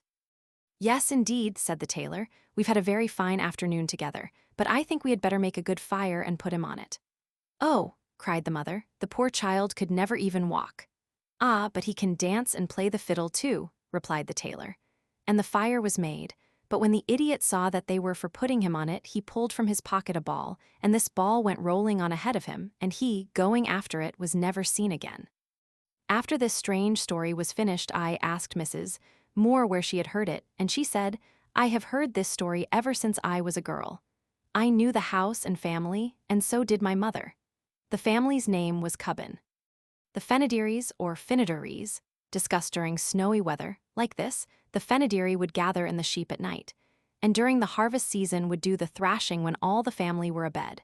One time, however, just over here at Gordon Farm, the farmer saw him, and he was naked, and so the farmer put out a new suit of clothes for him. The Fenadiri came at night, and looking at the clothes with great disgust at the idea of wearing such things, said, "Bayan dan shene, Dug dan shene, Kuet dan Dream, Dug dan Dream, Breechen dan Toin, Dug dan Toin. Og my she liat Gordon Moore, cha ni liat Glion rig Russian." Cap for the head, alas, poor head, coat for the back, alas, poor back, breeches for the breech, alas, poor breech, but if big Gordon is thine, thine is not the merry Glen of Rushen. And off he went to Glen Rushen for good. Testimony from the keeper of Peel Castle. From Mrs. Moore's house I walked on to Peel, where I was fortunate in meeting, in his own home, Mr. William Cashin, the well-known keeper of the famous old Peel Castle, within whose yet solid battlements stands the one true round tower outside of Ireland. I heard first of all about the fairy dog the Modidu, Manx for black dog, which haunts the castle. And then Mr. Cashin related to me the following anecdotes and tales about Manx fairies.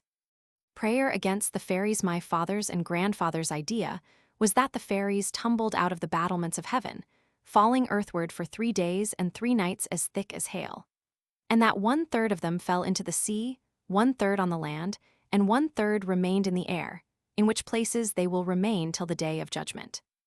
The old Manx people always believed that this fall of the fairies was due to the first sin, pride, and here is their prayer against the fairies. G saw me voish clone and Wymoyan, God preserve me from the children of pride. A man's 2 wives, a Balalese woman was captured by the fairies, and soon afterwards her husband took a new wife, thinking the first one gone forever. But not long after the marriage, one night the first wife appeared to her former husband and said to him, and the second wife overheard her, "You'll sweep the barn clean, and mind there is not 1 straw left on the floor. Then stand by the door, and at a certain hour a company of people on horseback will ride in, and you lay hold of that bridle of the horse I am on, and don't let it go." He followed the directions carefully, but was unable to hold the horse. The second wife had put some straw on the barn floor under a bushel. Sounds of infinity on Dalby Mountain, this side of Cronkinnery. The old Manx people used to put their ears to the earth to hear the sounds of infinity, Shean and Wyfianid, which were sounds like murmurs. They thought these sounds came from beings in space, for in their belief all space is filled with invisible beings. To the memory of a Manx scholar.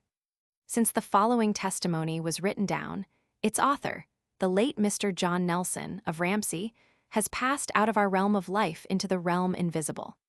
He was one of the few Manxmen who knew the Manx language really well, and the ancient traditions which it has preserved both orally and in books. In his kindly manner and with fervent loyalty toward all things Celtic, he gave me leave, during December 1909, to publish for the first time the interesting matter which follows. And, with reverence, we here place it on record to his memory. A blinding by fairies my grandfather, William Nelson, was coming home from the herring fishing late at night, on the road near Derby, when he saw in a pea field, across a hedge, a great crowd of little fellows in red coats dancing and making music. And as he looked, an old woman from among them came up to him and spat in his eyes, saying, "You'll never see us again." And I am told that he was blind afterwards till the day of his death. He was certainly blind for 14 years before his death, for I often had to lead him around. But of course, I am unable to say of my own knowledge that he became blind immediately after his strange experience, or if not until later in life. But as a young man, he certainly had good sight, and it was believed that the fairies destroyed it. The fairy Tún William Kane, of Glen Helen, formerly RHº, was going home in the evening across the mountains near Brooks Park, when he heard music down below in a glen, and saw there a great glass house like a palace, all lit up. He stopped to listen, and when he had the new tune, he went home to practice it on his fiddle, and recently he played the same fairy tune at Miss Sophia Morrison's Manx entertainment in Peel. Manannán the magician Mr. Nelson told a story about a buggane or fenadiri, such as we already have, and explained the glashtan as a water bull, supposed to be a goblin half cow and half horse, and then offered this tradition about Manannán. It is said that Manannán was a great magician, and that he used to place on the sea pea shells, held open with sticks, and with sticks for masts standing up in them, and then so magnify them that enemies beheld them as a strong fleet, and would not approach the island. Another tradition is that Manannán on his 3 legs, the Manx coat of arms, could travel from one end to the other of his isle with wonderful swiftness, moving like a wheel. Testimony of a farmer and fisherman. From the north of the island, I returned to Peel, where I had arranged to meet new witnesses, and the first one of these is James Cordy, a farmer and fisherman born in Kirkpatrick 58 years ago, who testified in part as follows. Churn worked by Fairies Close by Glen Cam, Winding Glen. When I was a boy, our family often used to hear the empty churn working in the churn house, when no person was near it, and they would say, "Oh, it's the little fellows." A remarkable changeling story 40 to 50 years ago, between St. John's and Foxdale, a boy, with whom I often played, came to our house at nightfall to borrow some candles, and while he was on his way home across the hills, he suddenly saw a little boy and a little woman coming after him. If he ran, they ran, and all the time they gained on him. Upon reaching home he was speechless, his hands were altered, turned awry, and his feet also, and his fingernails had grown long in a minute. He remained that way a week. My father went to the boy's mother and told her it wasn't Robbie at all that she saw, and when my father was for taking the tongs and burning the boy with a piece of glowing turf, the boy screamed awfully. Then my father persuaded the mother to send a messenger to a doctor in the north near Ramsey, doing charms, to see if she couldn't get Robbie back. As the messenger was returning, the mother stepped out of the house to relieve him, and when she went into the house again, her own Robbie was there. As soon as Robbie came to himself all right, he said a little woman and a little boy had followed him, and that just as he got home he was conscious of being taken away by them, but he didn't know where they came from nor where they took him. He was unable to tell more than this. Robbie is alive yet, so far as I know. He is Robert Christian, of Douglas. Evidence from a member of the House of Keys.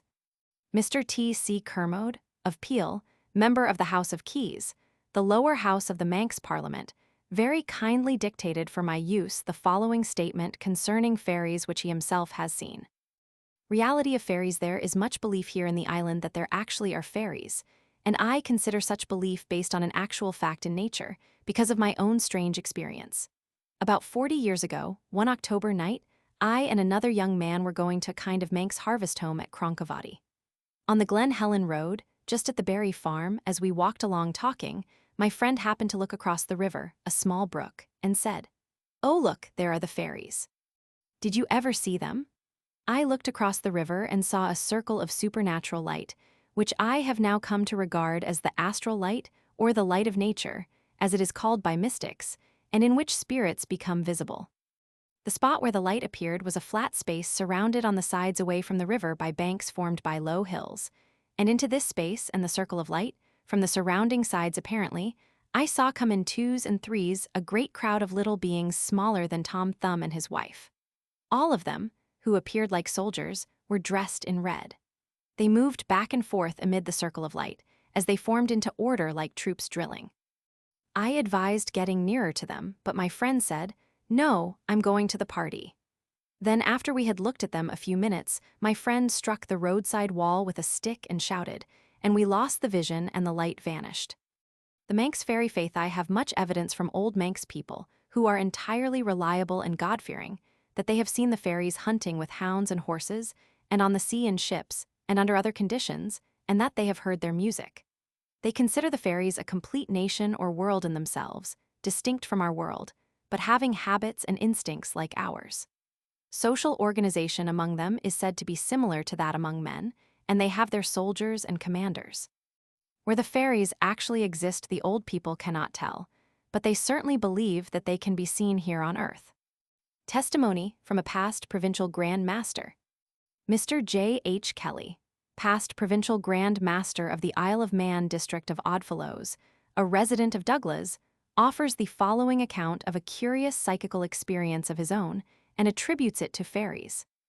A strange experience with fairies 12 to 13 years ago, on a clear moonlight night, about 12 o'clock, I left Laxey, and when about 5 miles from Douglas at Balagon School, I heard talking, and was suddenly conscious of being in the midst of an invisible throng.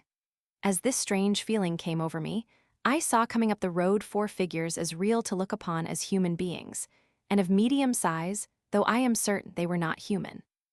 When these 4, who seemed to be connected with the invisible throng, came out of the Garwick Road into the main road, I passed into a byroad leading down to a very peaceful glen called Garwick Glen, and I still had the same feeling that invisible beings were with me, and this continued for a mile. There was no fear or emotion or excitement, but perfect calm on my part. I followed the byroad, and when I began to mount a hill, there was a sudden and strange quietness, and a sense of isolation came over me, as though the joy and peace of my life had departed with the invisible throng. From different personal experiences like this one, I am firmly of the opinion and belief that the fairies exist. One cannot say that they are wholly physical or wholly spiritual, but the impression left upon my mind is that they are an absolutely real order of beings not human. Invoking little Mannanan, son of Lair, to give us safe passage across his watery domain, we now go southward to the nearest Brythonic country, the land of Arthur, Wales. V. and Wales. Introduction by the Right Hun. Sir John RHÄS, M.A.D. Lit. F.B.A. Hun, LL.D. of the University of Edinburgh, Professor of Celtic in the University of Oxford, Principal of Jesus College, author of Celtic folklore, Welsh and Manx and C. The folklore of Wales, in as far as it concerns the fairies, consists of a very few typical tales, such as 1. The fairy dance and the usual entrapping of a youth, who dances with the little people for a long time, while he supposes it only a few minutes, and who, if not rescued, is taken by them. 2. There are other ways in which recruits may be led into fairyland and induced to marry fairy maidens, and anyone so led away is practically lost to his kith and kin, for even if he be allowed to visit them, the visit is mostly cut short in one way or another. 3. A man catches a fairy woman and marries her. She proves to be an excellent housewife, but usually she has had put into the marriage contract certain conditions which, if broken, inevitably release her from the union, and when so released she hurries away instantly, never to return, unless it be now and then to visit her children. One of the conditions, especially in North Wales, is that the husband should never touch her with iron. But in the story of the Lady of Lynn wy Fan Fatch, in Carmarthenshire, the condition is that he must not strike the wife without a cause 3 times, the striking being interpreted to include any slight tapping, say, on the shoulder. This story is one of the most remarkable on record in Wales, and it recalls the famous tale of Undine, published in German many years ago by de la Motte Fouquet. It is not known where he found it, or whether the people among whom it was current were pure Germans or of Celtic extraction. 4. The fairies were fond of stealing nice healthy babies and of leaving in their place their own sallow offspring. The stories of how the right child might be recovered take numerous forms, and some of these stories suggest how weak and sickly children became the objects of systematic cruelty at the hands of even their own parents. The changeling was usually an old man, and many were the efforts made to get him to betray his identity. 5. There is a widespread story of the fairy husband procuring for his wife the attendance of a human midwife. The latter was given a certain ointment to apply to the baby's eyes when she dressed it. She was not to touch either of her own eyes with it, but owing to an unfailing accident she does, and with the eye so touched, she is enabled to see the fairies in their proper shape and form. This has consequences. The fairy husband pays the midwife well and discharges her. She goes to a fair or market one day and observes her old master stealing goods from a stall and makes herself known to him. He asks her with which eye she sees him. She tells him, and the eye to which he objects he instantly blinds. 6. Many are the stories about the fairies coming into houses at night to wash and dress their children after everybody is gone to bed. A servant maid who knows her business leaves a vessel full of water for them and takes care that the house is neat and tidy, and she then probably finds in the morning some fairy gift left her. Whereas if the house be untidy and the water dirty, they will pinch her in her sleep and leave her black and blue. 7. The fairies were not strong in their household arrangements, so it was not at all unusual for them to come to the farmhouses to borrow what was wanting to them. In the neighborhood of Snowdon, the fairies were believed to live beneath the lakes, from which they sometimes came forth, especially on misty days, and children used to be warned not to stray away from their homes in that sort of weather, lest they should be kidnapped by them. These fairies were not Christians, and they were great thieves. They were fond of bright colors. They were sharp of hearing, and no word that reached the wind would escape them. If a fairy's proper name was discovered, the fairy to whom it belonged felt baffled. Some characteristics of the fairies seem to argue an ancient race, while other characteristics betray their origin in the workshop of the imagination. But generally speaking, the fairies are heterogeneous, consisting partly of the divinities of glens and forests and mountains, and partly of an early race of men more or less caricatured and equipped by fable with impossible attributes. Jesus College, Oxford, October 1910. Our field of research in the land of Arthur includes all the coast counties save Cardiganshire, from Anglesey on the north to Glamorganshire on the south. At the very beginning of our investigation of the belief in the Tylwyth Teg, or fair folk, in the Isle of Anglesey or Mona, the ancient stronghold of the Druids, we shall see clearly that the testimony offered by thoroughly reliable and prominent native witnesses is surprisingly uniform and essentially animistic in its nature. And in passing southward to the end of Wales, we shall find the Welsh fairy faith with this same uniformity and exhibiting the same animistic background everywhere we go. Testimony of an Anglesey bard. Mr. John Louis Jones, of Garvin, Anglesey, a native bard who has taken prizes in various Eisteddfods, testifies as follows. Tylwyth Teg's visits when I was a boy here on the island. The Tylwyth Teg were described as a race of little beings no larger than children 6 or 7 years old, who visited farmhouses at night after all the family were abed. No matter how securely closed a house might be, the Tylwyth Teg had no trouble to get in. I remember how the old folk used to make the house comfortable and put fresh coals on the fire, saying, "Perhaps the Tylwyth Teg will come tonight." Then the Tylwyth Teg, when they did come, would look round the room and say, "What a clean, beautiful place this is." And all the while the old folk in bed were listening. Before departing from such a clean house, the Tylwyth Teg always left a valuable present for the family. Fairy wife and Iron Taboo, a young man, once caught one of the Tylwyth Teg women, and she agreed to live with him on condition that he should never touch her with iron. One day she went to a field with him to catch a horse, but in catching the horse he threw the bridle in such a way that the bit touched the Tylwyth Teg woman, and all at once she was gone. As this story indicates, the Tylwyth Teg could make themselves invisible. I think they could be seen by some people and not by other people. The old folk thought them a kind of spirit race from a spirit world. Evidence from Central Anglesey.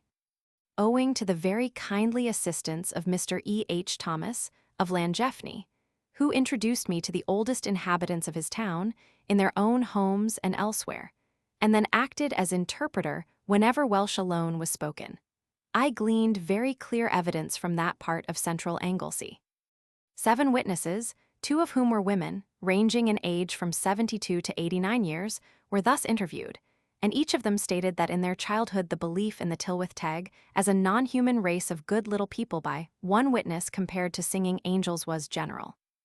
Mr. John Jones, the oldest of the 7, among much else, said in Welsh, "I believe personally that the Tylwyth Teg are still existing, but people can't see them. I have heard of 2 or 3 persons being together, and one only having been able to see the Tylwyth Teg." Testimony from 2 Anglesey centenarians. Perhaps nowhere else in Celtic lands could there be found as witnesses 2 sisters equal in age to Miss Mary Owen and Mrs. Betsy Thomas, in their 103rd and 100th year respectively, in 1909. They live a quiet life on their mountainside farm overlooking the sea, in the beautiful country near Pentrith, quite away from the rush and noise of the great world of commercial activity, and they speak only the tongue which their prehistoric Cymric ancestors spoke before Roman, or Saxon, or Norman came to Britain. Mr. W. Jones, of Plas Tynan, their neighbor, who knows English and Welsh well, acted as interpreter. The elder sister testified first. Tylwyth Teg's nature there were many of the Tylwyth Teg on the LL.D mountain above here, and round the LL.D lake where they used to dance.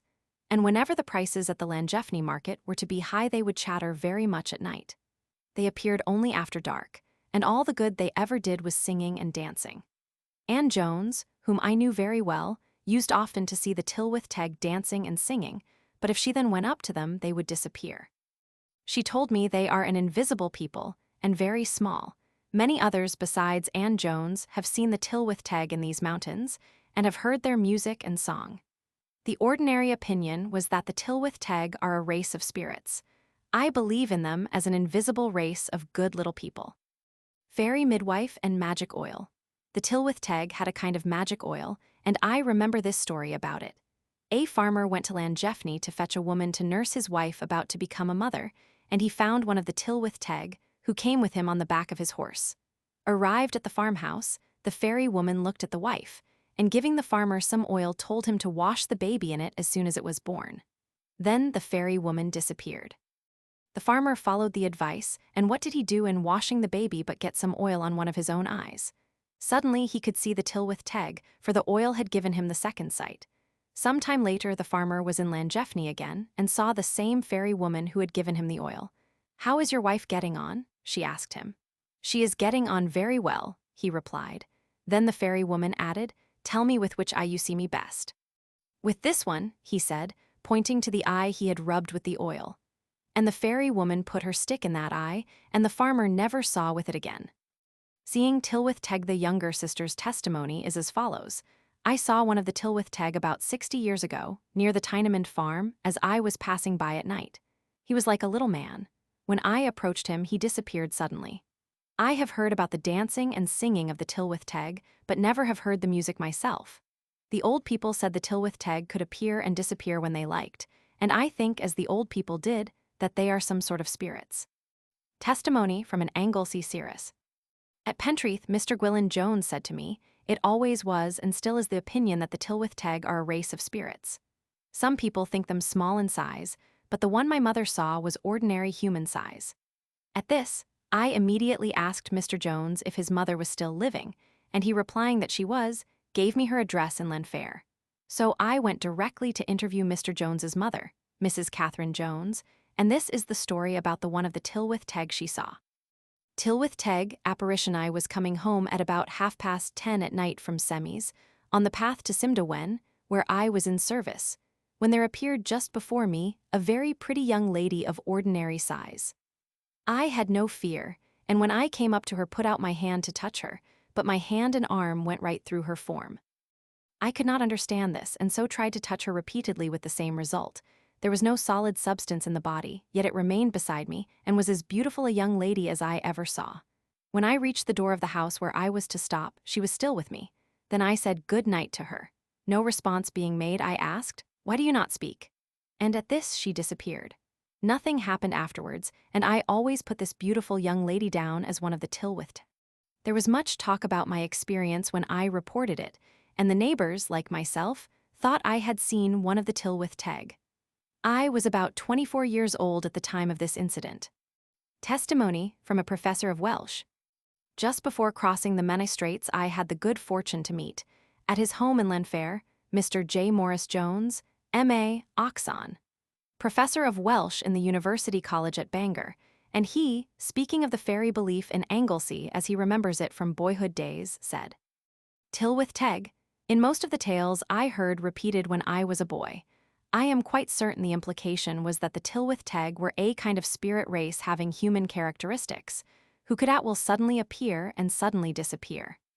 They were generally supposed to live underground, and to come forth on moonlight nights, dressed in gaudy colors, chiefly in red, to dance in circles in grassy fields. I cannot remember having heard changeling stories here in the island. I think the Tylwyth Teg were generally looked upon as kind and good-natured, though revengeful if not well treated, and they were believed to have plenty of money at their command, which they could bestow on people whom they liked." Evidence from North Carnarvonshire. Upon leaving Anglesey, I undertook some investigation of the Welsh fairy belief in the country between Bangor and Carnarvon. From the oldest Welsh people of Treborth, I heard the same sort of folklore as we have recorded from Anglesey, except that prominence was given to a flourishing belief in BW Ganad, goblins or bogies. But from Mr. T.T. Davis Evans of Port de Norwich, I heard the following very unusual story based on facts, as he recalled it firsthand.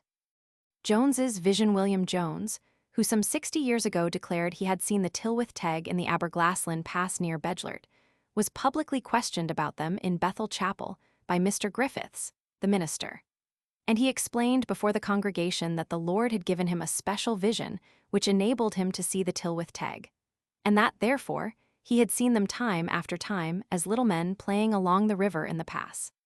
The minister induced Jones to repeat the story many times, because it seemed to please the congregation very much, and the folks present looked upon Jones's vision as a most wonderful thing. Evidence from South Carnarvonshire. To Mr. E.D. Rowlands, headmaster of the schools at Evans-Wentz, I am indebted for a summary of the fairy belief in South Carnarvonshire. Tylwyth Teg. According to the belief in South Carnarvonshire, the Tylwyth Teg were a small, very pretty people always dressed in white, and much given to dancing and singing in rings where grass grew. As a rule, they were visible only at night, though in the daytime, if a mother while haymaking was so unwise as to leave her babe alone in the field, the Tylwyth Teg might take it and leave in its place a hunchback or some deformed object like a child. At night, the Tylwyth Teg would entice travelers to join their dance and then play all sorts of tricks on them. Fairy cows and fairy lake women, some of the Tylwyth Teg, lived in caves. Others of them lived in lake bottoms. There is a lake called Lyn y Morwynion, or Lake of the Maidens, near Festiniog, where, as the story goes, a farmer one morning found in his field a number of very fine cows such as he had never seen before. Not knowing where they came from, he kept them a long time when, as it happened, he committed some dishonest act, and as a result, women of the Tylwyth Teg made their appearance in the pasture, and calling the cows by name, led the whole herd into the lake, and with them disappeared beneath its waters. The old people never could explain the nature of the Tylwyth Teg, but they always regarded them as a very mysterious race, and, according to this story of the cattle, as a supernatural race. Evidence from Merionethshire. Mr. Louis Foster Edwards of RHÄS, recalling the memories of many years ago, offers the following evidence. Scythe blades and fairies in an old inn on the other side of RHÄS, there was to be an entertainment, and, as usual on such occasions, the dancing would not cease until morning. I noticed, before the guests had all arrived, that the landlady was putting scythe blades edge upwards up into the large chimney, and, wondering why it was, asked her. She told me that the fairies might come before the entertainment was over, and that if the blades were turned edge upwards, it would prevent the fairies from troubling the party, for they would be unable to pass the blades without being cut. Tylwyth Teg, and their world there was an idea that the Tylwyth Teg lived by plundering at night. It was thought, too, that if anything went wrong with cows or horses, the Tylwyth Teg were to blame. As a race, The Tylwyth Teg were described as having the power of invisibility, and it was believed they could disappear like a spirit while one happened to be observing them. The world in which they lived was a world quite unlike ours, and mortals taken to it by them were changed in nature. The way a mortal might be taken by the Tylwyth Teg was by being attracted into their dance. If they thus took you away, it would be according to our time for 12 months, though to you the time would seem no more than a night.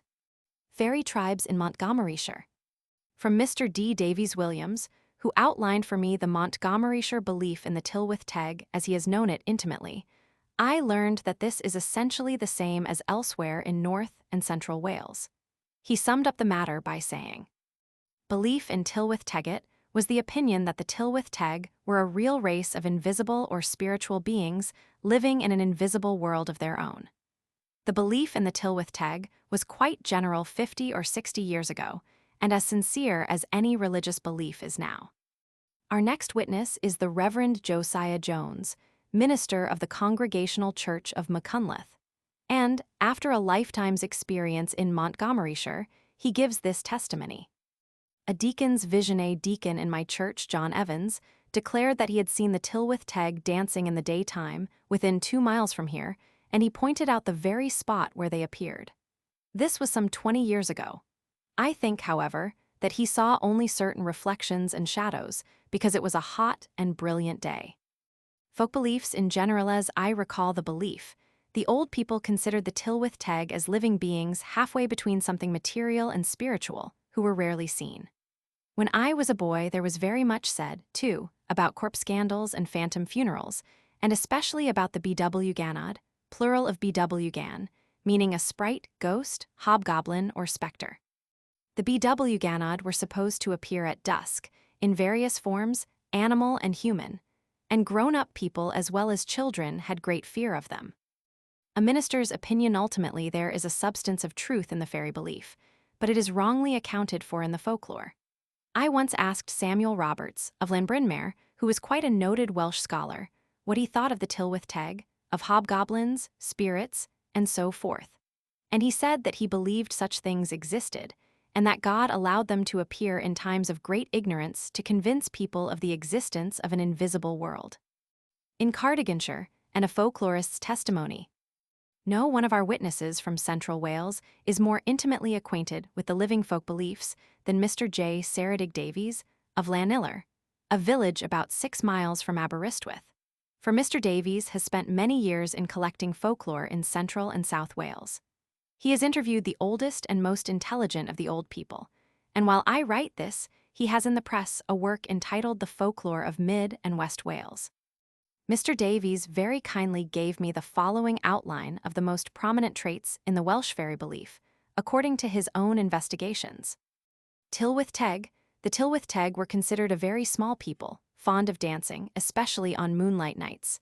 They often came to houses after the family were abed, and if milk was left for them, they would leave money in return, but if not treated kindly, they were revengeful.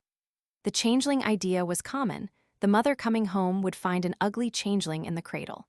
Sometimes the mother would consult the Dainian Hispies, or wise men, as to how to get her babe back. As a rule, treating the fairy babe roughly, and then throwing it into a river, would cause the fairy who made the change to appear and restore the real child in return for the changeling. Tylwyth Teg marriage contracts. Occasionally, a young man would see the Tylwyth Teg dancing, and, being drawn into the dance, would be taken by them and married to one of their women. There is usually some condition in the marriage contract which becomes broken, and, as a result, the fairy wife disappears usually into a lake. The marriage contract specifies either that the husband must never touch his fairy wife with iron, or else never beat or strike her 3 times. Sometimes when fairy wives thus disappear, they take with them into the lake their fairy cattle and all their household property. Tylwyth Teg, habitations. The Tylwyth Teg were generally looked upon as an immortal race. In Cardiganshire, they lived underground, in Carmarthenshire in lakes, and in Pembrokeshire along the sea-coast on enchanted islands amid the Irish Sea. I have heard of sailors upon seeing such islands trying to reach them, but when approached, the islands always disappeared. From a certain spot in Pembrokeshire, it is said that by standing on a turf taken from the yard of St. David's Cathedral, one may see the enchanted islands. Tylwyth Teg, as spirits of Druids by many of the old people, the Tylwyth Teg were classed with spirits. They were not looked upon as mortal at all. Many of the Welsh looked upon the Tylwyth Teg, or fairies, as the spirits of Druids dead before the time of Christ, who being too good to be cast into hell were allowed to wander freely about on earth. Testimony from a Welshman 94 years old. At Pontryddfan, a village about 2 miles from the railway station called Strata, Florida, I had the good fortune to meet Mr. John Jones, 94 years old, yet of strong physique, and able to write his name without eyeglasses.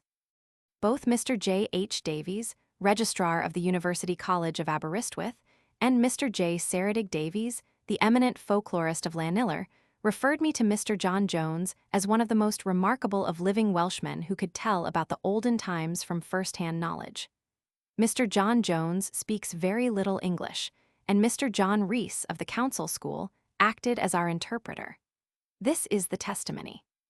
Pygmy-sized, Tylwyth Tegi was born and bred where there was tradition that the Tylwyth Teg lived in holes in the hills, and that none of these Tylwyth Teg was taller than 3 to 4 feet. It was a common idea that many of the Tylwyth Teg, forming in a ring, would dance and sing out on the mountainsides or on the plain, and that if children should meet with them at such a time, they would lose their way and never get out of the ring. If the Tylwyth Teg fancied any particular child, they would always keep that child, taking off its clothes and putting them on one of their own children, which was then left in its place. They took only boys, never girls. Human-sized, Tylwyth Teg, a special sort of Tylwyth Teg, used to come out of lakes and dance, and their fine looks enticed young men to follow them back into the lakes, and there marry one of them. If the husband wished to leave the lake, he had to go without his fairy wife. This sort of Tylwyth Teg were as big as ordinary people, and they were often seen riding out of the lakes and back again on horses. Tylwyth Teg, as spirits of prehistoric race, my grandfather told me that he was once in a certain field and heard singing in the air, and thought it spirits singing. Soon afterwards, he and his brother in digging dikes in that field dug into a big hole, which they entered and followed to the end. There they found a place full of human bones and urns, and naturally decided on account of the singing that the bones and urns were of the Tylwyth Teg. A boy's visit to the Tylwyth Tegs, king about 80 years ago, at Tynelone, my grandfather told me this story. A boy 10 years old was often whipped and cruelly treated by his schoolmaster because he could not say his lessons very well. So one day he ran away from school and went to a riverside, where some little folk came to him and asked why he was crying.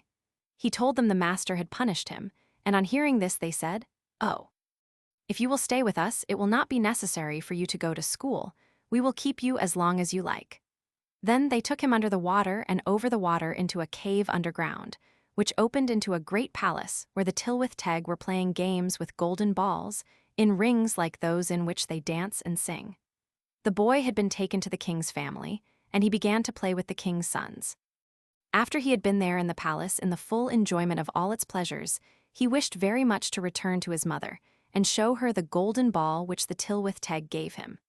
And so he took the ball in his pocket and hurried through the cave the way he had come. But at the end of it, and by the river, 2 of the Tylwyth Teg met him, and taking the ball away from him, they pushed him into the water, and through the water he found his way home. He told his mother how he had been away for a fortnight, as he thought, but she told him it had been for 2 years. Though the boy often tried to find the way back to the Tylwyth Teg, he never could. Finally, he went back to school and became a most wonderful scholar and parson. In Merlin's country, and a vicar's testimony. The Reverend T. M. Morgan, vicar of Newchurch Parish, 2 miles from Carmarthen, has made a very careful study of the folk traditions in his own parish and in other regions of Carmarthenshire, and is able to offer us evidence of the highest value, as follows.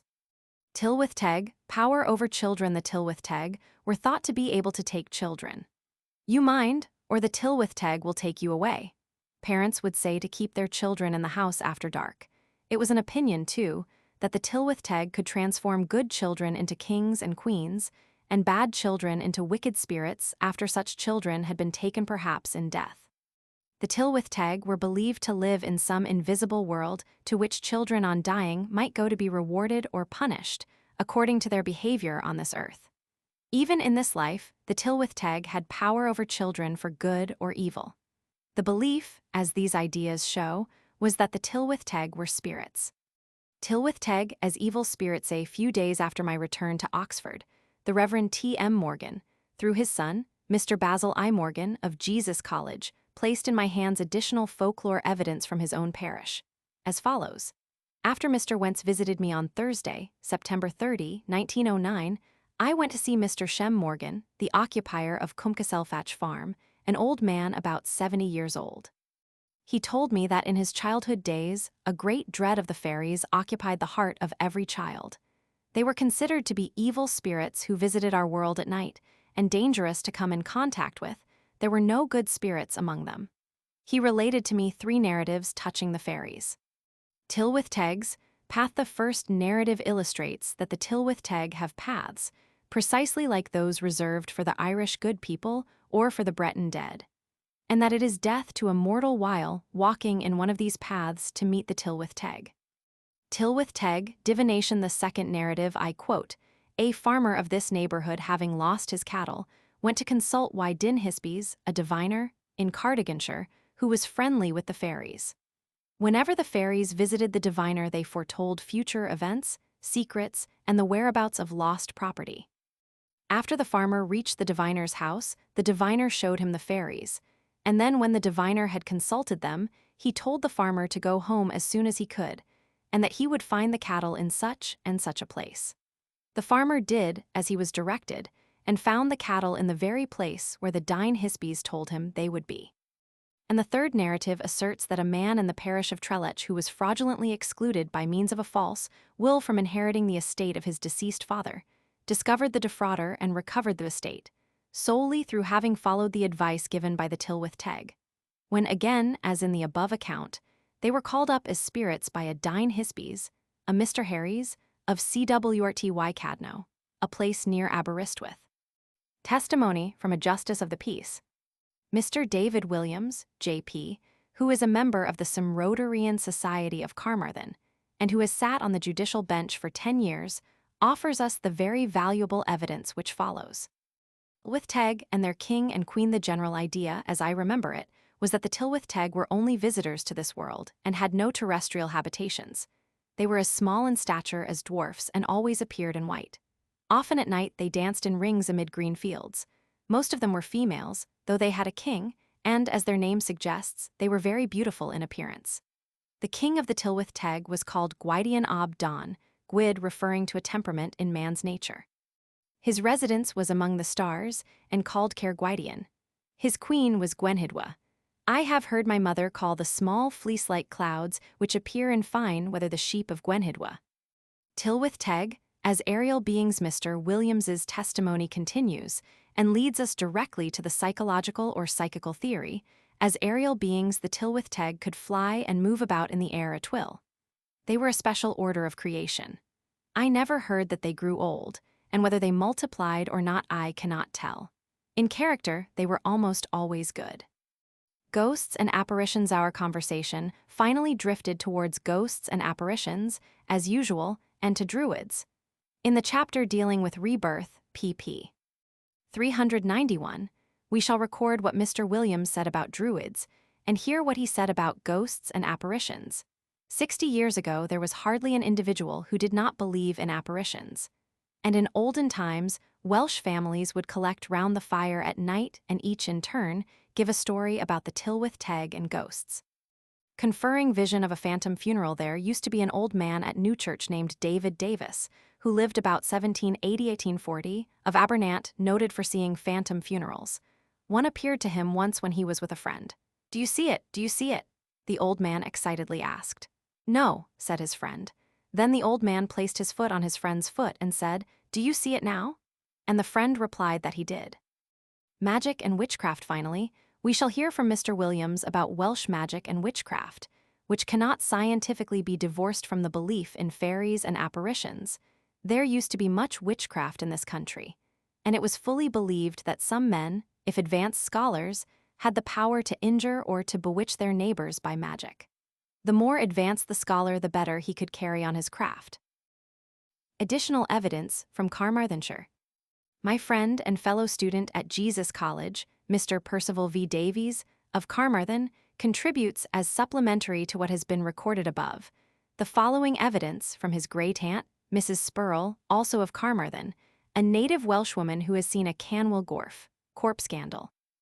Bendith y Mamo.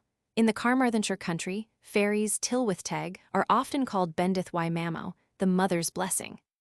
How 10 children became fairies our Lord, in the days when he walked the earth, chanced one day to approach a cottage in which lived a woman with 20 children. Feeling ashamed of the size of her family, she hid half of them from the sight of her divine visitor. On his departure, she sought for the hidden children in vain. They had become fairies and had disappeared. In Pembrokeshire, at the Pentre Evan Cromlech. Our Pembrokeshire witness is a maiden Welshwoman, 60 years old, who speaks no English, but a university graduate, her nephew, will act as our interpreter.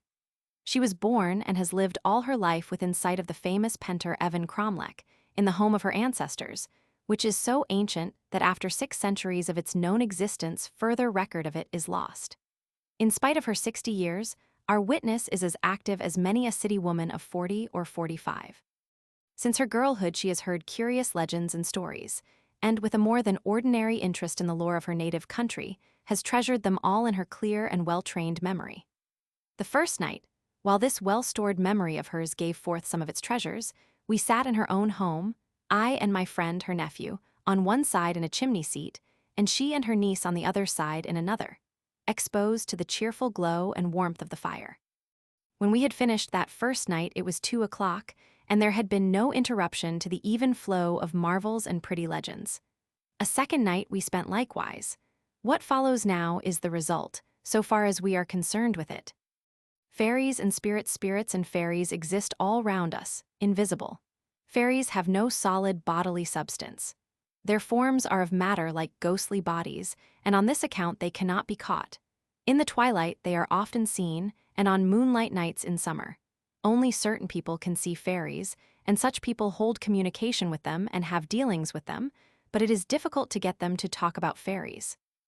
I think the spirits about us are the fallen angels, for when old Dr. RHÆS died, his books on witchcraft had to be burned in order to free the place where he lived from evil spirits. The fairies, too, are sometimes called the fallen angels. They will do good to those who befriend them and harm to others. I think there must be an intermediate state between life on earth and heavenly life, and it may be in this that spirits and fairies live. There are 2 distinct types of spirits. One is good and the other is bad. I have heard of people going to the fairies and finding that years passed as days, but I do not believe in changelings, though there are stories enough about them. That there are fairies and other spirits like them, both good and bad, I firmly believe. My mother used to tell about seeing the fair folk dancing in the fields near Cardigan, and other people have seen them round the Cromlech up there on the hill, the Pentre Evan Cromlech. They appeared as little children in clothes like soldiers' clothes, and with red caps, according to some accounts. Death candles described. I have seen more than one death candle. I saw one death candle right here in this room where we are sitting and talking. I was told by the nephew and niece of our present witness that this particular death candle took an untrodden course from the house across the fields to the graveyard, and that when the death of one of the family occurred soon afterwards, their aunt insisted that the corpse should be carried by exactly the same route. So the road was abandoned, and the funeral went through the plowed fields. Here is the description of the death candle as the aunt gave it in response to our request. The death candle appears like a patch of bright light, and no matter how dark the room or place is, everything in it is as clear as day.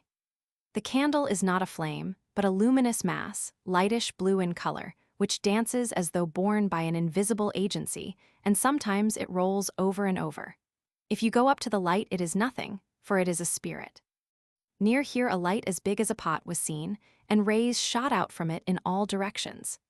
The man you saw here in the house today, one night as he was going along the road near Nevern, saw the death light of old Dr. RHÆS, and says it was lightish green.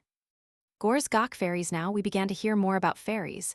One night there came a strange rapping at the door of the ancient manor on the Gors Gach farm over in Cardiganshire, and the father of the family asked what was wanted. Thin, silvery voices said they wanted a warm place in which to dress their children and to tidy them up. The door opened then, and in came a dozen or more little beings, who at once set themselves to hunting for a basin and water, and to cleaning themselves. At daybreak they departed, leaving a pretty gift in return for the kindness. In this same house at another time, whether by the same party of little beings or by another could not be told, a healthy child of the family was changed because he was unbaptized, and a frightful-looking child left in his place. The mother finally died of grief, and the other children died because of the loss of their mother, and the father was left alone. Then some time after this, the same little folks who came the first time returned to clean up, and when they departed, in place of their former gifts of silver, left a gift of gold. It was not long before the father became heir to a rich farm in North Wales, and going to live on it became a magician. For the little people, still befriending him, revealed themselves in their true nature and taught him all their secrets. Levi Salmon's control of spirits. Levi Salmon, who lived about 30 years ago, between here and Newport, was a magician, and could call up good and bad spirits, but was afraid to call up the bad ones unless another person was with him, for it was a dangerous and terrible ordeal. After consulting certain books which he had, he would draw a circle on the floor, and in a little while spirits like bulls and serpents and other animals would appear in it, and all sorts of spirits would speak. It was not safe to go near them, and to control them Levi held a whip in his hand. He would never let them cross the circle, and when he wanted them to go away, he always had to throw something to the chief spirit. The Haunted Manor and the Golden Image. I offer now, in my own language, the following remarkable story. The ancient manor house on the Trewern farm, less than a mile from the Pentre Evan Cromlech, had been haunted as long as anybody could remember. Strange noises were often heard in it, dishes would dance about of their own accord, and sometimes a lady dressed in silk appeared. Many attempts were made to lay the ghosts, but none succeeded. Finally, things got so bad that nobody wanted to live there. About 80 years ago, the sole occupants of the haunted house were Mr. and his 2 servants. At the time, it was well known in the neighborhood that all at once Mr. became very wealthy, and his servants seemed able to buy whatever they wanted. Everybody wondered, but no one could tell where the money came from, for at first he was a poor man and he couldn't have made much off the farm. The secret only leaked out through one of the servants after Mr. was dead. The servant declared to certain friends that one of the ghosts, or, as he thought, the devil, appeared to Mr., and told him there was an image of great value walled up in the room over the main entrance to the manor. A search was made, and sure enough, a large image of solid gold was found in the very place indicated, built into a recess in the wall. Mr. bound the servants to secrecy and began to turn the image into money. He would cut off small pieces of the image, one at a time, and take them to London and sell them. In this way, he sold the whole image, and nobody was the wiser. After the image was found and disposed of, ghosts were no longer seen in the house, nor were unusual noises heard in it at night. The one thing which beyond all doubt is true is that when Mr. died, he left his son an estate worth about £50,000, an amount probably greatly in excess of the true one. And people have always wondered ever since where it came from, if not in part from the golden image. Hundreds of parallel stories in which, instead of ghosts, fairies and demons are said to have revealed hidden treasure could be cited. In the Gower Peninsula, Glamorganshire. Our investigations in Glamorganshire cover the most interesting part, the peninsula of Gower, where there are peculiar folklore conditions, due to its present population being by ancestry English and Flemish, as well as Cornish and Welsh. Despite this race admixture, Brythonic beliefs have generally survived in Gower even among the non-Celts. And because of the Cornish element, there are pixies, as shown by the following story related to me in Swansea by Mr., a well-known mining engineer. Pixies at Newton, near the Mumbles in Gower, an old woman, some 20 years ago, assured me that she had seen the pixies. Her father's grey mare was standing in the trap before the house ready to take some produce to the Swansea market, and when the time for departure arrived the pixies had come, but no one save the old woman could see them. She described them to me as like tiny men dancing on the mare's back and climbing up along the mare's mane. She thought the pixies some kind of spirits who made their appearance in early morning, and all mishaps to cows she attributed to them. Testimony from an archaeologist. The Reverend John David Davis, rector of Lanmaddock and Cheriton parishes, and a member of the Cambrian Archaeological Society, has passed many years in studying the antiquities and folklore of Gower, being the author of various antiquarian works. And he is without doubt the oldest and best living authority to aid us. The rector very willingly offers this testimony. Pixies and Very Volk. In this part of Gower, the name Tylwyth Teg is never used to describe fairies. Very Volk is used instead. Some 60 years ago, as I can remember, there was belief in such fairies here in Gower, but now there is almost none. Belief in apparitions still exists to some extent. One may also hear of a person being pixie-led. The pixies may cause a traveler to lose his way at night if he crosses a field where they happen to be.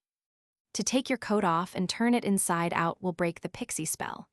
The Very Volk were always little people dressed in scarlet and green, and they generally showed themselves dancing on moonlight nights. I never heard of their making changelings, though they had the power of doing good or evil acts, and it was a very risky thing to offend them. By nature, they were benevolent. A Very Volk feast. I heard the following story many years ago. The tenant on the Einansford farm here in Gower had a dream one night, and in it thought he heard soft, sweet music and the patter of dancing feet. Waking up, he beheld his cowshed, which opened off his bedroom, filled with a multitude of little beings, about 1 foot high, swarming all over his fat ox, and they were preparing to slaughter the ox. He was so surprised that he could not move. In a short time, the Very Volk had killed, dressed, and eaten the animal. The feast being over, they collected the hide and bones, except one very small leg bone which they could not find, placed them in position, then stretched the hide over them. And as the farmer looked, the ox appeared as sound and fat as ever, but when he let it out to pasture in the morning, he observed that it had a slight lameness in the leg lacking the missing bone. Fairies among Gower English folk. The population of the Llanmaddoch region of Gower are generally English by ancestry and speech, and not until reaching Llanmorlaye, beyond Llanrhidian, did I find anything like an original Celtic and Welsh-speaking people, and these may have come into that part within comparatively recent times. And yet, as the above place names tend to prove, in early days all these regions must have been Welsh. It may be argued, however, that this English-speaking population may be more Celtic than Saxon, even though emigrants from England.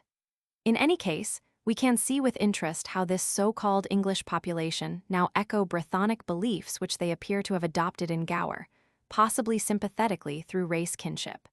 And the following testimony offered by Miss Sarah Jenkins, postmistress of Llanmaddoch, will enable us to do so. Dancing with fairies. A man, whose Christian name was William, was enticed by the fairy folk to enter their dance, as he was on his way to the Swansea market in the early morning. They kept him dancing some time, and then said to him before they let him go, "We'll dance well, the last going to market and the first that shall sell." And though he arrived at the market very late, he was the first to sell anything. Fairy Money, an old woman, whom I knew, used to find money left by the fairies every time they visited her house.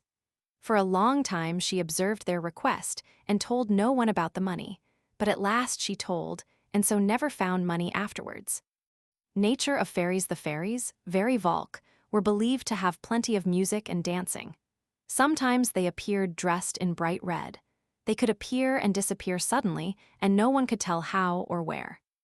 Conclusion.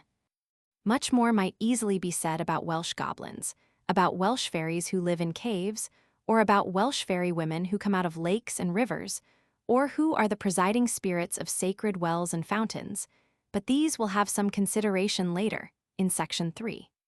For the purposes of the present inquiry, enough evidence has been offered to show the fundamental character of Brythonic fairy folk as we have found them. And we can very appropriately close this inquiry by allowing our Welsh-speaking witness from the Pentre Evan country, Pembrokeshire, to tell us one of the prettiest and most interesting fairy tales in all Wales.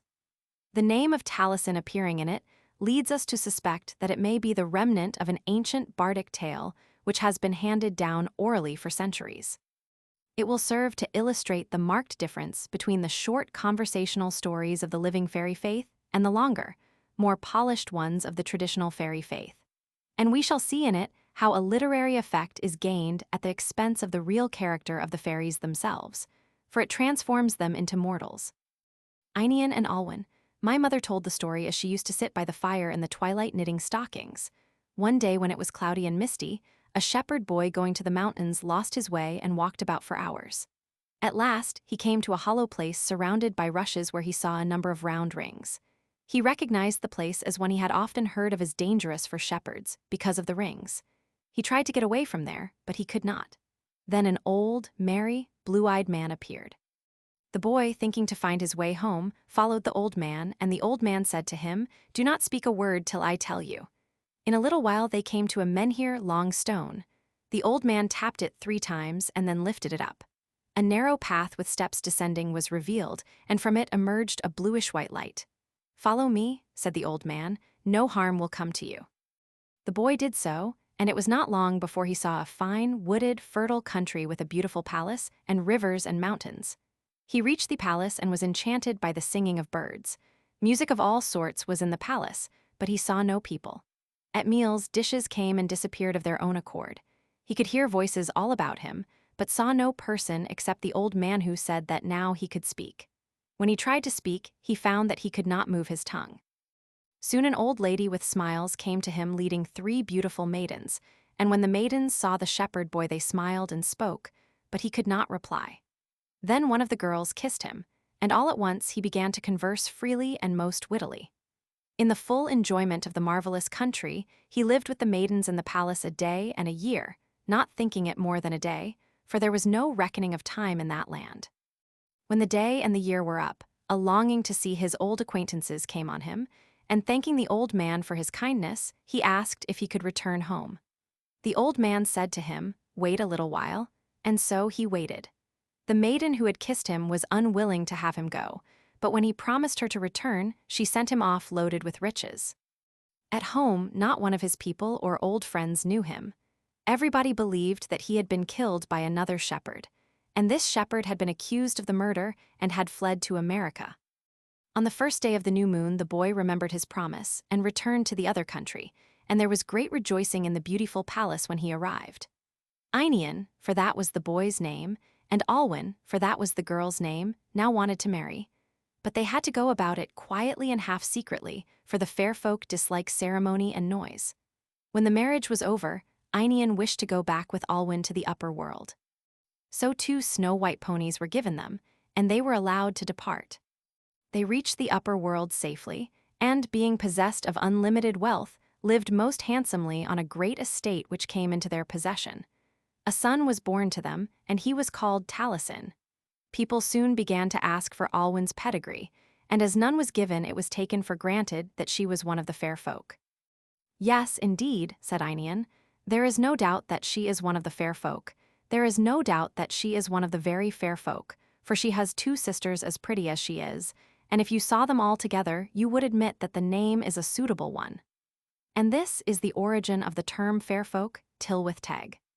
From Wales we go to the nearest Brythonic country, Cornwall, to study the fairy folk there. Roman 6 in Cornwall.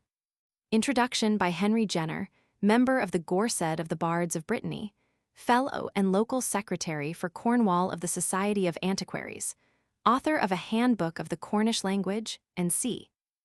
In Cornwall, the legends of giants, of saints, or of Arthur and his knights, the observances and superstitions connected with the prehistoric stone monuments, holy wells, mines, and the like, the stories of submerged or buried cities, and the fragments of what would seem to be pre-Christian faiths, have no doubt occasional points of contact with Cornish fairy legends, but they do not help to explain the fairies very much.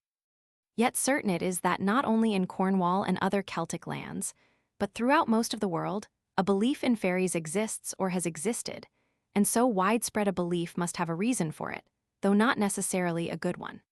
That which with unconscious humor men generally call education has in these days caused those lower classes, to whom the deposit of this faith was entrusted, to be ashamed of it, and to despise and endeavor to forget it.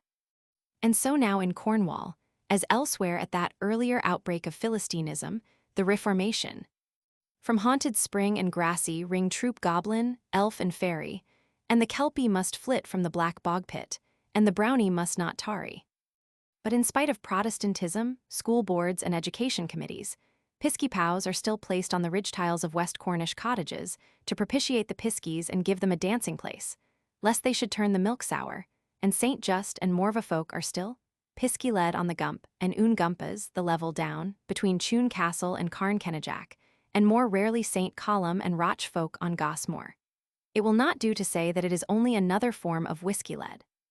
That is an evidently modern explanation, invented since the substitution of strange Scottish and Irish drinks for the good, naught and wholesome Plymouth of old time, and it does not fit in with the phenomena.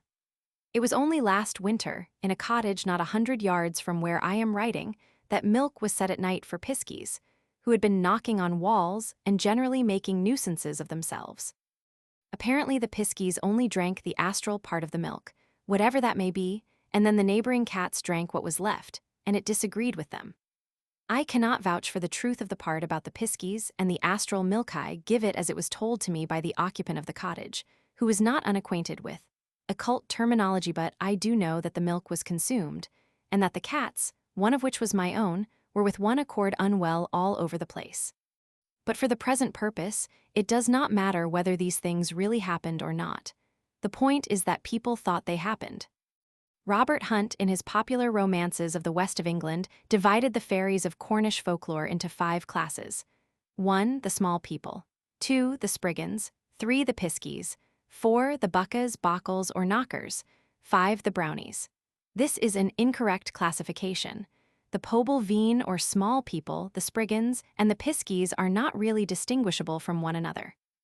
Bucka, who properly is but one, is a deity, not a fairy, and it is said that at Newlyn, the great seat of his worship, offerings of fish are still left on the beach for him. His name is the Welsh Pwca, which is probably Puck, though Shakespeare's Puck was just a pisky, and it may be connected with the general Slavonic word bog, god. So that if, as some say, buckaboo is really meant for buckadoo, black bucka, this may be an equivalent of Chernabog, the black god, who is the Ahriman of Slavonic dualism, and Buckawidden, white bucka, which is rarer, though the expression does come into a St. Leven story, may be the corresponding Beelabog. Bockle, which personally I have never heard used, suggests the Scottish bogle, and both may be diminutives of bucka, bog, bogie, or bug, the last in the sense in which one English version translates the Timor Nocturnus of Psalm XC. 5. Not in that of Simex Lectularius. But bockle and brownie are probably both foreign importations borrowed from books, though a brownie, eonomine, has been reported from Sennen within the last 20 years. The knockers or knackers are mine spirits, quite unconnected with bucka or bogles. The story, as I have always heard it, is that they are the spirits of Jews who were sent by the Romans to work in the tin mines, some say for being concerned in the crucifixion of our Lord, which sounds improbable. They are benevolent spirits and warn miners of danger. But the only true Cornish fairy is the pisky, of the race which is the pobel veen or little people, and the spriggan is only one of his aspects. The pisky would seem to be the brownie of the lowland Scot, the Dwyn Sith of the Highlander, and, if we may judge from an interesting note in Scott's The Pirate, the pet of the Orkneys. If Dina Sith really means the folk of the mounds, barrows, not the people of peace, it is possible that there is something in the theory that brownie, Dwyn Sith, and pet, which is picked, are only in their origin ways of expressing the little dark-complexioned aboriginal folk who were supposed to inhabit the barrows, cromlechs, and allays coverts, and whose cunning, their only effective weapon against the mere strength of the Aryan invader, earned them a reputation for magical powers. Now pisky or pisgy is really pixie.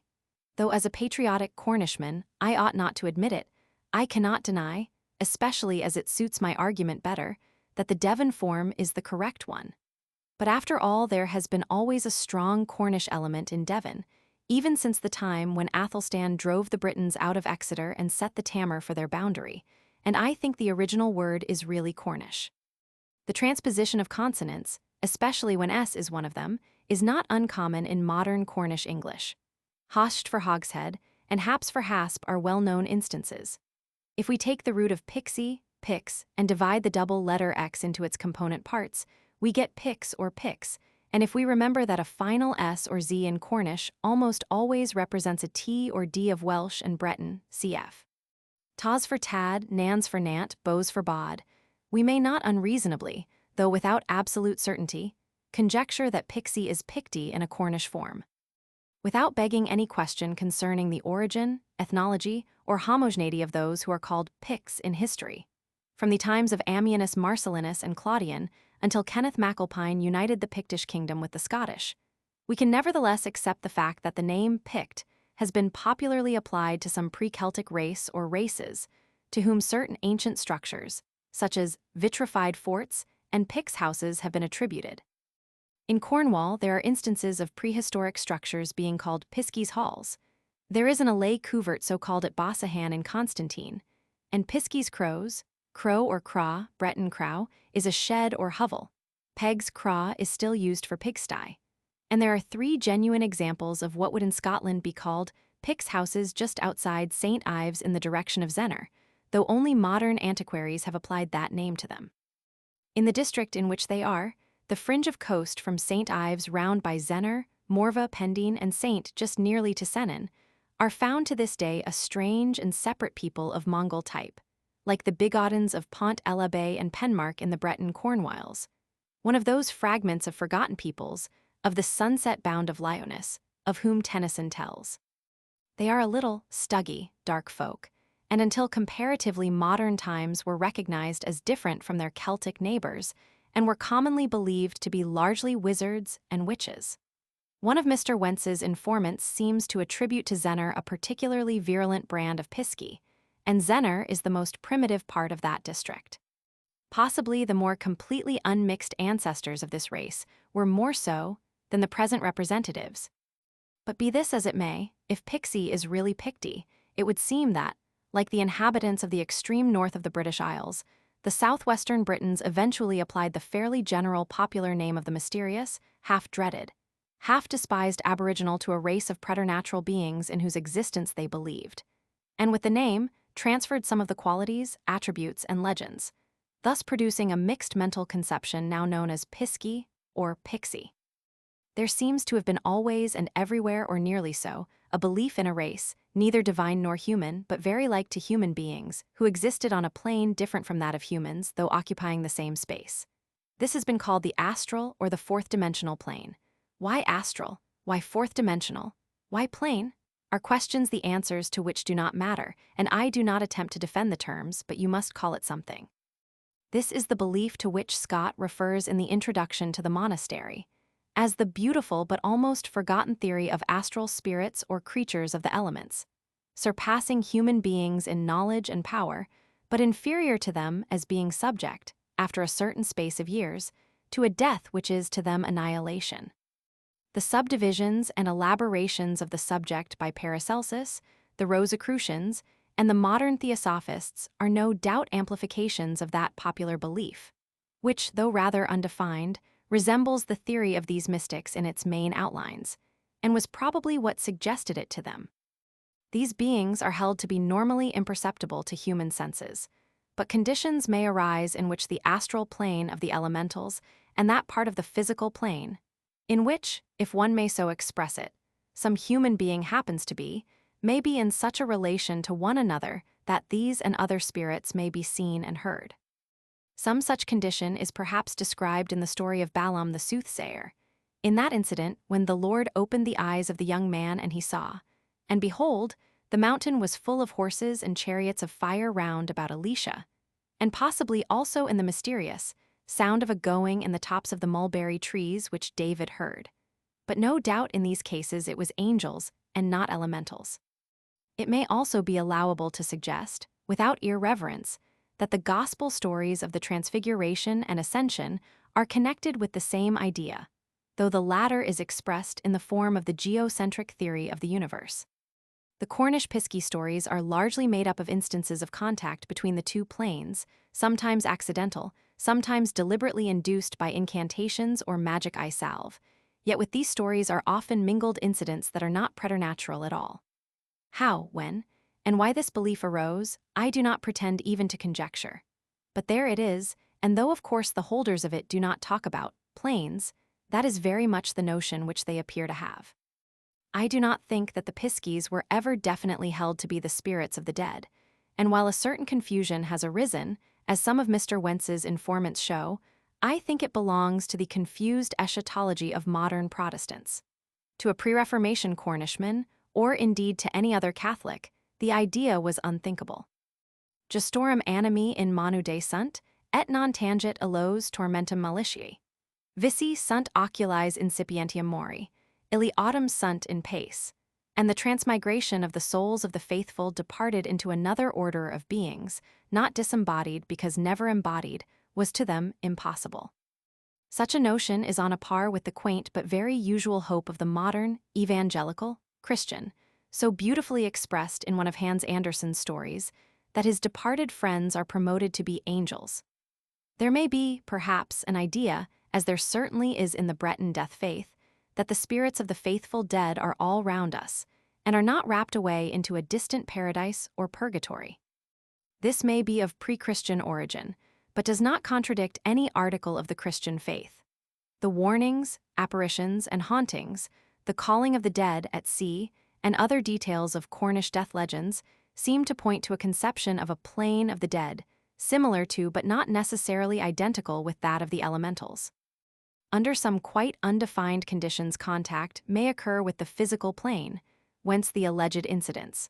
But this Cornish death faith, though sometimes, as commonly in Brittany, presenting similar phenomena, has in itself nothing to do with piskies. And as for the unfaithful departed, their destination was also well understood, and it was not fairyland. There are possible connecting links in the not very common idea that piskies are the souls of unbaptized children, and in the more common notion that the Pobelvene are, not the disembodied spirits, but the living souls and bodies of the old pagans, who, refusing Christianity, are miraculously preserved alive, but are condemned to decrease in size until they vanish altogether. Some authorities hold that it is the race, and not the individual, which dwindles from generation to generation. This last idea, as well as the name pixie, gives some probability to the conclusion that, as applied to Cornwall, Mr. MacRHÄ's theory represents a part of the truth, and that on to an already existing belief in elementals have been grafted exaggerated traditions of a dark pre-Celtic people. These were not necessarily pygmies, but smaller than Celts, and may have survived for a long time in forests and hill countries, sometimes friendly to the taller race, whence come the stories of piskies working for farmers, sometimes hostile, which may account for the legends of changelings and other mischievous tricks. This is how it appears to one who knows his Cornwall in all its aspects fairly well, but does not profess to be an expert in folklore. MACNEIL'S, Cornwall, July 1910. Our investigation of the fairy faith in Cornwall covers the region between Falmouth and the Land's End, which is now the most Celtic, and the Tintagel country on the north coast. It is generally believed that ancient Cornish legends, like the Cornish language, are things of the past only, but I am now no longer of that opinion. Undoubtedly, Cornwall is the most anglicized of all Celtic lands we are studying, and its folklore is therefore far from being as virile as the Irish folklore. Nevertheless, through its people, racially mixed though they are, there still flows the blood and the inspiration of a prehistoric native ancestry, and among the oldest Cornish men and women of many an isolated village, or farm, there yet remains some belief in fairies and pixies. Moreover, throughout all of Old Cornwall there is a very living faith in the legend of the dead, and that this Cornish legend of the dead, with its peculiar Brythonic character, should be parallel as it is to the Breton legend of the dead, has heretofore, so far as I am aware, not been pointed out. I am giving, however, only a very few of the Cornish death legends collected, because in essence most of them are alike. A Cornish historian's testimony. I was privileged to make my first call in rural Cornwall at the pretty country home of Miss Susan E. Gay, of Krill, about 3 miles from Falmouth. And Miss Gay, who has written a well-known history of Falmouth, Old Falmouth, London, 1903, very willingly accorded me an interview on the subject of my inquiry, and finally dictated for my use the following matter. Pixies as astral plane, beings. The pixies and fairies are little beings in the human form existing on the astral plane, who may be in the process of evolution, and, as such, I believe people have seen them. The astral plane is not known to us now because our psychic faculty of perception has faded out by non-use, and this condition has been brought about by an almost exclusive development of the physical brain, but it is likely that the psychic faculty will develop again in its turn. Psychical interpretation of folk. Lore. It is my point of view that there is a basis of truth in the folklore. With its remnants of occult learning, magic, charms, and the like, folklore seems to be the remains of forgotten psychical facts, rather than history, as it is often called. Peasant evidence from the Krill country. Miss Gay kindly gave me the names of certain peasants in the Krill region, and from one of them, Mrs. Harriet Christopher, I gleaned the following material. A Piskey changeling a woman who lived near Breach Church had a fine girl baby, and she thought the Piskies came and took it and put a withered child in its place. The withered child lived to be 20 years old and was no larger when it died than when the Piskies brought it. It was fretful and peevish and frightfully shriveled. The parents believed that the Piskies often used to come and look over a certain wall by the house to see the child. And I heard my grandmother say that the family once put the child out of doors at night to see if the Piskies would take it back again. Nature of Piskies. The Piskies are said to be very small. You could never see them by day. I used to hear my grandmother, who has been dead 50 years, say that the Piskies used to hold a fair in the fields near Breach and that people saw them there dancing. I also remember her saying that it was customary to set out food for the Piskies at night. My grandmother's great belief was in Piskies and in spirits, and she considered Piskies spirits. She used to tell so many stories about spirits coming back, and such things that I would be afraid to go to bed. Evidence from Constantine. Our witnesses from the ancient and picturesque village of Constantine are John Wilmot, 78 years old, and his good wife, two most excellent and well-preserved types of the passing generation of true Cornish stock. John began by telling me the following tale about an Allay Cuvert a tale, which in one version or another is apt to be told of most Cornish megaliths. A Piskey house. William Murphy, who married my sister, once went to the Piskey house at Bossahan with a surveyor, and the two of them heard such unearthly noises in it that they came running home in great excitement, saying they had heard the Piskies. The Piskey thrasher on a farm near here, a Piskey used to come at night to thrash the farmer's corn. The farmer in payment once put down a new suit for him. When the Piskey came and saw it, he put it on and said, "Piskey fine and Piskey gay, Piskey now will fly away." And they say he never returned. Nature of Piskies. I always understood the Piskies to be little people. A great deal was said about ghosts in this place. Whether or not Piskies are the same as ghosts I cannot tell, but I fancy the old folks thought they were.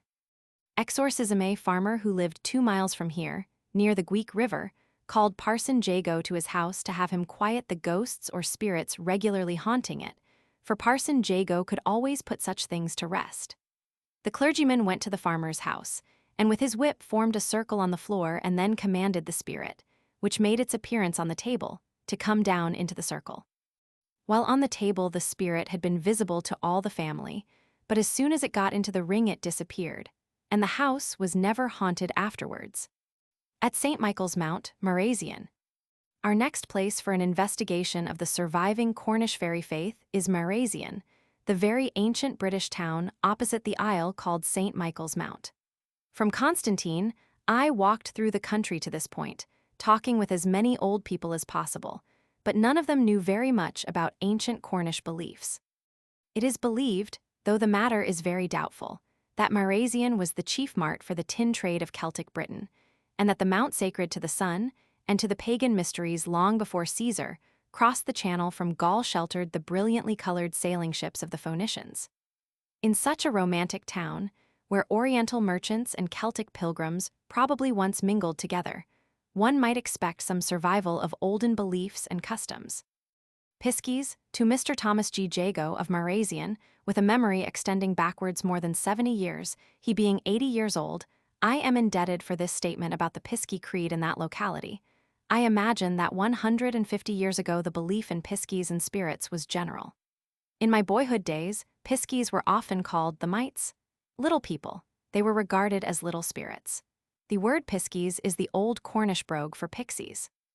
In certain grass fields, mushrooms growing in a circle might be seen of a morning, and the old folks pointing to the mushrooms would say to the children, "Oh, the Piskies have been dancing there last night." Two more of the oldest natives of Marasian, among others with whom I talked, are William Rowe, 82 years old, and his married sister, 78 years old. About the Piskies, Mr. Rowe said this: people would go out at night and lose their way and then declare that they had been pisky-led. I think they meant by this that they fell under some spiritual influence, that some spirit led them astray. The piskies were said to be small, and they were thought of as spirits. Mr. Rowe's sister added, "If we as children did anything wrong, the old folks would say to us, 'The piskies will carry you away if you do that again.'" Witch doctors. I heard the following witch story from a lawyer, a native of the district, who lives in the country just beyond Marazion. Jimmy Thomas, of Wendron Parish, who died within the last 25 years, was the last witch doctor I know about in West Cornwall. He was supposed to have great power over evil spirits. His immediate predecessor was a woman called the Witch of Wendron, and she did a big business. My father once visited her in company with a friend whose father had lost some horses. This was about 70 to 80 years ago.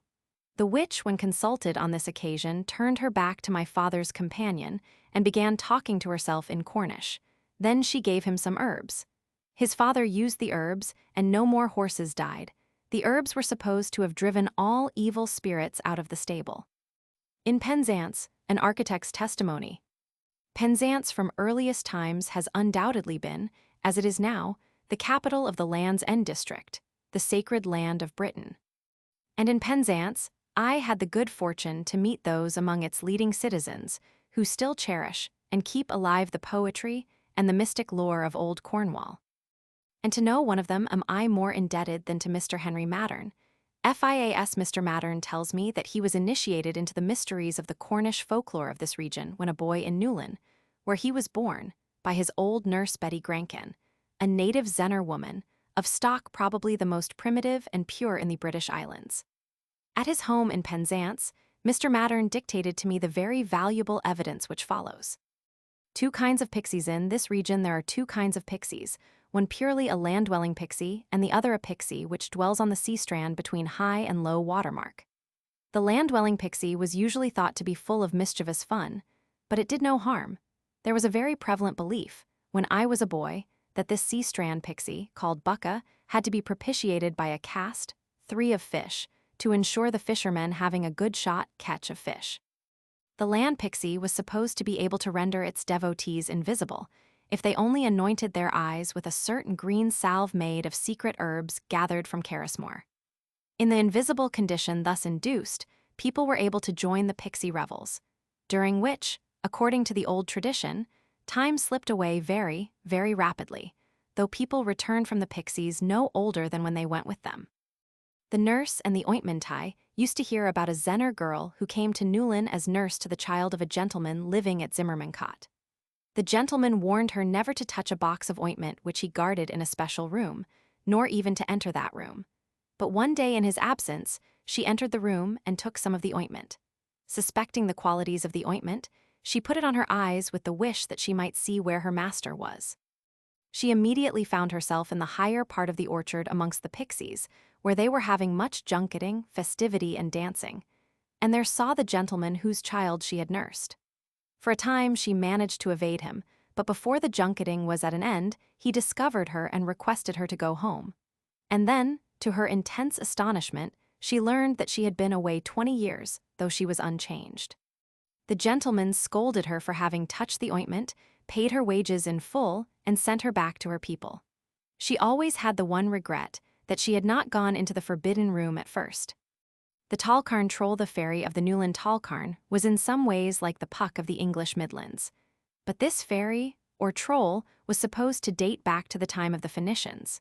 He was described as a little old pleasant-faced man dressed in a tight-fitting leathern jerkin, with a hood on his head, who lived invisible in the rock. Whenever he chose to do so, he could make himself visible.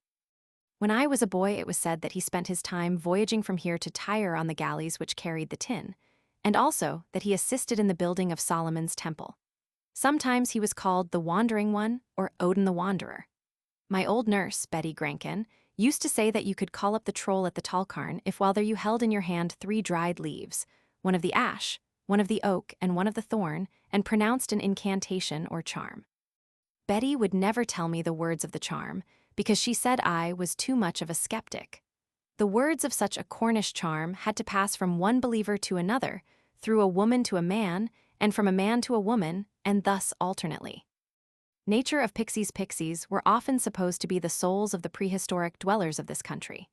As such, pixies were supposed to be getting smaller and smaller, until finally they are to vanish entirely. The country pixies inhabiting the highlands from above Newlyn on to St. Just were considered a wicked sort. Their great ambition was to change their own offspring for human children, and the true child could only be got back by laying a four-leaf clover on the changeling. A winicky child, one which was weak, frail, and peevish, was of the nature of a changeling. Minor pixies, called knockers, would accept a portion of a miner's croust lunch on good faith, and by knocking lead him to a rich mother-lode, or warn him by knocking if there was danger ahead or a cavern full of water. But if the miner begrudged them the croust, he would be left to his own resources to find the lode. And moreover, the knockers would do all they could to lead him away from a good lode. These mine pixies, too, were supposed to be spirits, sometimes spirits of the miners of ancient times. Fairies and pixies. In general appearance, the fairies were much the same as pixies. They were small men and women, much smaller than dwarfs. The men were swarthy in complexion, and the women had a clear complexion of a peach-like bloom. None ever appeared to be more than 25 to 30 years old. I have heard my nurse say that she could see scores of them whenever she picked a four-leaf clover and put it in the wisp of straw which she carried on her head as a cushion for the bucket of milk. Her theory was that the richness of the milk was what attracted them. Pixies, like fairies, very much enjoyed milk, and people of miserly nature used to put salt around a cow to keep the pixies away, and then the pixies would lead such mean people astray the very first opportunity that came. According to some country people, the pixies have been seen in the daytime, but usually they are only seen at night. A Cornish editor's opinion.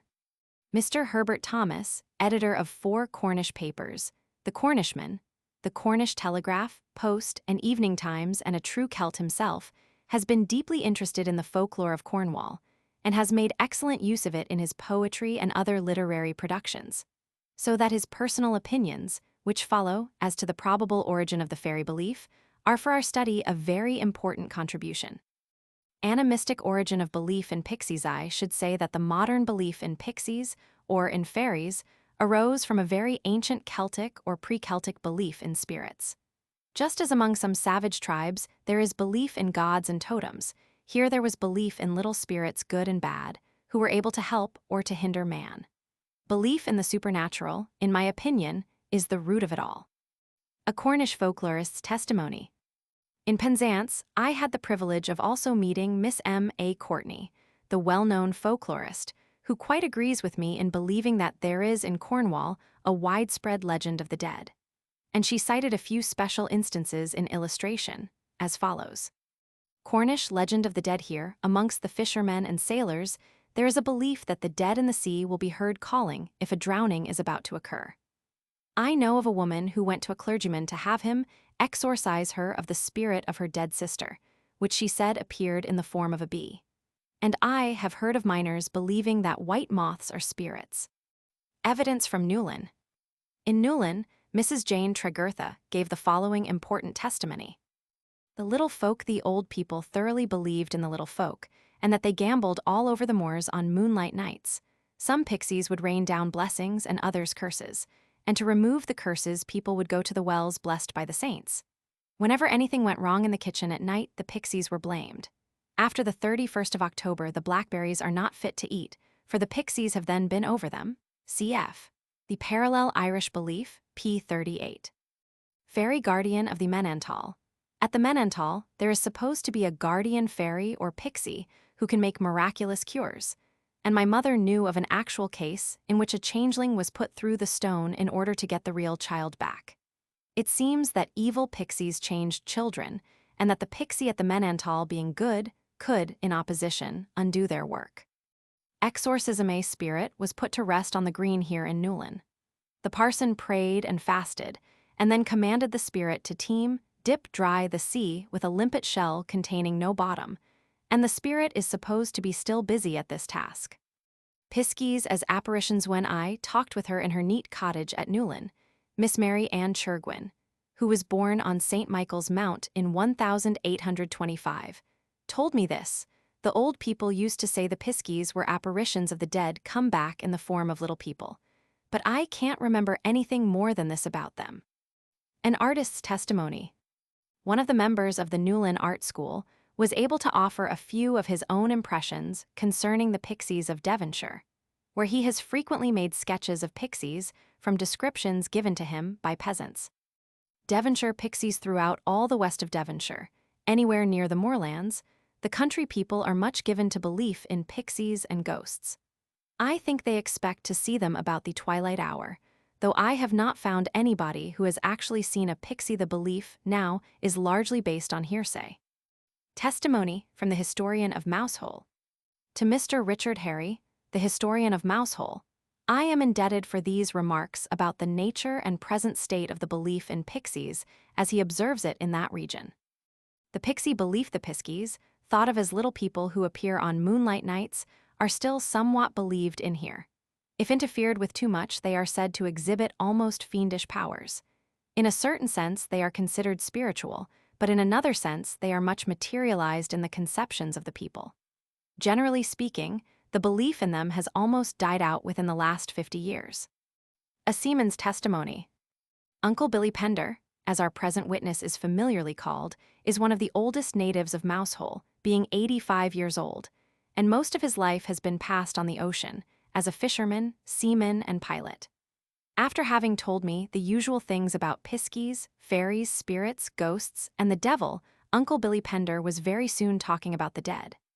Cornish legend of the dead. I was up in bed, and I suppose asleep, and I dreamt that the boy James came to my bedside and woke me up by saying, "How many lights does death put up?" And in the dream, there appeared such light as I never saw in my life, and when I woke up another light like it was in the room. Within 3 months afterwards, we buried 2 granddaughters out of this house. This was 4 years ago. When this strange tale was finished, Uncle Billy Pender's daughter, who had been listening, added, "For 3 mornings, one after another, there was a robin at our cellar door before the deaths, and my husband said he didn't like that." Then Uncle Billy told this weird Breton-like tale. Granny told about a boat named Bletcher going from Newlyn to Bristol with 6,000 mackerel, which put in at Arbor Cove, close to Padstow, on account of bad weather. The boat dragged her anchors and was lost. Granny afterwards declared that he saw the crew going up over the Newlyn slip, and the whole of Newlyn and Mousehole believed him. Testimony by 2 Land's End farmers. In the Celtic Country, within a mile of the end of Britain, I talked with 2 farmers who knew something about piskies. The first one, Charles Hutchin of Trevescan, told me this legend. A St. Just Piskie, near St. Just on Christmas Day, a piskie carried away in his cloak a boy, but the boy got home. Then the piskie took him a second time, and again the boy got home. Each time the boy was away for only an hour, probably in a dream or trance state. Seeing the piskie dance, Frank Ellis, 78 years old, of the same village of Trevescan, then gave the following evidence. Up on Seaview Green, there are 2 rings where the piskies used to dance and play music on a moonlight night. I've heard that they would come there from the moors. Little people, they are called. If you keep quiet when they are dancing, you'll see them, but if you make any noise, they'll disappear. Frank Ellis's wife, who is a very aged woman, was in the house listening to the conversation, and added at this point, "My grandmother, Nancy Mattern, was down on Seaview Green by moonlight and saw the piskies dancing, and passed near them. She said they were like little children and had red cloaks." Testimony from a Sennen Cove fisherman. John Gilbert Guy, 78 years old, a retired fisherman of Sennen Cove, offers very valuable testimony, as follows. Small people. Many say they have seen the small people here by the hundreds. In Ireland, they call the small people the fairies. My mother believes there were such things, and so did the old folks in these parts.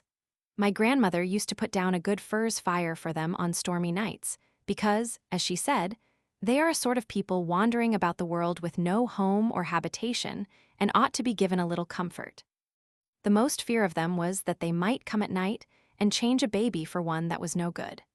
My mother said that Joan Nicholas believed the fairies had changed her baby because it was very small and cross-tempered.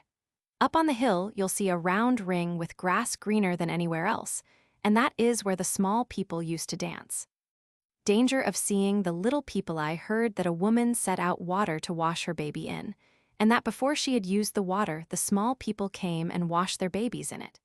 She didn't know about this, and so in washing her baby got some of the water in her eyes, and then all at once she could see crowds of little people about her. One of them came to her and asked if she was able to see their crowd, and when she said yes, the little people wanted to take her eyes out, and she had to clear away from them as fast as she could. Testimony from a Cornish miner. William Shepherd, a retired miner of Pendine, near St. Just, where he has passed all his life, offers us from his own experiences under the earth the evidence which follows. Mine piskies, there are mine piskies which are not the knockers. I've heard old men in the mines say that they have seen them, and they call them the small people. It appears that they don't like company, for they are always seen singly. The knockers are spirits too, as one might say. They are said to bring bad luck, while the small people may bring good luck. Testimony from King Arthur's country. Leaving the Land's End district in South Cornwall, we now pass northward to King Arthur's country. Our chief researches there are to be made outside the beaten track of tourists as far as possible, in the country between Camelford and Tintagel. At Delaval, the center of this district, we find our first witness, Henry Spragg, a retired slate quarryman, 70 years old. Mr. Spragg has had excellent opportunities of hearing any folklore that might have been living during his lifetime, and what he offers first is about King Arthur. King Arthur. We always thought of King Arthur as a great warrior, and many a time I've heard old people say that he used to appear in this country in the form of a nath. This was all that could be told of King Arthur, and the conversation finally was directed toward piskies with the following results. Piskies, a man named Bottrell, who lived near St. Teith, was pisky-led at West Down, and when he turned his pockets inside out, he heard the piskies going away laughing. Often my grandmother used to say when I got home after dark, "You had better mind, or the piskies will carry you away." And I can remember hearing the old people say that the piskies are the spirits of dead-born children. From pixies, the conversation drifted to the spirit hounds, often heard at night near certain haunted downs in St. Teith Parish. And then, finally, to ordinary Cornish legends about the dead. Our next witnesses from Delaval are John Mayle, 82 years old, one of the very oldest men in King Arthur's country, and his wife. And all of Mr. Mayle's ancestors as far back as he can trace them have lived in the same parish. Piskies in general, Mr. Mayle remarked, "I have heard a good deal about the piskies, but I can't remember any of the old women's tales. I have heard, too, of people saying that they had seen the piskies. It was thought that when the piskies have misled you, they show themselves jumping about in front of you. They are a race of little people who live out in the fields." Mrs. Mayle had now joined us at the open fire and added, "Piskies always come at night, and in marshy ground there are round places called pisky beds where they play. When I was little, my mother and grandmother would be sitting round the fire of an evening telling fireside stories, and I can remember hearing about a pisky of this part who stole a new coat, and how the family heard him talking to himself about it, and then finally say, 'Pisky fine and pisky gay, pisky's got a bright new coat, pisky now will run away.' And I can just remember one bit of another story. A pisky looked into a house and said, 'All alone, fair maid, no, here am I with a dog and cat, and apples to eat and nuts to crack.' Tintagel folk belief say retired rural policeman of the Tintagel country, where he was born and reared, and now keeper of the Passmore Edwards Art Gallery at Newlyn, offered this testimony from Tintagel. In Tintagel, I used to sit round the fire at night and hear old women tell so much about piskies and ghosts that I was then afraid to go out of doors after darkness had fallen. They religiously believed in such things, and when I expressed my doubts I was driven away as a rude boy. They thought if you went to a certain place at a certain hour of the night that you could there see the piskies as little spirits. It was held that the piskies could lead you astray and play tricks on you, but that they never did you any serious injury. Of the Arthurian folk legend at Tintagel, he said, the spirit of King Arthur is supposed to be in the Cornish, chuffa beautiful black bird with red legs and red beak. We now leave Great Britain and cross the English Channel to Little Britain, the third of the Brythonic countries. Roman 7, in Brittany. Introduction by Anatole Le Braz, Professor of French Literature, University of Rennes, Brittany, author of La Légende de la Mort, Au Pays des Pardons, and c. Mon cher Monsieur Wentz. Il me souvient que, Lors de votre soutenance de thèse devant la faculté des lettres de l'Université de Reims. Un de mes collègues, mon ami, le professeur Dotton, vous demanda. Vous croyez dites-vous à l'existence des fées, en avez-vous vu? Vous répondez, avec autant de flegme que de sincérité. Non, j'ai tout fait pour en voir, et gnn ai jamais vu. Mais il y a beaucoup de choses que vous n'avez pas vues, monsieur le professeur, et dont vous n'y songeriez cependant pas nier à l'existence. Ainsi fais-je à l'égard des fées. Je suis comme vous, mon cher monsieur Wentz. Gni jamais vu de fées, j'ai bien une ami très chère que nous avons baptisé de sinam, mais malgré tous ces beaux magiques, elle en est qu'une humble mortel. En revanche, j'ai vécu, tout enfant, parmi des personnes qui avaient avec les fées véritables un commerce quasi journalier. Siédate dans une petite bourgade de Basse-Bretagne, peuplée de paysans à moitié marins, et de marins à moitié paysans. Il y avait, non loin du village, une ancienne gentilhommière que ses propriétaires avaient depuis longtemps abandonné pour on n'y savait, au juste quel motif. On continuait de l'appeler le château de l'Anatole, quel n'y fut plus qu'une ruine. Il est vrai que les avenues par lescals on y acadate avaient conservé leur aspect seigneurial, avec leurs quadruples rangées de via herters dont les vastes frondaisons si murient dans de magnifiques étangs. Les gens de l'enter si risquent pieux, le soir, dans ces avenues. Els patient pour herder, à partir du coucher du solo le lieu de promenade favori d'une dame, que l'on désignate sous le nom de Groc l'Anatole, la fée de l'Anatole. Beaucoup de saint elevoir rencontrés, et la dépinant sous les couleurs, du reste les plus diverses. Sus I facient del une ville femme, marchant tout courbé, les humains à pays sur un tronc de bakewell avec lequel, de temps en temps, elle remuait à l'automne les fuels morts. Les fuels morts quel retournate ainsi devenient soudain brillantes comme de l'or et s'entrechoquant avec un brut clair de métal. Cellen daughters, siédate une princess, merveilleusement parée, sur les pas de qui s'empressant d'étranges petits hommes noirs et silencia. Elle s'avincate d'une majestueuse allure de réunie.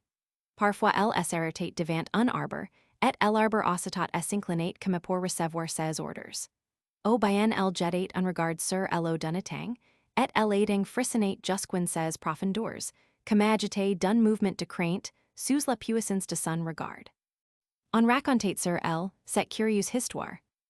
Les propriétaires de l'Anatole ayant voulu s'y défaire d'un domaine quils inhabitant plus, le manoir et les terres qui en dépendant furent mis en adjudication chez un notaire de Ploiret.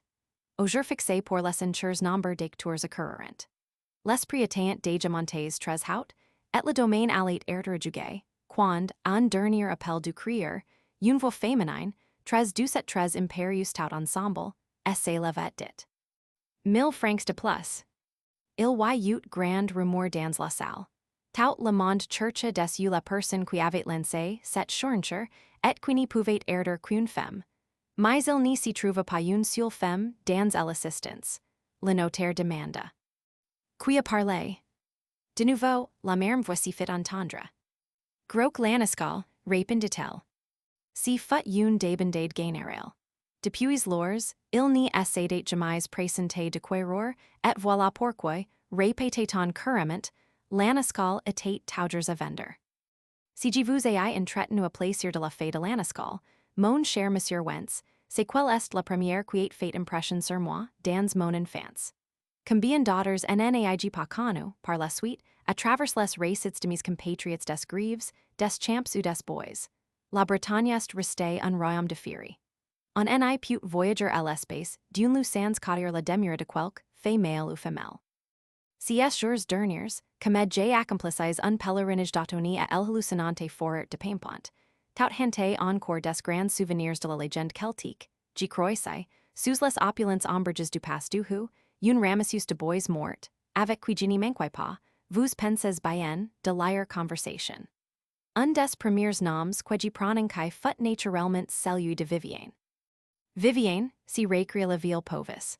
Ah, béni soit-elle, la bonne dame, car elle est aussi bonne que belle.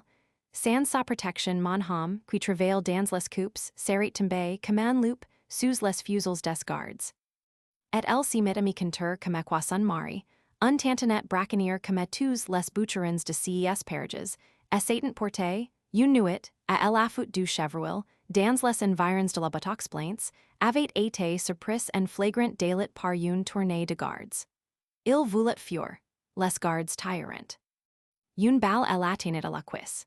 Il tomba, et il s'apprêtait à s'y faire tuer sur place, plutôt que de s'y render, lorsque, entre ses agresseurs et lui, s'interposa subitement, une espèce de brouillard très dense qui voilait out le sol, les arbres, les gardes et le blessé lui-même.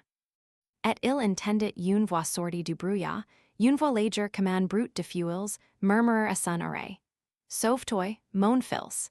L'esprit de Vivienne veillera sur toi jusqu'à si que tu aies rampé hors de la forêt.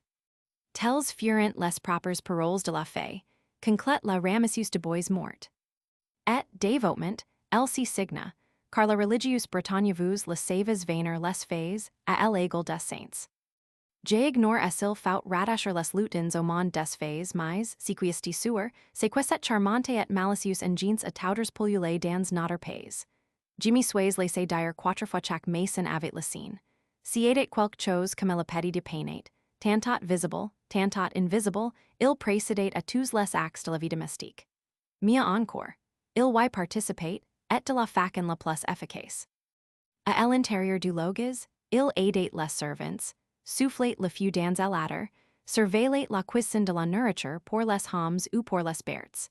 Apaisait les cris de l'enfant couché dans la base de l'armoire, imperchait les vers de s'y mettre dans les pieces de lard suspendus aux solives. Il avait parlement dans son lot le gouvernement des tables et des curies. Grâce à lui, les vaches donnant un lait abondant en buer, et les chevaux aviant la croupe ronde, le poil luisant. Il était, en un mot, le bon génie de la famille, mais si aidait à la condition que chacun out pour lui les égards auxquels il avait droit. Si pu quan lui manquet, sa bonté si changed en malice, et il en aidait point de mauvaise tour dont il n'y fut capable envers les gens qui l'aviant offensé. Comme de renverser le contenu des marmites sur le foyer, d'embrouler la lainadour des quenouilles, de render infumable le tabac des pipes, d'emerler inextricablement les crins des chevaux, de dissature le pies des vaches, ou de faire peller le dos des brebis. Aussi s'efforcaton de ni le point mécontenter. En respectate soignusment tout ses habitudes, tout ses manies. C'est ainsi que, chez mes parents, notre ville bon fili en enlevate jamais le trépide du fus sans avoir la précaution de l'asperger do pour le refroidir, avant de le ranger au coin de l'atter. Si vous lui demandez pourquoi si right, elle vous répondait. Pourquoi le lutin n'y s'y brûle pas, si tout el hura, il s'ascate dessus. Il appartient encore, je suppose, à la catégorie des hommes faits, si bagolnaz, si mysteria berger de la nuit, dont les bretons des campagnes voyant si dresser, au crépuscule, laud et troublante silhouette, si d'aventure, il leur arrive de rentrer tard du labor.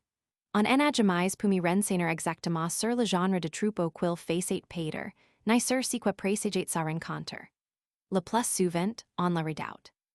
Mais, comme elle observait avec racine une de mes contuses, les bellic, est-il est préférable de vider le bagolnaz, il n'y s'ensuit pas, pour cela, que si soit un machin esprit. D'après elle, il remplit plutôt une fonction salutaire, en signifiant aux humains, par sa venue, que la nuit en est pas faite pour s'attarder aux champs ou sur les chemins, mais pour s'enfermer derrière les portes closes et pour dormir. Si berger des ombres serait donc, somme toute, une manière de bon pasteur. C'est pour assurer notre repos et notre sécurité, c'est pour nous soustraire aux excès du travail et aux embûches de la nuit quil nous force, brebis imprudence, à regagner promptement le berkil.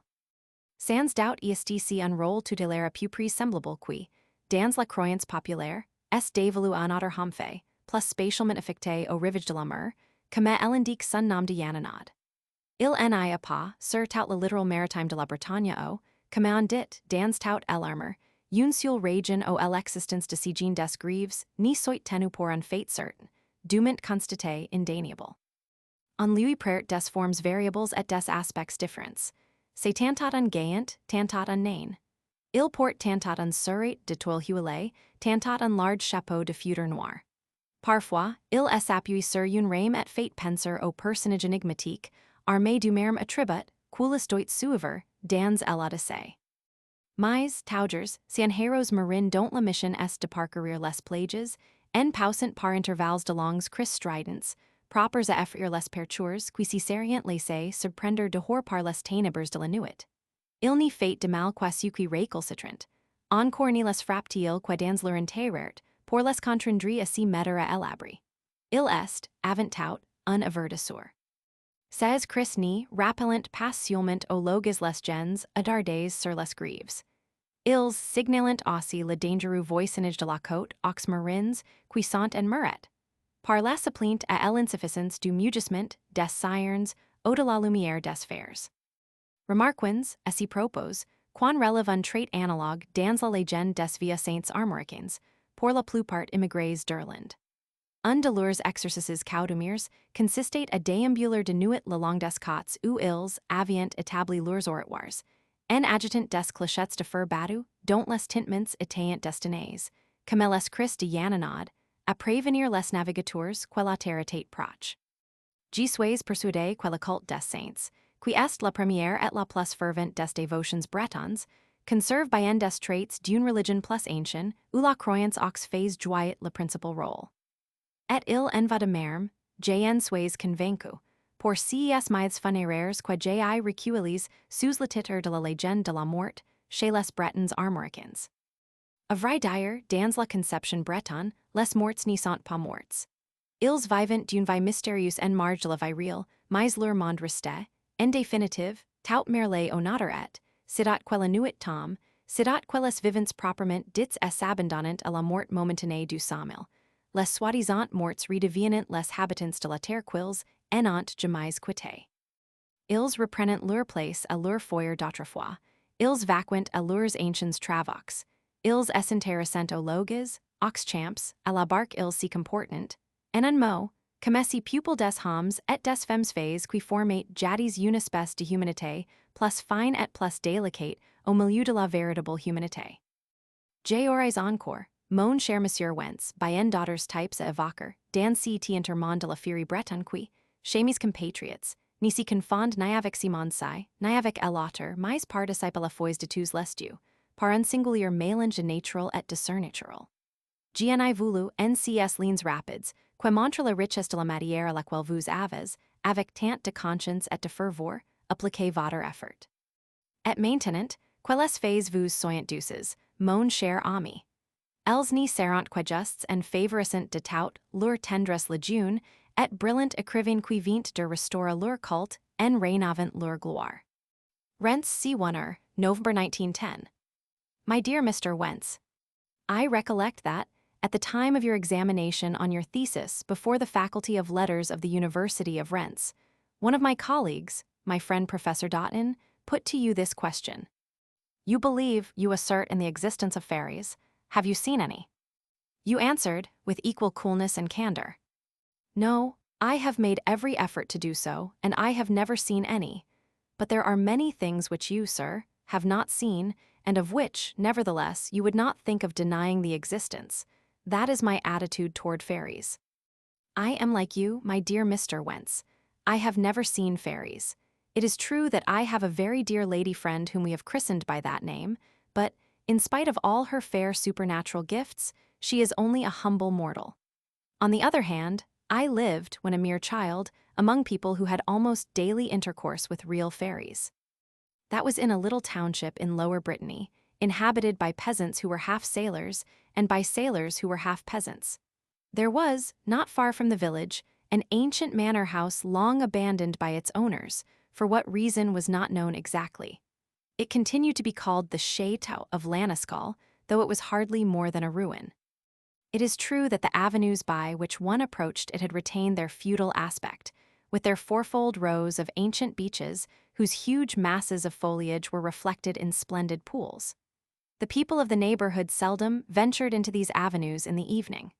They were supposed to be, from sunset onwards, the favorite walking ground of a lady who went by the name of Groch Laniscall, the Fairy of Laniscall. Many claimed to have met her, and described her in colors which were, however, the most varied. Some represented her as an old woman who walked all bent, her two hands leaning on a stump of a crutch with which, in autumn, from time to time she stirred the dead leaves. The dead leaves which she thus stirred became suddenly shining like gold, and clinked against one another with the clear sound of metal.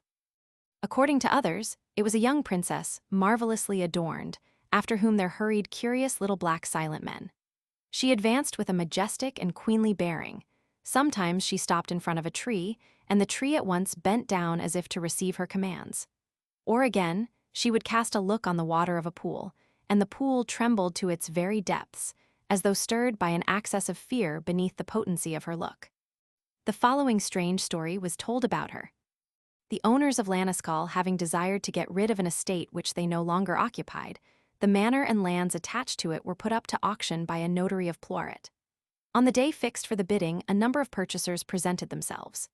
The price had already reached a large sum, and the estate was on the point of being knocked down, when, on a last appeal from the auctioneer, a female voice, very gentle and at the same time very imperious, was raised and said, 1,000 francs more.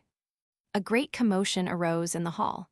Everyone's eyes sought for the person who had made this advance and who could only be a woman, but there was not a single woman among those present. The notary asked, "Who spoke?" Again the same voice made itself heard. "The fairy of Laniscall," it replied. A general break-up followed. From that time forward no purchaser has ever appeared, and, as the current report ran, that was the reason why Laniscall continued to be for sale. I have designedly quoted to you the story of the fairy of Laniscall, my dear Mr. Wentz, because she was the first to make an impression on me in my childhood. How many others have I come to know later on in the course of narratives from those who lived with me on the sandy beaches, in the fields, or the woods? Brittany has always been a kingdom of fairy. One cannot there travel even a league without brushing past the dwelling of some male or female fairy. Quite lately, in the course of an autumn pilgrimage to the hallucinatory forest of Paimpont, or Brocéliande, still haunted throughout by the great memories of Celtic legend, I encountered beneath the thick foliage of the Pas du Houx a woman gathering faggots, with whom I did not fail, as you may well imagine, to enter into conversation. One of the first names I uttered was naturally that of Vivian. "Vivian," cried out the poor old woman. "Ah, a blessing on her, the good lady, for she is as good as she is beautiful. Without her protection my good man, who works at woodcutting, would have fallen like a wolf beneath the keeper's guns." And she began to narrate to me as how her husband, something of a poacher like all the woodcutters of these districts, had one night gone to watch for a roebuck in the neighborhood of the buttocks plains, and had been caught red-handed by a party of keepers. He sought to fly, the keepers fired. A bullet hit him in the thigh, he fell, and was making ready to let himself be killed on the spot, rather than surrender, when there suddenly interposed between him and his assailants a kind of very thick mist which covered everything, the ground, the trees, the keepers, and the wounded man himself. And he heard a voice coming out of the mist, a voice gentle like the rustling of leaves and murmuring in his ear, "Save thyself, my son, the spirit of Vivian will watch over thee till thou hast crawled out of the forest." Such were the actual words of the fairy, concluded the faggot-gatherer. And she crossed herself devoutly, for pious Brittany, as you know, reveres fairies as much as saints. I do not know if Luton's mischievous spirits should be included in the fairy world, but what is certain is that this charming and roguish tribe has always abounded in our country. I have been told that formerly every house had its own. The Luton was something like the little Roman household god. Now visible, now invisible, it presided over all the acts of domestic life. Nay more, it shared in them, and in the most effective manner. Inside the house it helped the servants, blew up the fire on the hearth, supervised the cooking of the food for men or beasts, quieted the crying of the babe lying in the bottom of the cupboard, and prevented worms from settling in the pieces of bacon hanging from the beams. Similarly, there fell within its sphere the management of the byres and stables. Thanks to it, the cows gave milk abounding in butter, and the horses had round croups and shining coats. It was, in a word, the good genius of the house, but conditionally on everyone paying to it the respect to which it had the right. If neglected, ever so little its kindness changed into spite, and there was no unkind trick of which it was not capable towards people who had offended it, such as upsetting the contents of the pots on the hearth, entangling wool-round distaffs, making tobacco unsmokable, mixing a horse's mane in inextricable confusion, drying up the udders of cows, or stripping the backs of sheep. Therefore care was taken not to annoy it. Careful attention was paid to all its habits and humors. Thus, in my parents' house, our old maid filly never lifted the trivet from the fire without taking the precaution of sprinkling it with water to cool it, before putting it away at the corner of the hearth. If you asked her the reason for this ceremony, she would reply to you, to prevent the lutin burning himself there, if presently he sat on it. Further, I suppose there should be included in the class of male fairies that LL.D, that mysterious night shepherd, whose tall and alarming outline the rural Bretons see rising in the twilight, if, by chance, they happen to return late from field work. I have never been able to obtain exact information about the kind of herd which he fed, nor about what was foreboded by the meeting with him. Most often such a meeting is dreaded. Yet, as one of my female informants, Liz Belloc, reasonably pointed out, if it is preferable to avoid the LL.D, it does not from that follow that he is a harmful spirit. According to her, he would rather fulfill a beneficial office in warning human beings, by his coming, that night is not made for lingering in the fields or on the roads, but for shutting oneself in behind closed doors and going to sleep. This shepherd of the shades would then be, take it all together, a kind of good shepherd. It is to ensure our rest and safety, to withdraw us from excesses of toil and the snares of night, that he compels us, thoughtless sheep, to return quickly to the fold. No doubt it is an almost similar protecting office which in popular belief has fallen to another male fairy, more particularly attached to the seashore, as his name, Yananod, indicates. There is not along all the coast of Brittany, or, as it is called in all the armor, a single district where the existence of this John of the Dunes is not looked on as a real fact, fully proved and undeniable. Changing forms and different aspects are attributed to him. Sometimes he is a giant, sometimes a dwarf. Sometimes he wears a seaman's hat of oiled cloth, sometimes a broad black felt hat. At times, he leans on an oar and recalls the enigmatic personage, possessed of the same attribute, whom Ulysses has to follow in the Odyssey. But he is always a marine hero whose office it is to traverse the shores, uttering at intervals long piercing cries, calculated to frighten away fishermen who may have allowed themselves to be surprised outside by the darkness of night. He only hurts those who resist, and even then would only strike them in their own interest, to force them to seek shelter. He is, before all, one who warns. His cries not only call back home people out late on the sands, they also inform sailors at sea of the dangerous proximity of the shore, and thereby make up for the insufficiency of the hooting of sirens or of the light of lighthouses. We may remark, in this connection, that a parallel feature is observed in the legend of the old Armorican saints, who were mostly emigrants from Ireland. One of their usual exercises consisted in parading throughout the night the coasts where they had set up their oratories, shaking little bells of wrought iron, the ringing of which, like the cries of Yananod, was intended to warn voyagers that land was near.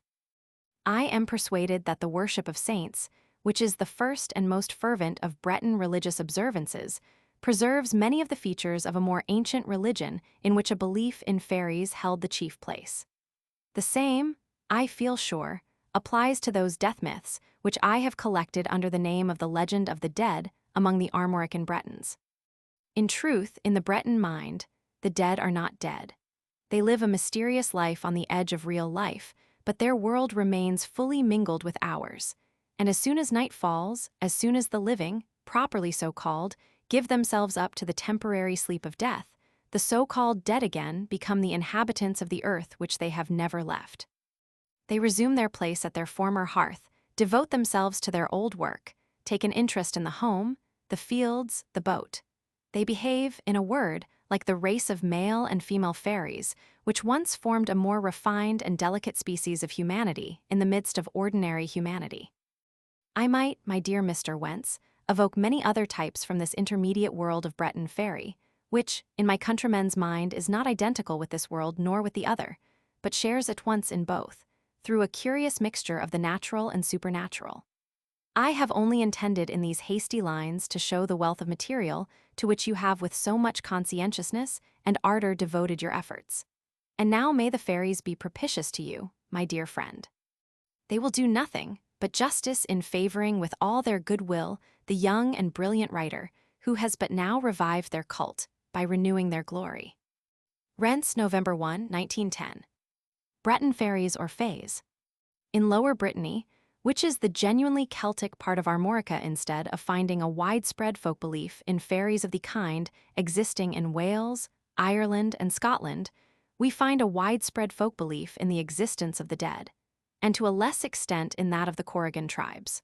For our psychological theory, this is very significant. It seems to indicate that among the Bretons, who are one of the most conservative Celtic peoples, the fairy faith finds its chief expression in a belief that men live after death in an invisible world, just as in Ireland the dead and fairies live in fairyland.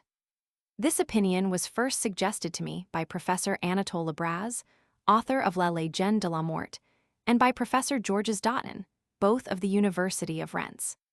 But before evidence to sustain and to illustrate this opinion is offered, it will be well to consider the less important Breton fays or beings like them, and then Corrigans and Nains, dwarfs. The Gracht Kazef. M. Luzel, who collected so many of the popular stories in Brittany, found that what few fays or fairies there are almost always appear in folklore as little old women, or as the Breton storyteller usually calls them, Gracht Kaz. I have selected and abridged the following legendary tale from his works to illustrate the nature of these Breton fairy folk. In ancient times, as we read in La Princesse Blondine, a rich nobleman had 3 sons. The oldest was called Cato, the second, Meliau, and the youngest, Yvonne. One day, as they were together in a forest with their bows and arrows, they met a little old woman whom they had never seen before, and she was carrying on her head a jar of water. "Are you able, lads," Cato asked his 2 brothers, "to break with an arrow the jar of the little old woman without touching her?" "We do not wish to try it," they said, fearing to injure the good woman. "All right, I'll do it then, watch me." And Cato took his bow and let fly an arrow.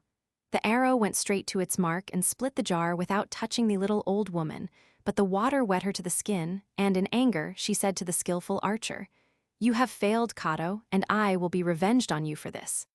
From now until you have found the Princess Blondine, all the members of your body will tremble as leaves on a tree tremble when the north wind blows." And instantly, Cato was seized by a trembling malady in all his body. The 3 brothers returned home and told their father what had happened, and the father, turning to Cato, said, "Alas, my unfortunate son, you have failed. It is now necessary for you to travel until you find the Princess Blondine, as the Fae said, for that little old woman was a Fae, and no doctor in the world can cure the malady she has put upon you." Fays of Lower Brittany throughout the Morbihan and Finisterre. I found that stories about Fays are much less common than about Corrigans, and in some localities extremely rare. But the ones I have been fortunate enough to collect are much the same in character as those gathered in the Cots du Nord by Luzel and elsewhere by other collectors. Those I here record were told to me at Carnac during the summer of 1909. The first one by M. Yvonne Daniel, a native of the Isle de Croix off the coast northwest of Carnac, and the others by M. Galvin Lascauer. The little Isle de Croix was especially famous for its old fays, and the following legend is still believed by its oldest inhabitants. An aged man who had suffered long from leprosy was certain to die within a short time when a woman bent double with age entered his house. She asked from what malady he suffered, and on being informed began to say prayers. Then she breathed upon the sores of the leper and almost suddenly disappeared. The Fae had cured him. It is certain that about 50 years ago the people in Finisterre still believed in Fays. It was thought that the Fays were spirits who came to predict some unexpected event in the family. They came especially to console orphans who had very unkind stepmothers. In their youth, Tanguy du Châtel and his sister Eudes were protected by a Fae against the misfortune which pursued them. The history of Brittany says so. In Laon, it is said that the Fays served to guide unfortunate people, consoling them with the promise of a happy and victorious future. In the Cornwalls, on the contrary, it is said that the Fays were very evilly disposed, that they were demons. My grandmother, Marie Lebras, had related to me that one evening an old Fae arrived in my village, Caroletic, Finisterre, and asked for hospitality. It was about the year 1830. The Fae was received, and before going to bed, she predicted that the little daughter whom the mother was dressing in nightclothes would be found dead in the cradle the next day. This prediction was only laughed at, but in the morning the little one was dead in her cradle, her eyes raised toward heaven. The fae, who had slept in the stable, was gone. In these last three accounts, by M. Lascauer, we observe three quite different ideas concerning the Breton fairies or fays. In Finisterre and in Leon, the fays are regarded as good protecting spirits, almost like ancestral spirits, which originally they may have been. In the Cornwalls, they are evil spirits. While in the third account, about the old fae, and in the legend of the leper cured by a fae, the fays are rationalized, as in Luzul's tale quoted above, into sorceresses or gracht cause. Children changed by fays. M. Galvin Lascauer, at my request, wrote down in French the following account of actual changelings in Finisterre. I remember very well that there was a woman of the village of Kergoff, in Plounaventer, who was called the mother of a family. When she had her first child, a very strong and very pretty boy, she noticed one morning that he had been changed during the night. There was no longer the fine baby she had put to bed in the evening. There was, instead, an infant hideous to look at, greatly deformed, hunchbacked and crooked, and of a black color. The poor woman knew that a fae had entered the house during the night and had changed her child. This changed infant still lives, and today he is about 70 years old. He has all the possible vices, and he has tried many times to kill his mother. He is a veritable demon. He often predicts the future and has a habit of running abroad during the night. They call him the Little Corrigan, and everybody flees from him. Being poor and infirm now, he has been obliged to beg, and people give him alms because they have great fear of him. His nickname is Ollier. This woman had a second, then a third child, both of whom were seen by everybody to have been born with no infirmity, and in turn, each of these two was stolen by a fae and replaced by a little hunchback. The second child was a most beautiful daughter. She was taken during the night and replaced by a little girl babe, so deformed that it resembled a ball. If her brother Ollier was bad, she was even worse. She was the terror of the village, and they called her Aniak. The third child met the same luck, but was not so bad as the first and second. The poor mother, greatly worried at seeing what had happened, related her troubles to another woman. This woman said to her, "If you have another child, place with it in the cradle a little sprig of boxwood which has been blessed by a priest, and the fae will no longer have the power of stealing your children." And when a fourth child was born to the unfortunate woman, it was not stolen, for she placed in the cradle a sprig of boxwood which had been blessed on Palm Sunday, Dimanche des RHÂS. The first three children I knew very well, and they were certainly hunchbacked. It is pretended in the country that the fays who come at night to make changelings always leave in exchange hunchbacked infants. It is equally pretended that a mother who has had her child, so changed need, do nothing more than leave the little hunchback out of doors crying during entire hours, and that the fae hearing it will come and put the true child in its place. Unfortunately, Ivana did not know what she should have done in order to have her own children again. Transformation power of fays. At Carillon, near Carnac, this is what Madame Louise Larouzic said about the transformation power of fays. It is said that the fays of the region, when insulted, sometimes changed men into beasts or into stones. Other Breton fairies besides the various types of fays already described, we find in Luzul's collected stories a few other types of fairy-like beings. In Les Compagnons the Companions, the fae is a magpie in a forest near RHÄS. As in other Celtic lands, fairies likewise often appear as birds, see our study, pp. 302 ff. In La Princesse de l'Étoile Brillante, the Princess of the Brilliant Star, a princess under the form of a duck plays the part of a fairy, cf. How fairy women took the form of waterfowls in the tale, entitled The Sick Bed of Cuchulainn, see our study, p. 345. In Pippi Menu et les Femmes Volantes, Pippi Menu and the Flying Women, there are fairy women as swan maidens. And then there are yet to be mentioned les Morgans de l'Isle d'Ouessant, the Morgans of the Isle of Ushant, who live under the sea in rare palaces where mortals whom they love and marry are able to exist with them. In some legends of the Morgans, like one recorded by Luzul, the men and women of this water fairy race, or the Morgans and Morgenst, seem like anthropomorphosed survivals of ancient sea divinities. Such, for example, as the sea god called Shoni, to whom the people of Lewis, Western Hebrides, still pour libations that he may send in seaweed, and the sea god to whom anciently the people of Iona poured libations. The Morgan to M.J. Kuelander Glanmer, president of the Fédération des Étudiants Bretons, I am indebted for the following weird legend of the Morgan, as it is told among the Breton fisherfolk on the Isle Moline, Finisterre. Following a legend which I have collected on the Isle Moline, The Morgan is a fairy eternally young, a virgin seductress whose passion, never satisfied, drives her to despair. Her place of abode is beneath the sea. There she possesses marvelous palaces where gold and diamonds glimmer. Accompanied by other fairies, of whom she is in some respects the queen, she rises to the surface of the waters in the splendor of her unveiled beauty.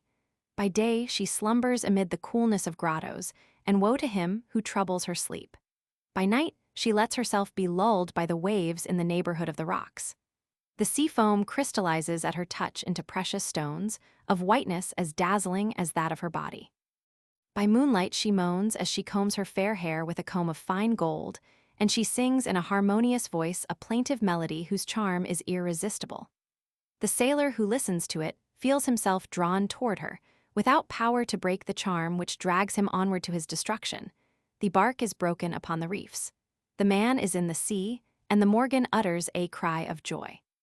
But the arms of the fairy clasp only a corpse, for at her touch men die, and it is this which causes the despair of the amorous and inviolate Morgan.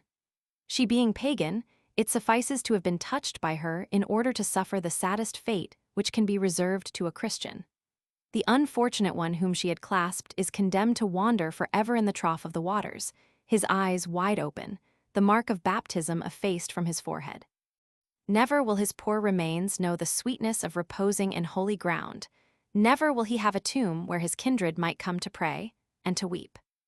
Origin of the Morgan. The following legendary origin is attributed to the Morgan by M. Galvin Lascauer, our Carnac witness. Following the old people and the Breton legends, the Morgan Mary Morgan in Breton was Dahut, the daughter of King Gradlon, who was ruler of the city of Is. Legend records that when Dahut had entered at night the bedchamber of her father and had cut from around his neck the cord which held the key of the sea dike floodgates, and had given this key to the Black Prince, under whose evil love she had fallen, and who, according to belief, was no other than the devil, Saint Genelay soon afterwards began to cry aloud, "Great King, arise. The floodgates are open, and the sea is no longer restrained." Suddenly the old King Gradlon arose and, leaping on his horse, was fleeing from the city with Saint Genelay, when he encountered his own daughter amid the waves. She piteously begged aid of her father, and he took her up behind him on the horse. But Saint Genelay, seeing that the waters were gaining on them, said to the king, "Throw into the sea the demon you have behind you, and we shall be saved." Thereupon Gradlon flung his daughter into the abyss, and he and Saint Genelay were saved. Since that time, the fishermen declare that they have seen, in times of rough sea and clear moonlight, Dahut, daughter of King Gradlon, sitting on the rocks combing her fair hair and singing in the place where her father flung her. And today there is recognized under the Breton name Marie Morgan, the daughter who sings amid the sea. Breton fairyland legends in a legend concerning Mona and the king of the Morgans. Much like the Christabel story of English poets, we have a picture of a fairyland not underground, but undersea. And this legend of Mona and her Morgan lover is one of the most beautiful of all the fairy tales of Brittany. Another one of Luzul's legends, concerning a maiden who married a dead man, shows us fairyland as a world of the dead. It is a very strange legend, and one directly bearing on the psychological theory. For this dead man, who is a dead priest, has a palace in a realm of enchantment, and to enter his country one must have a white fairy wand with which to strike, in the form of a cross, 2 blows upon the rock concealing the entrance.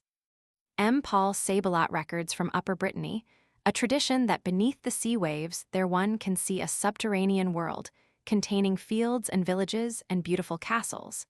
And it is so pleasant a world that mortals going there find years no longer than days.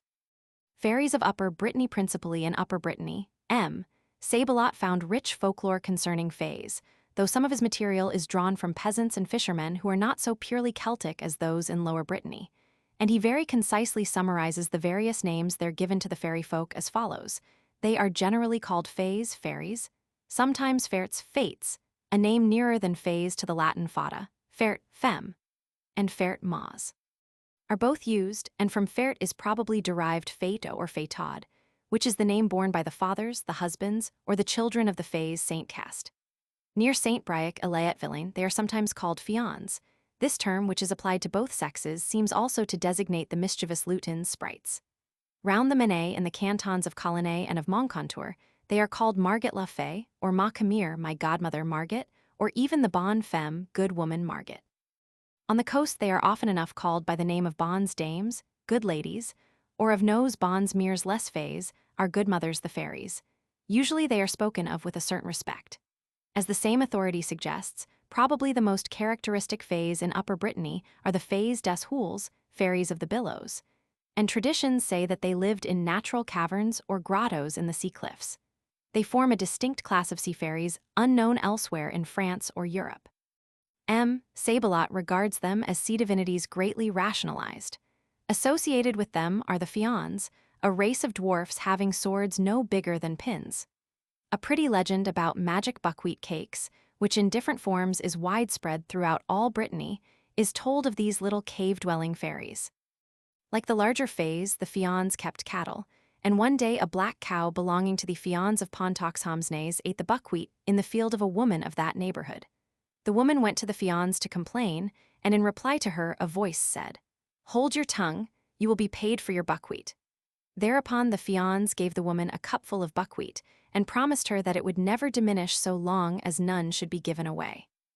That year buckwheat was very scarce, but no matter how many buckwheat cakes the woman and her family ate, there was never diminution in the amount of the fairy buckwheat. At last, however, the unfortunate hour came. A rag-gatherer arrived and asked for food. Thoughtlessly, the woman gave him one of her buckwheat cakes, and suddenly, as though by magic, all the rest of the buckwheat disappeared forever. Along the rants, the inhabitants tell about fays who appear during storms. These storm fairies are dressed in the colors of the rainbow and pass along following a most beautiful fae who is mounted in a boat made from a nautilus of the southern seas. And the boat is drawn by 2 sea crabs. In no other place in Brittany are similar fays said to exist. In Upper Brittany, as in Lower Brittany, the fays generally had their abodes in tumuli, in dolmens, in forests, in wastelands where there are great rocks, or about menhirs, and many other kinds of spirits lived in the sea and troubled sailors and fisherfolk. Like all fairy folk of Celtic countries, those of Upper Brittany were given to stealing children.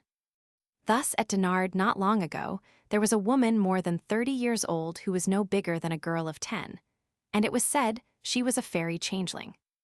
In Lower Brittany, the taking of children was often attributed to dwarfs rather than to fays, though the method of making the changeling speak is the same as in Upper Brittany, namely, to place in such a manner before an open fire a number of eggshells filled with water that they appear to the changeling who is placed where he can well observe all the proceedings like so many small pots of cooking food. Whereupon, being greatly astonished at the unusual sight, he forgets himself and speaks for the first time, thus betraying his demon nature. The following midwife story, as told by J. M. Comalt, of Gurre in 1881, is quite a parallel to the one we have recorded, on p. 54, as coming from Grange, Ireland. A midwife who delivered a Marget la Fée carelessly allowed some of the fairy ointment to get on one of her own eyes. The eye at once became clairvoyant, so that she beheld the fays in their true nature. And quite like a midwife in a similar story about the fées des Hools, this midwife happened to see a fay in the act of stealing and spoke to her. Thereupon the fay asked the midwife with which eye she beheld her, and when the midwife indicated which one it was, the fay pulled it out. Generally, like their relatives in insular Celtdom, the fairies of Upper Brittany could assume various forms and could even transform the human body, and they were given to playing tricks on mortals, and always to taking revenge on them if ill-treated. In most ways, they were like other races of fairies, Celtic and non-Celtic, though very much anthropomorphosed in their nature by the peasant and mariner. As a rule, the fays of Upper Brittany are described in legend as young and very beautiful. Some, however, appear to be centuries old, with teeth as long as a human hand, and with backs covered with seaweeds and mussels or other marine growths as an indication of their great age. At St. Cast they are said to be dressed, like the Corrigans at Carnac, CP 208 in toile, a kind of heavy linen cloth. On the seacoast of Upper Brittany, the popular opinion is that the fays are a fallen race condemned to an earthly exile for a certain period. In the region of the Menet, canton of Colonnay, the old folk say that, after the angels revolted, those left in paradise were divided into 2 parts. those who fought on the side of God and those who remained neutral. These last, already half fallen, were sent to the earth for a time and became the fays. The general belief in the interior of Brittany is that the fays once existed, but that they disappeared as their country was changed by modern conditions. In the region of the MACNEIL'S and RHÄS, it is said that for more than a century there have been no fays. And on the seacoast, where it is still firmly believed that the fays used to live in the billows or amid certain grottos in the cliffs against which the billows broke, the opinion is that they disappeared at the beginning of the last century. The oldest Bretons say that their parents or grandparents often spoke about having seen fays, but very rarely do they say that they themselves have seen fays. Sabolat found only two who had. One was an old needlewoman of Saint caste, who had such fear of fays that if she was on her way to do some sewing in the country, and it was night, she always took a long circuitous route to avoid passing near a field known as the Couvent des Fées. The other was Marie Shehu, a woman 88 years old. The Corrigan race. It is the Corrigan race, however, which more than fays or fairies forms a large part of the invisible inhabitants of Brittany, and this race of Corrigans and Nains, dwarfs, may be made to include many kinds of lutins, or as they are often called by the peasant, follets or esprits follets, playful elves. Though the peasants both in Upper and in Lower Brittany may have no strong faith in fays, most of them say that Corrigans, or Nains, and mischievous house-haunting spirits still exist. But in a few localities, as M. Sabolat discovered, there is an opinion that the lutins departed with the fays, and with them will return in this century, because during each century with an odd number like 1900, the fairy tribes of all kinds are said to be visible or to reappear among men, and to become invisible or to disappear during each century with an even number like 1800. So this is the visible century. Corrigans and follets only show themselves at night or in the twilight. No one knows where they pass the daytime. Some lutins or follets, after the manner of Scotch kelpies, live solitary lives in lakes or ponds, whereas Corrigans are socially united in groups or families, and amuse themselves by playing tricks on travelers passing by after dark. Sylvester records a story showing how the lutins can assume any animal form, but that their natural form is that of a little man dressed in green, and that the Corrigans have declared war on them for being too friendly to men.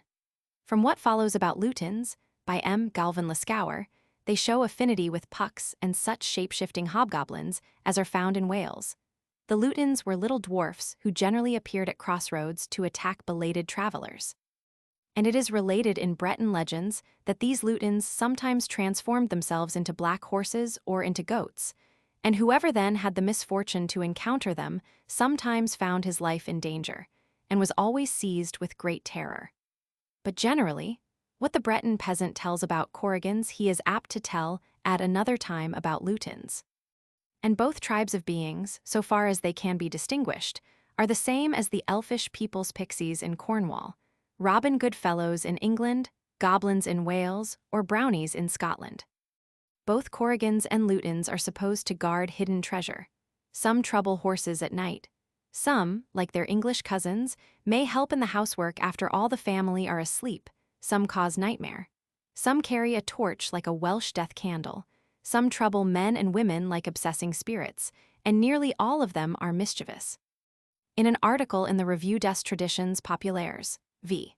101, M. Sabolat has classified more than 50 names given to lutins and Corrigans in Lower Brittany, according to the form under which these spirits appear, their peculiar traits, dwelling places, and the country they inhabit. Like the fairies in Britain and Ireland, the Corrigans and the Cornish pixies find their favorite amusement in the circular dance. When the moon is clear and bright they gather for their frolic near menhirs and dolmens and tumuli, and at crossroads or even in the open country, and they never miss an opportunity of enticing a mortal passing by to join them. If he happens to be a good-natured man and enters their sport heartily, they treat him quite as a companion, and may even do him some good turn. But if he is not agreeable, they will make him dance until he falls down exhausted, and should he commit some act thoroughly displeasing to them, he will meet their certain revenge. According to a story reported from Lorient, Morbihan, it is taboo for the Corrigans to make a complete enumeration of the days of the week. The Corrigan taboo at night the Corrigans dance, singing, Monday, Tuesday, Wednesday, Thursday, Friday. They are prohibited from completing the enumeration of the days of the week. A Corrigan, having had the misfortune to permit himself to be tempted to add Saturday, immediately became hunchbacked. His comrades, stupefied and distressed, attempted in vain to knock in his hump with blows of their fists. Corrigans at Carnac. How the tradition of the dancing Corrigans and their weekday song still lives appears from the following accounts which I found at and near Carnac. The first account having been given during January 1909 by Madame Marie Azano, of Carnac, then 66 years old. The Corrigans are little dwarfs who formerly, by moonlight, used to dance in a circle on the prairies. They sang a song the couplet of which was not understood, but only the refrain translated in Breton. De lun Monday, de mer Tuesday, de mer here Wednesday. They whistled in order to assemble. Where they danced, mushrooms grew, and it was necessary to maintain silence so as not to interrupt them in their dance.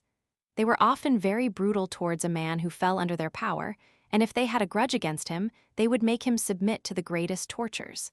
The peasants believed strongly in the Corrigans because they thus saw them and heard them. The Corrigans dressed in very coarse white linen cloth. They were mischievous spirits, esprits follets, who lived under dolmens. One morning, M. Lemore and myself called upon Madame Louise Larouzic in her neat home at Carralin, a little group of thatched cottages about a mile from Carnac. As we entered, Madame Larouzic herself was sitting on a long wooden bench by the window knitting, and her daughter was watching the savory-smelling dinner as it boiled in great iron pots hanging from chains over a brilliant fire on the hearth.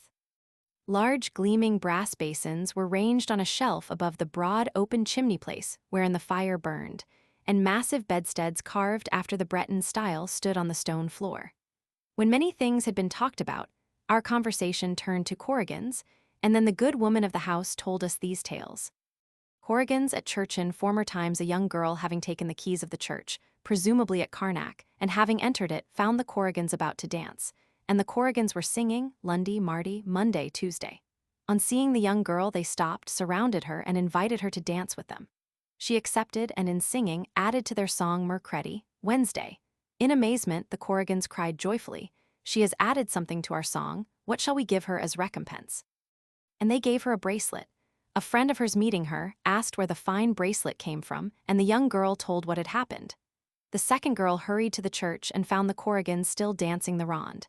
She joined their dance and in singing added Judy, Thursday to their song, but that broke the cadence, and the Corrigans, in fury, instead of recompensing her, wished to punish her. "What shall we do to her?" one of them cried. "Let the day be as night to her," the others replied. And by day, wherever she went, she saw only the night.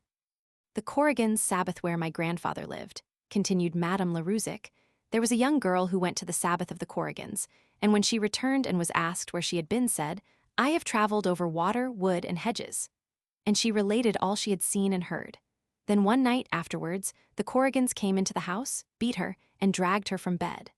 Upon hearing the uproar, my grandfather arose and found the girl lying flat on the stone floor. "Never question me again," she said to him, "or they will kill me." Corrigans, as fairies. Some Breton legends give Corrigans the chief characteristics of fairies in Celtic Britain and Ireland, and Villemarqué in his Barzaz Breeze, pp. 2530, makes the Breton word Corrigan synonymous with fée or fairy, thus le seigneur nanat la fée, a true nan hag ar Corrigan. In this legend, the Corrigan seems clearly enough to be a water fairy. The Corrigan was seated at the edge of her fountain, and she was combing her long fair hair.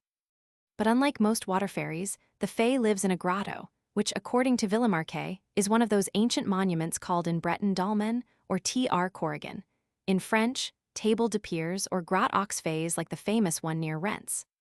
The fountain where the fée was seated seems to be one of those sacred fountains, which, as Villemarqué says, are often found near a grotte aux fées and called Fontaine de la Fée, or in Breton, Funtun ar Corrigan. In another of Villemarqué's legends, L'Enfant se passe, after the eggshell test has been used and the little Corrigan changeling is replaced by the real child, the latter, as though all the while it had been in an unconscious trance state, which has a curious bearing on our psychological theory, stretches forth its arms and awakening exclaims, "Ah, mother, what a long time I have been asleep." And in Les Nains, we see the little does or dwarfs inhabiting a cave and guarding treasures. In his introduction to the BRAZ, Villemarqué describes Les Corrigan, whom he equates with Les Fées, as very similar to ordinary fairies. They can foretell the future. They know the art of work-white like the Irish gentry or Tuatha De Danann. They can assume any animal form and are able to travel from one end of the world to another in the twinkling of an eye. They love feasting and music like all Celtic fairy folk, and dance in a circle holding hands, but at the least noise disappear. Their favorite haunts are near fountains and dolmens. They are little beings not more than 2 feet high and beautifully proportioned, with bodies as aerial and transparent as those of wasps. And like all fairy or elvish races, and like the Breton Morgans or water spirits, they are given to stealing the children of mortals. Professor J. Loth has called my attention to an unpublished Breton legend of his collection, in which there are fairy-like beings comparable to these described by Villemarqué. And he tells me, too, that throughout Brittany one finds today the counterpart of the Welsh Tylwyth Teg, or fair family. And that both in Wales and Brittany, the Tylwyth Teg are popularly described as little women, or maidens, like fairies no larger than children. Fairies and dwarfs where Villemarqué draws a clear distinction is between these Corrigan and Fées on the one hand, and the Nains or dwarfs on the other. These last are what we have found associated or identified with Corrigans in the Morbihan.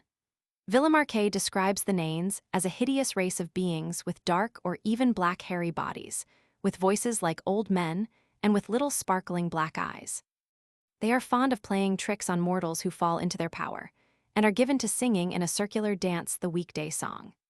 Very often Corrigans regarded as Nains, equally with all kinds of Lutins, are believed to be evil spirits or demons condemned to live here on earth in a penitential state for an indefinite time.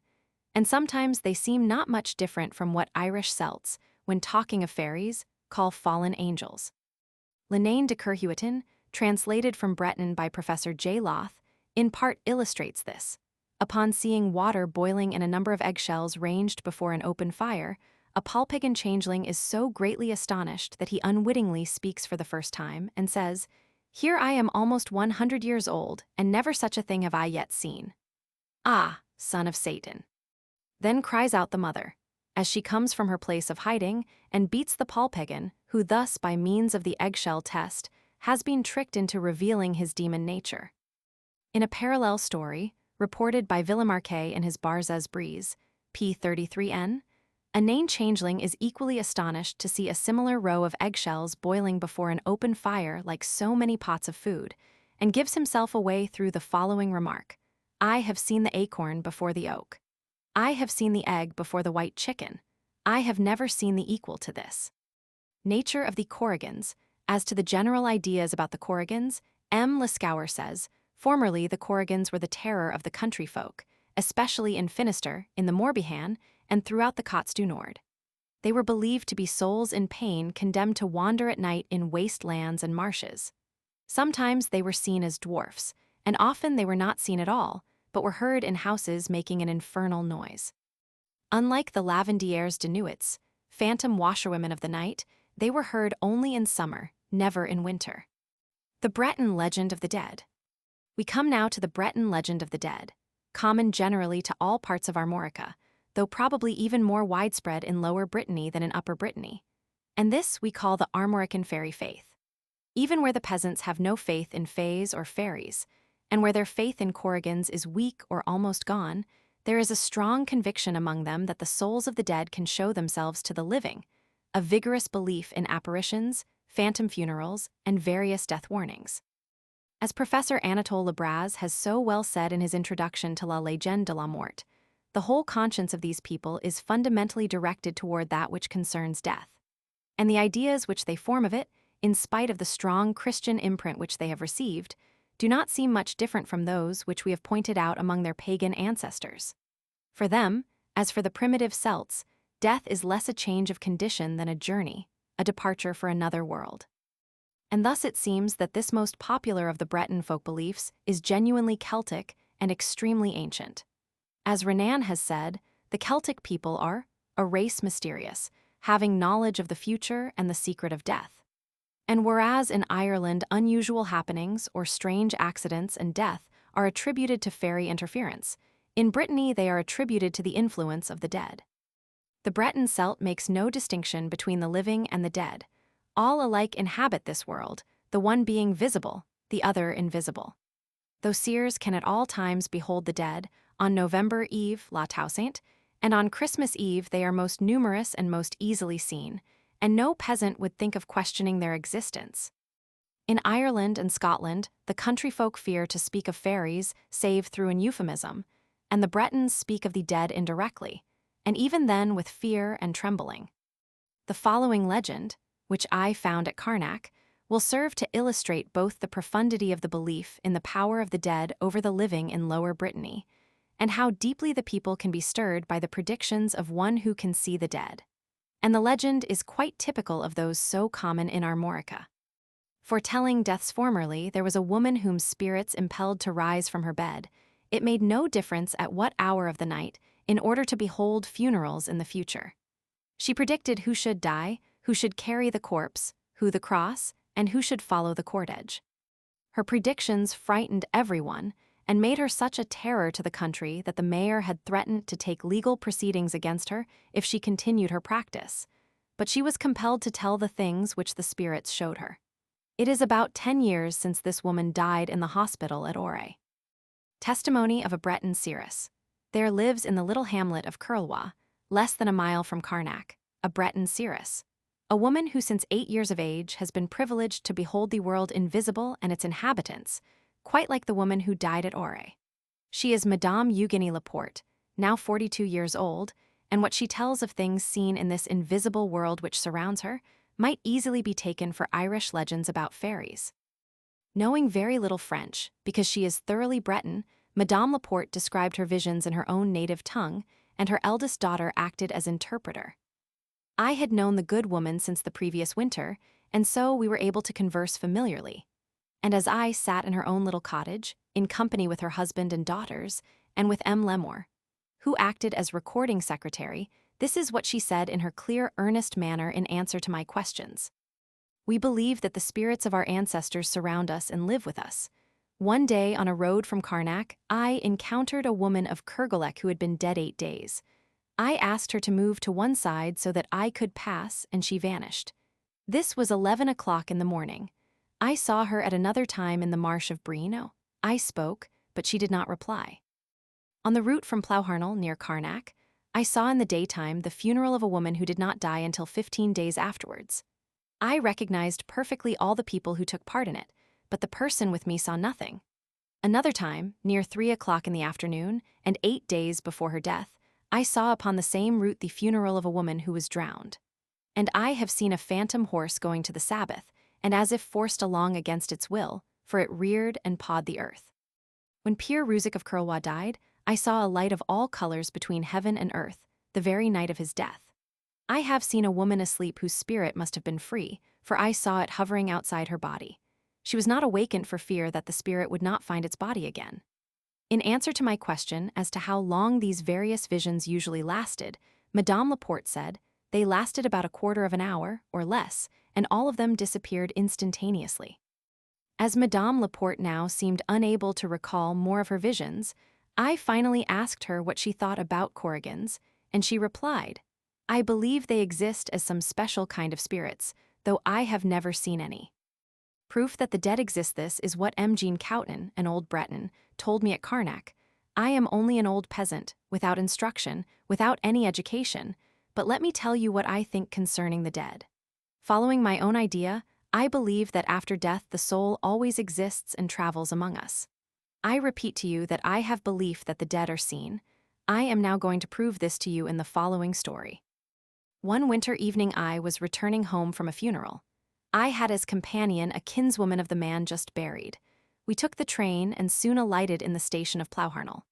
We still had 3 kilometers to go before reaching home, and as it was winter, and at that epoch there was no stagecoach, we were obliged to travel afoot. As we were going along, suddenly there appeared to my companion her dead relative whom we had buried that day. She asked me if I saw anything, and since I replied to her negatively, she said to me, touch me, and you will see without doubt. I touched her, and I saw the same as she did, the person just dead, whom I clearly recognized. Phantom washerwomen, concerning a very popular Breton belief in phantom washerwomen, les lavandières de nuits. Or in Breton, Canard Naz, M. Galvin Lascauer offers the following summary.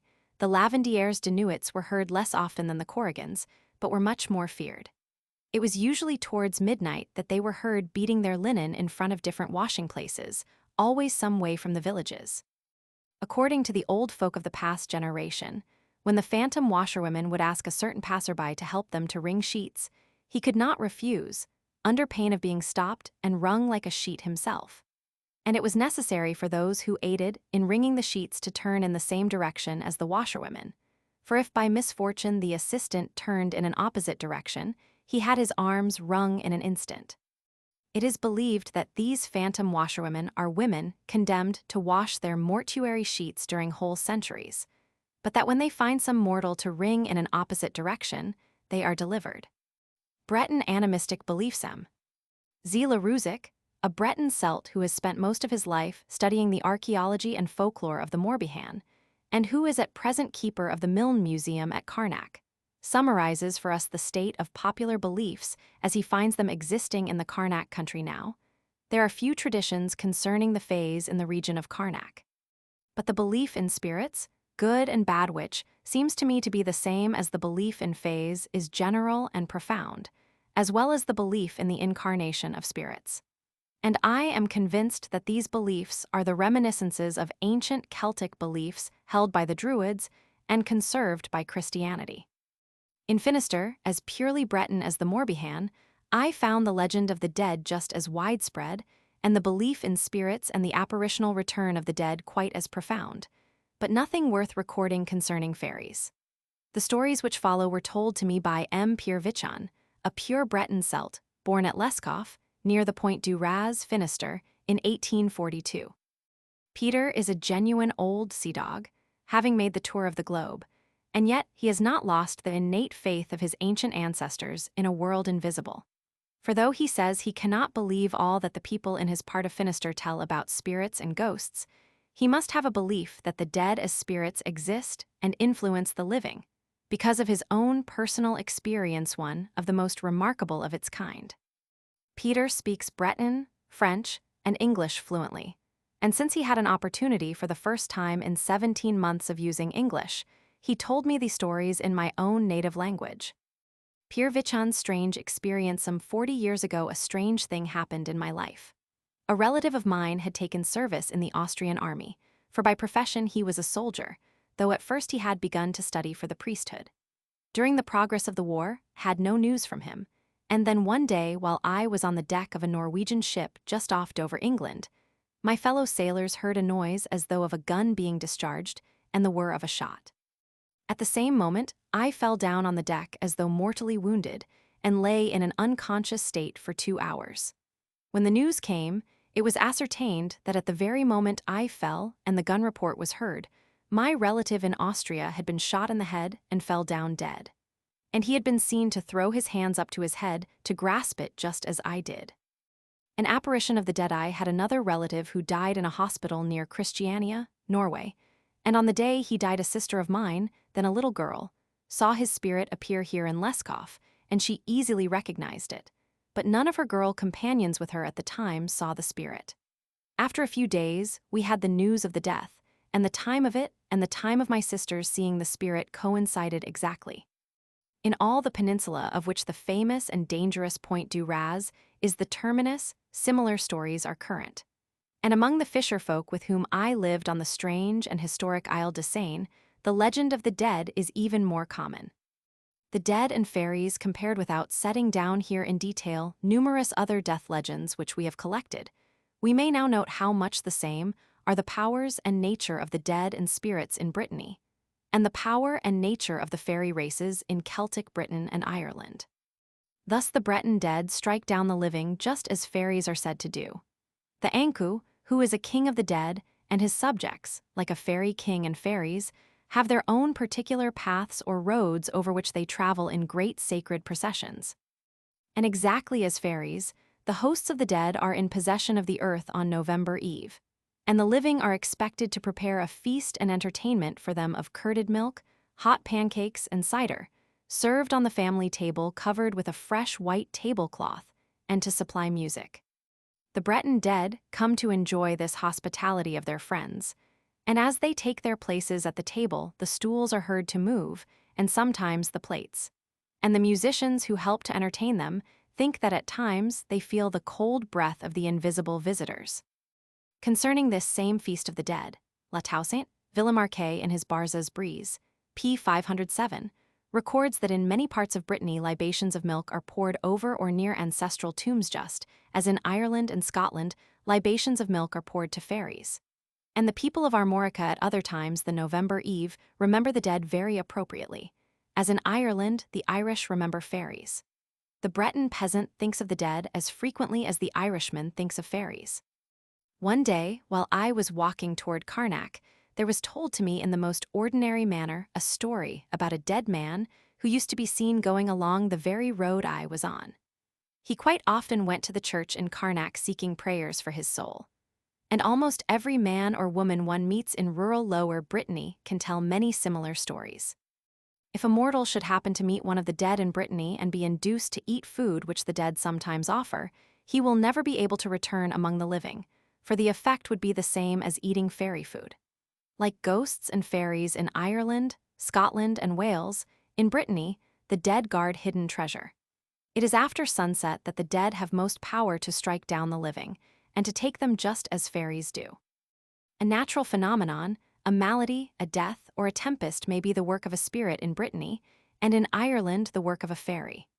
The Breton dead, like the Scotch fairies described in Kirk's Secret Commonwealth, are capable of making themselves visible or invisible to mortals, at will.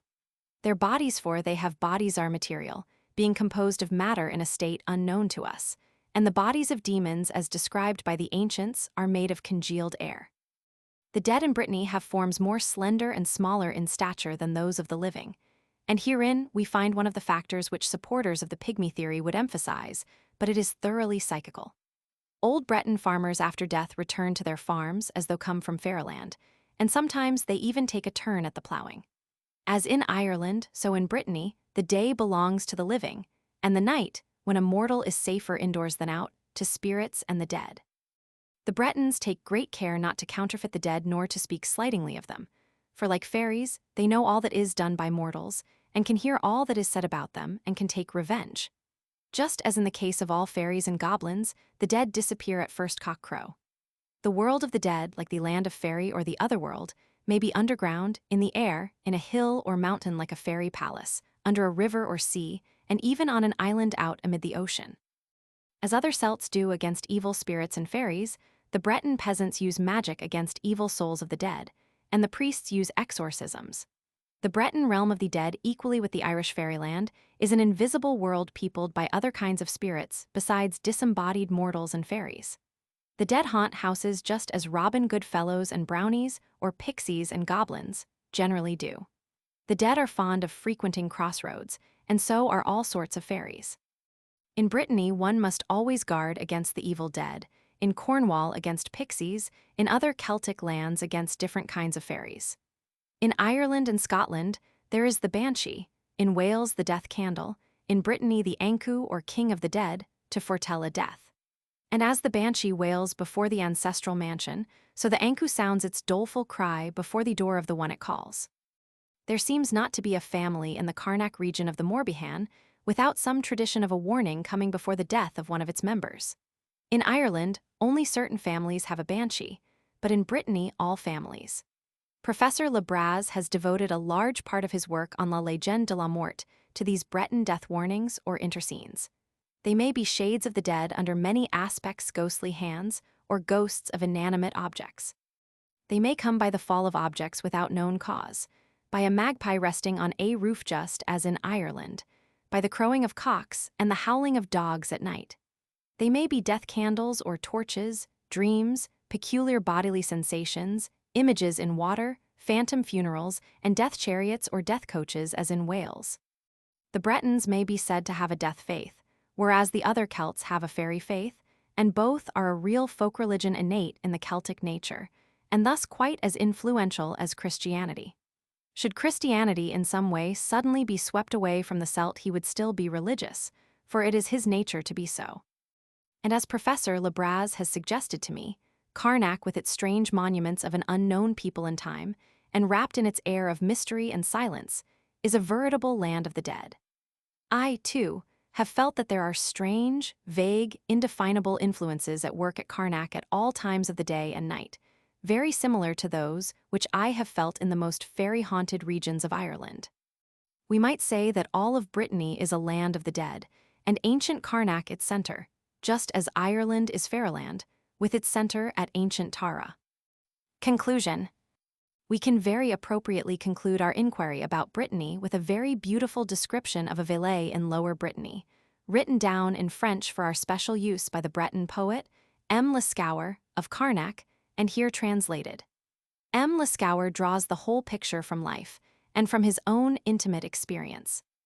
It will serve to give us some insight into the natural literary ability of the Breton Celts, to illustrate their love of tales dealing with the marvelous and the supernormal, and is especially valuable for showing the social environment amidst which the fairy faith of Lower Brittany lives and flourishes, isolated from foreign interference.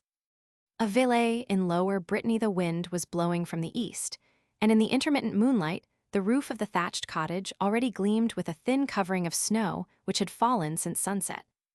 Each comer reached on the run the comfortable bakehouse, wherein Elaine Core was at work kneading his batch of barley bread, and the Father Lescauer was never the last to arrive, because he liked to get the best seat in front of the bake oven. Victor had promised us for that night a pretty story which no person had ever heard before. I was not more than 14 years old then, but like all the neighbors I hurried to get a place in order to hear Victor. My mother was already there, making her distaff whir between her 2 fingers as she sat in the light of a rosin candle, and my brother Ivan was finishing a wooden butter spoon. Every few minutes I and my little cousin went out to see if it was still snowing, and if Victor had arrived. At last Victor entered, and everybody applauded, the young girls lengthening out their distaffs to do him reverence. Then, when silence was restored, after some of the older men had several times shouted out, "Let us commence, hold your tongues," Victor began his story as follows. Formerly, in the village of Castellaire Plounaventer Finister, there were 2 neighbors. The one was Powell Al-Ludu and the other Jan Rustic. Powell Al-Ludu was a good-for-nothing sort of fellow. He gained his living easily, by cheating everybody and by robbing his neighbors, and being always well-dressed, he was much envied by his poorer acquaintances. Jan Rustic, on the contrary, was a poor, infirm, and honest man, always seeking to do good, but not being able to work, had to beg. One evening, our 2 men were disputing. Powell Al-Ludu treated Jan shamefully, telling him that it would be absurd to think an old lame man such as he was could ever get to Paris. "But I," added Powell, "am going to see the capital and amuse myself like a rich bourgeois." At this, Jan offered to bet with Powell that in spite of infirmities he would also go to Paris, and being an honest man he placed his trust in God. The wager was mutually agreed to, and our 2 men set out for Paris by different routes. Powell Al-Ludu, who had no infirmities, arrived at Paris within 3 weeks. He followed the career of a thief and deceived everybody, and as he was well dressed, people had confidence in him. The poor Jan Rustic, on the contrary, did not travel rapidly. He was obliged to beg his way, and being meanly dressed was compelled to sleep outdoors when he could not find a stable. At the end of a month, he arrived in a big forest in the region of Versailles, and having no other shelter for the night chose a great oak tree which was hollowed by the centuries and lined with fungi within. In front of this ancient oak, there was a fountain which must have been miraculous, for it flowed from east to west, and Jan had closely observed it. Towards midnight Jan was awakened by a terrible uproar. There were 100 Corrigans dancing round the fountain. He overheard one of them say to the others, "I have news to report to you. I have cast an evil spell upon the daughter of the king, and no mortal will ever be able to cure her, and yet in order to cure her nothing more would be needed than a drop of water from this fountain." The Corrigan who thus spoke was upon 2 sticks, crippled, and commanded all the others. The beggar, having understood the conversation, awaited impatiently the departure of the Corrigans. When they were gone, he took a little water from the fountain in a bottle and hurried on to Paris, where he arrived one fine morning. In the house where Jan stopped to eat his crust of dry bread, he heard it reported that the daughter of the king was very ill, and that the wisest doctors in France had been sent for. 3 days later, Jan Rustic presented himself at the palace and asked audience with the king, but as he was so shabbily dressed, the attendants did not wish to let him enter. When he strongly insisted, they finally prevailed upon the king to receive him, and then Jan told the king that he had come to cure the princess. Thereupon the king caused Jan to be fittingly dressed and presented before the sickbed, and Jan drew forth his bottle of water, and, at his request, the princess drank it to the last drop. Suddenly she began to laugh with joy, and throwing her arms about the neck of the beggar, thanked him. She was radically cured. At once the king gave orders that his golden coach of state be made ready, and placing the princess and the beggar on one seat, made a tour throughout all the most beautiful streets of Paris. Never before were such crowds seen in Paris, for the proclamation had gone forth that the one who had made the miraculous cure was a beggar. Paul Al-Ludu, who was still in Paris, pressed forward to see the royal coach pass, and when he saw who sat next to the princess, he was beside himself with rage.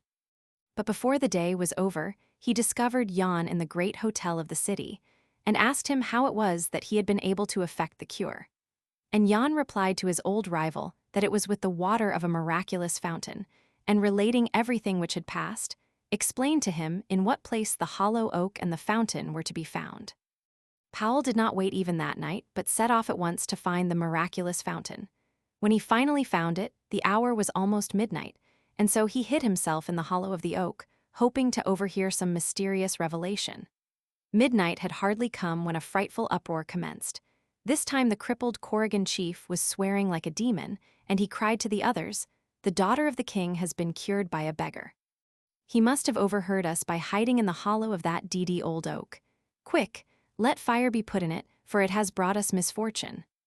In less than a minute, the trunk of the oak was in flames, and there were heard the cries of anguish of Paul Al-Ludu and the gnashing of his teeth as he fought against death. Thus the evil and dishonest man ended his life, while Jan Rustic received a pension of 20,000 francs and was able to live happy for many years and to give alms to the poor.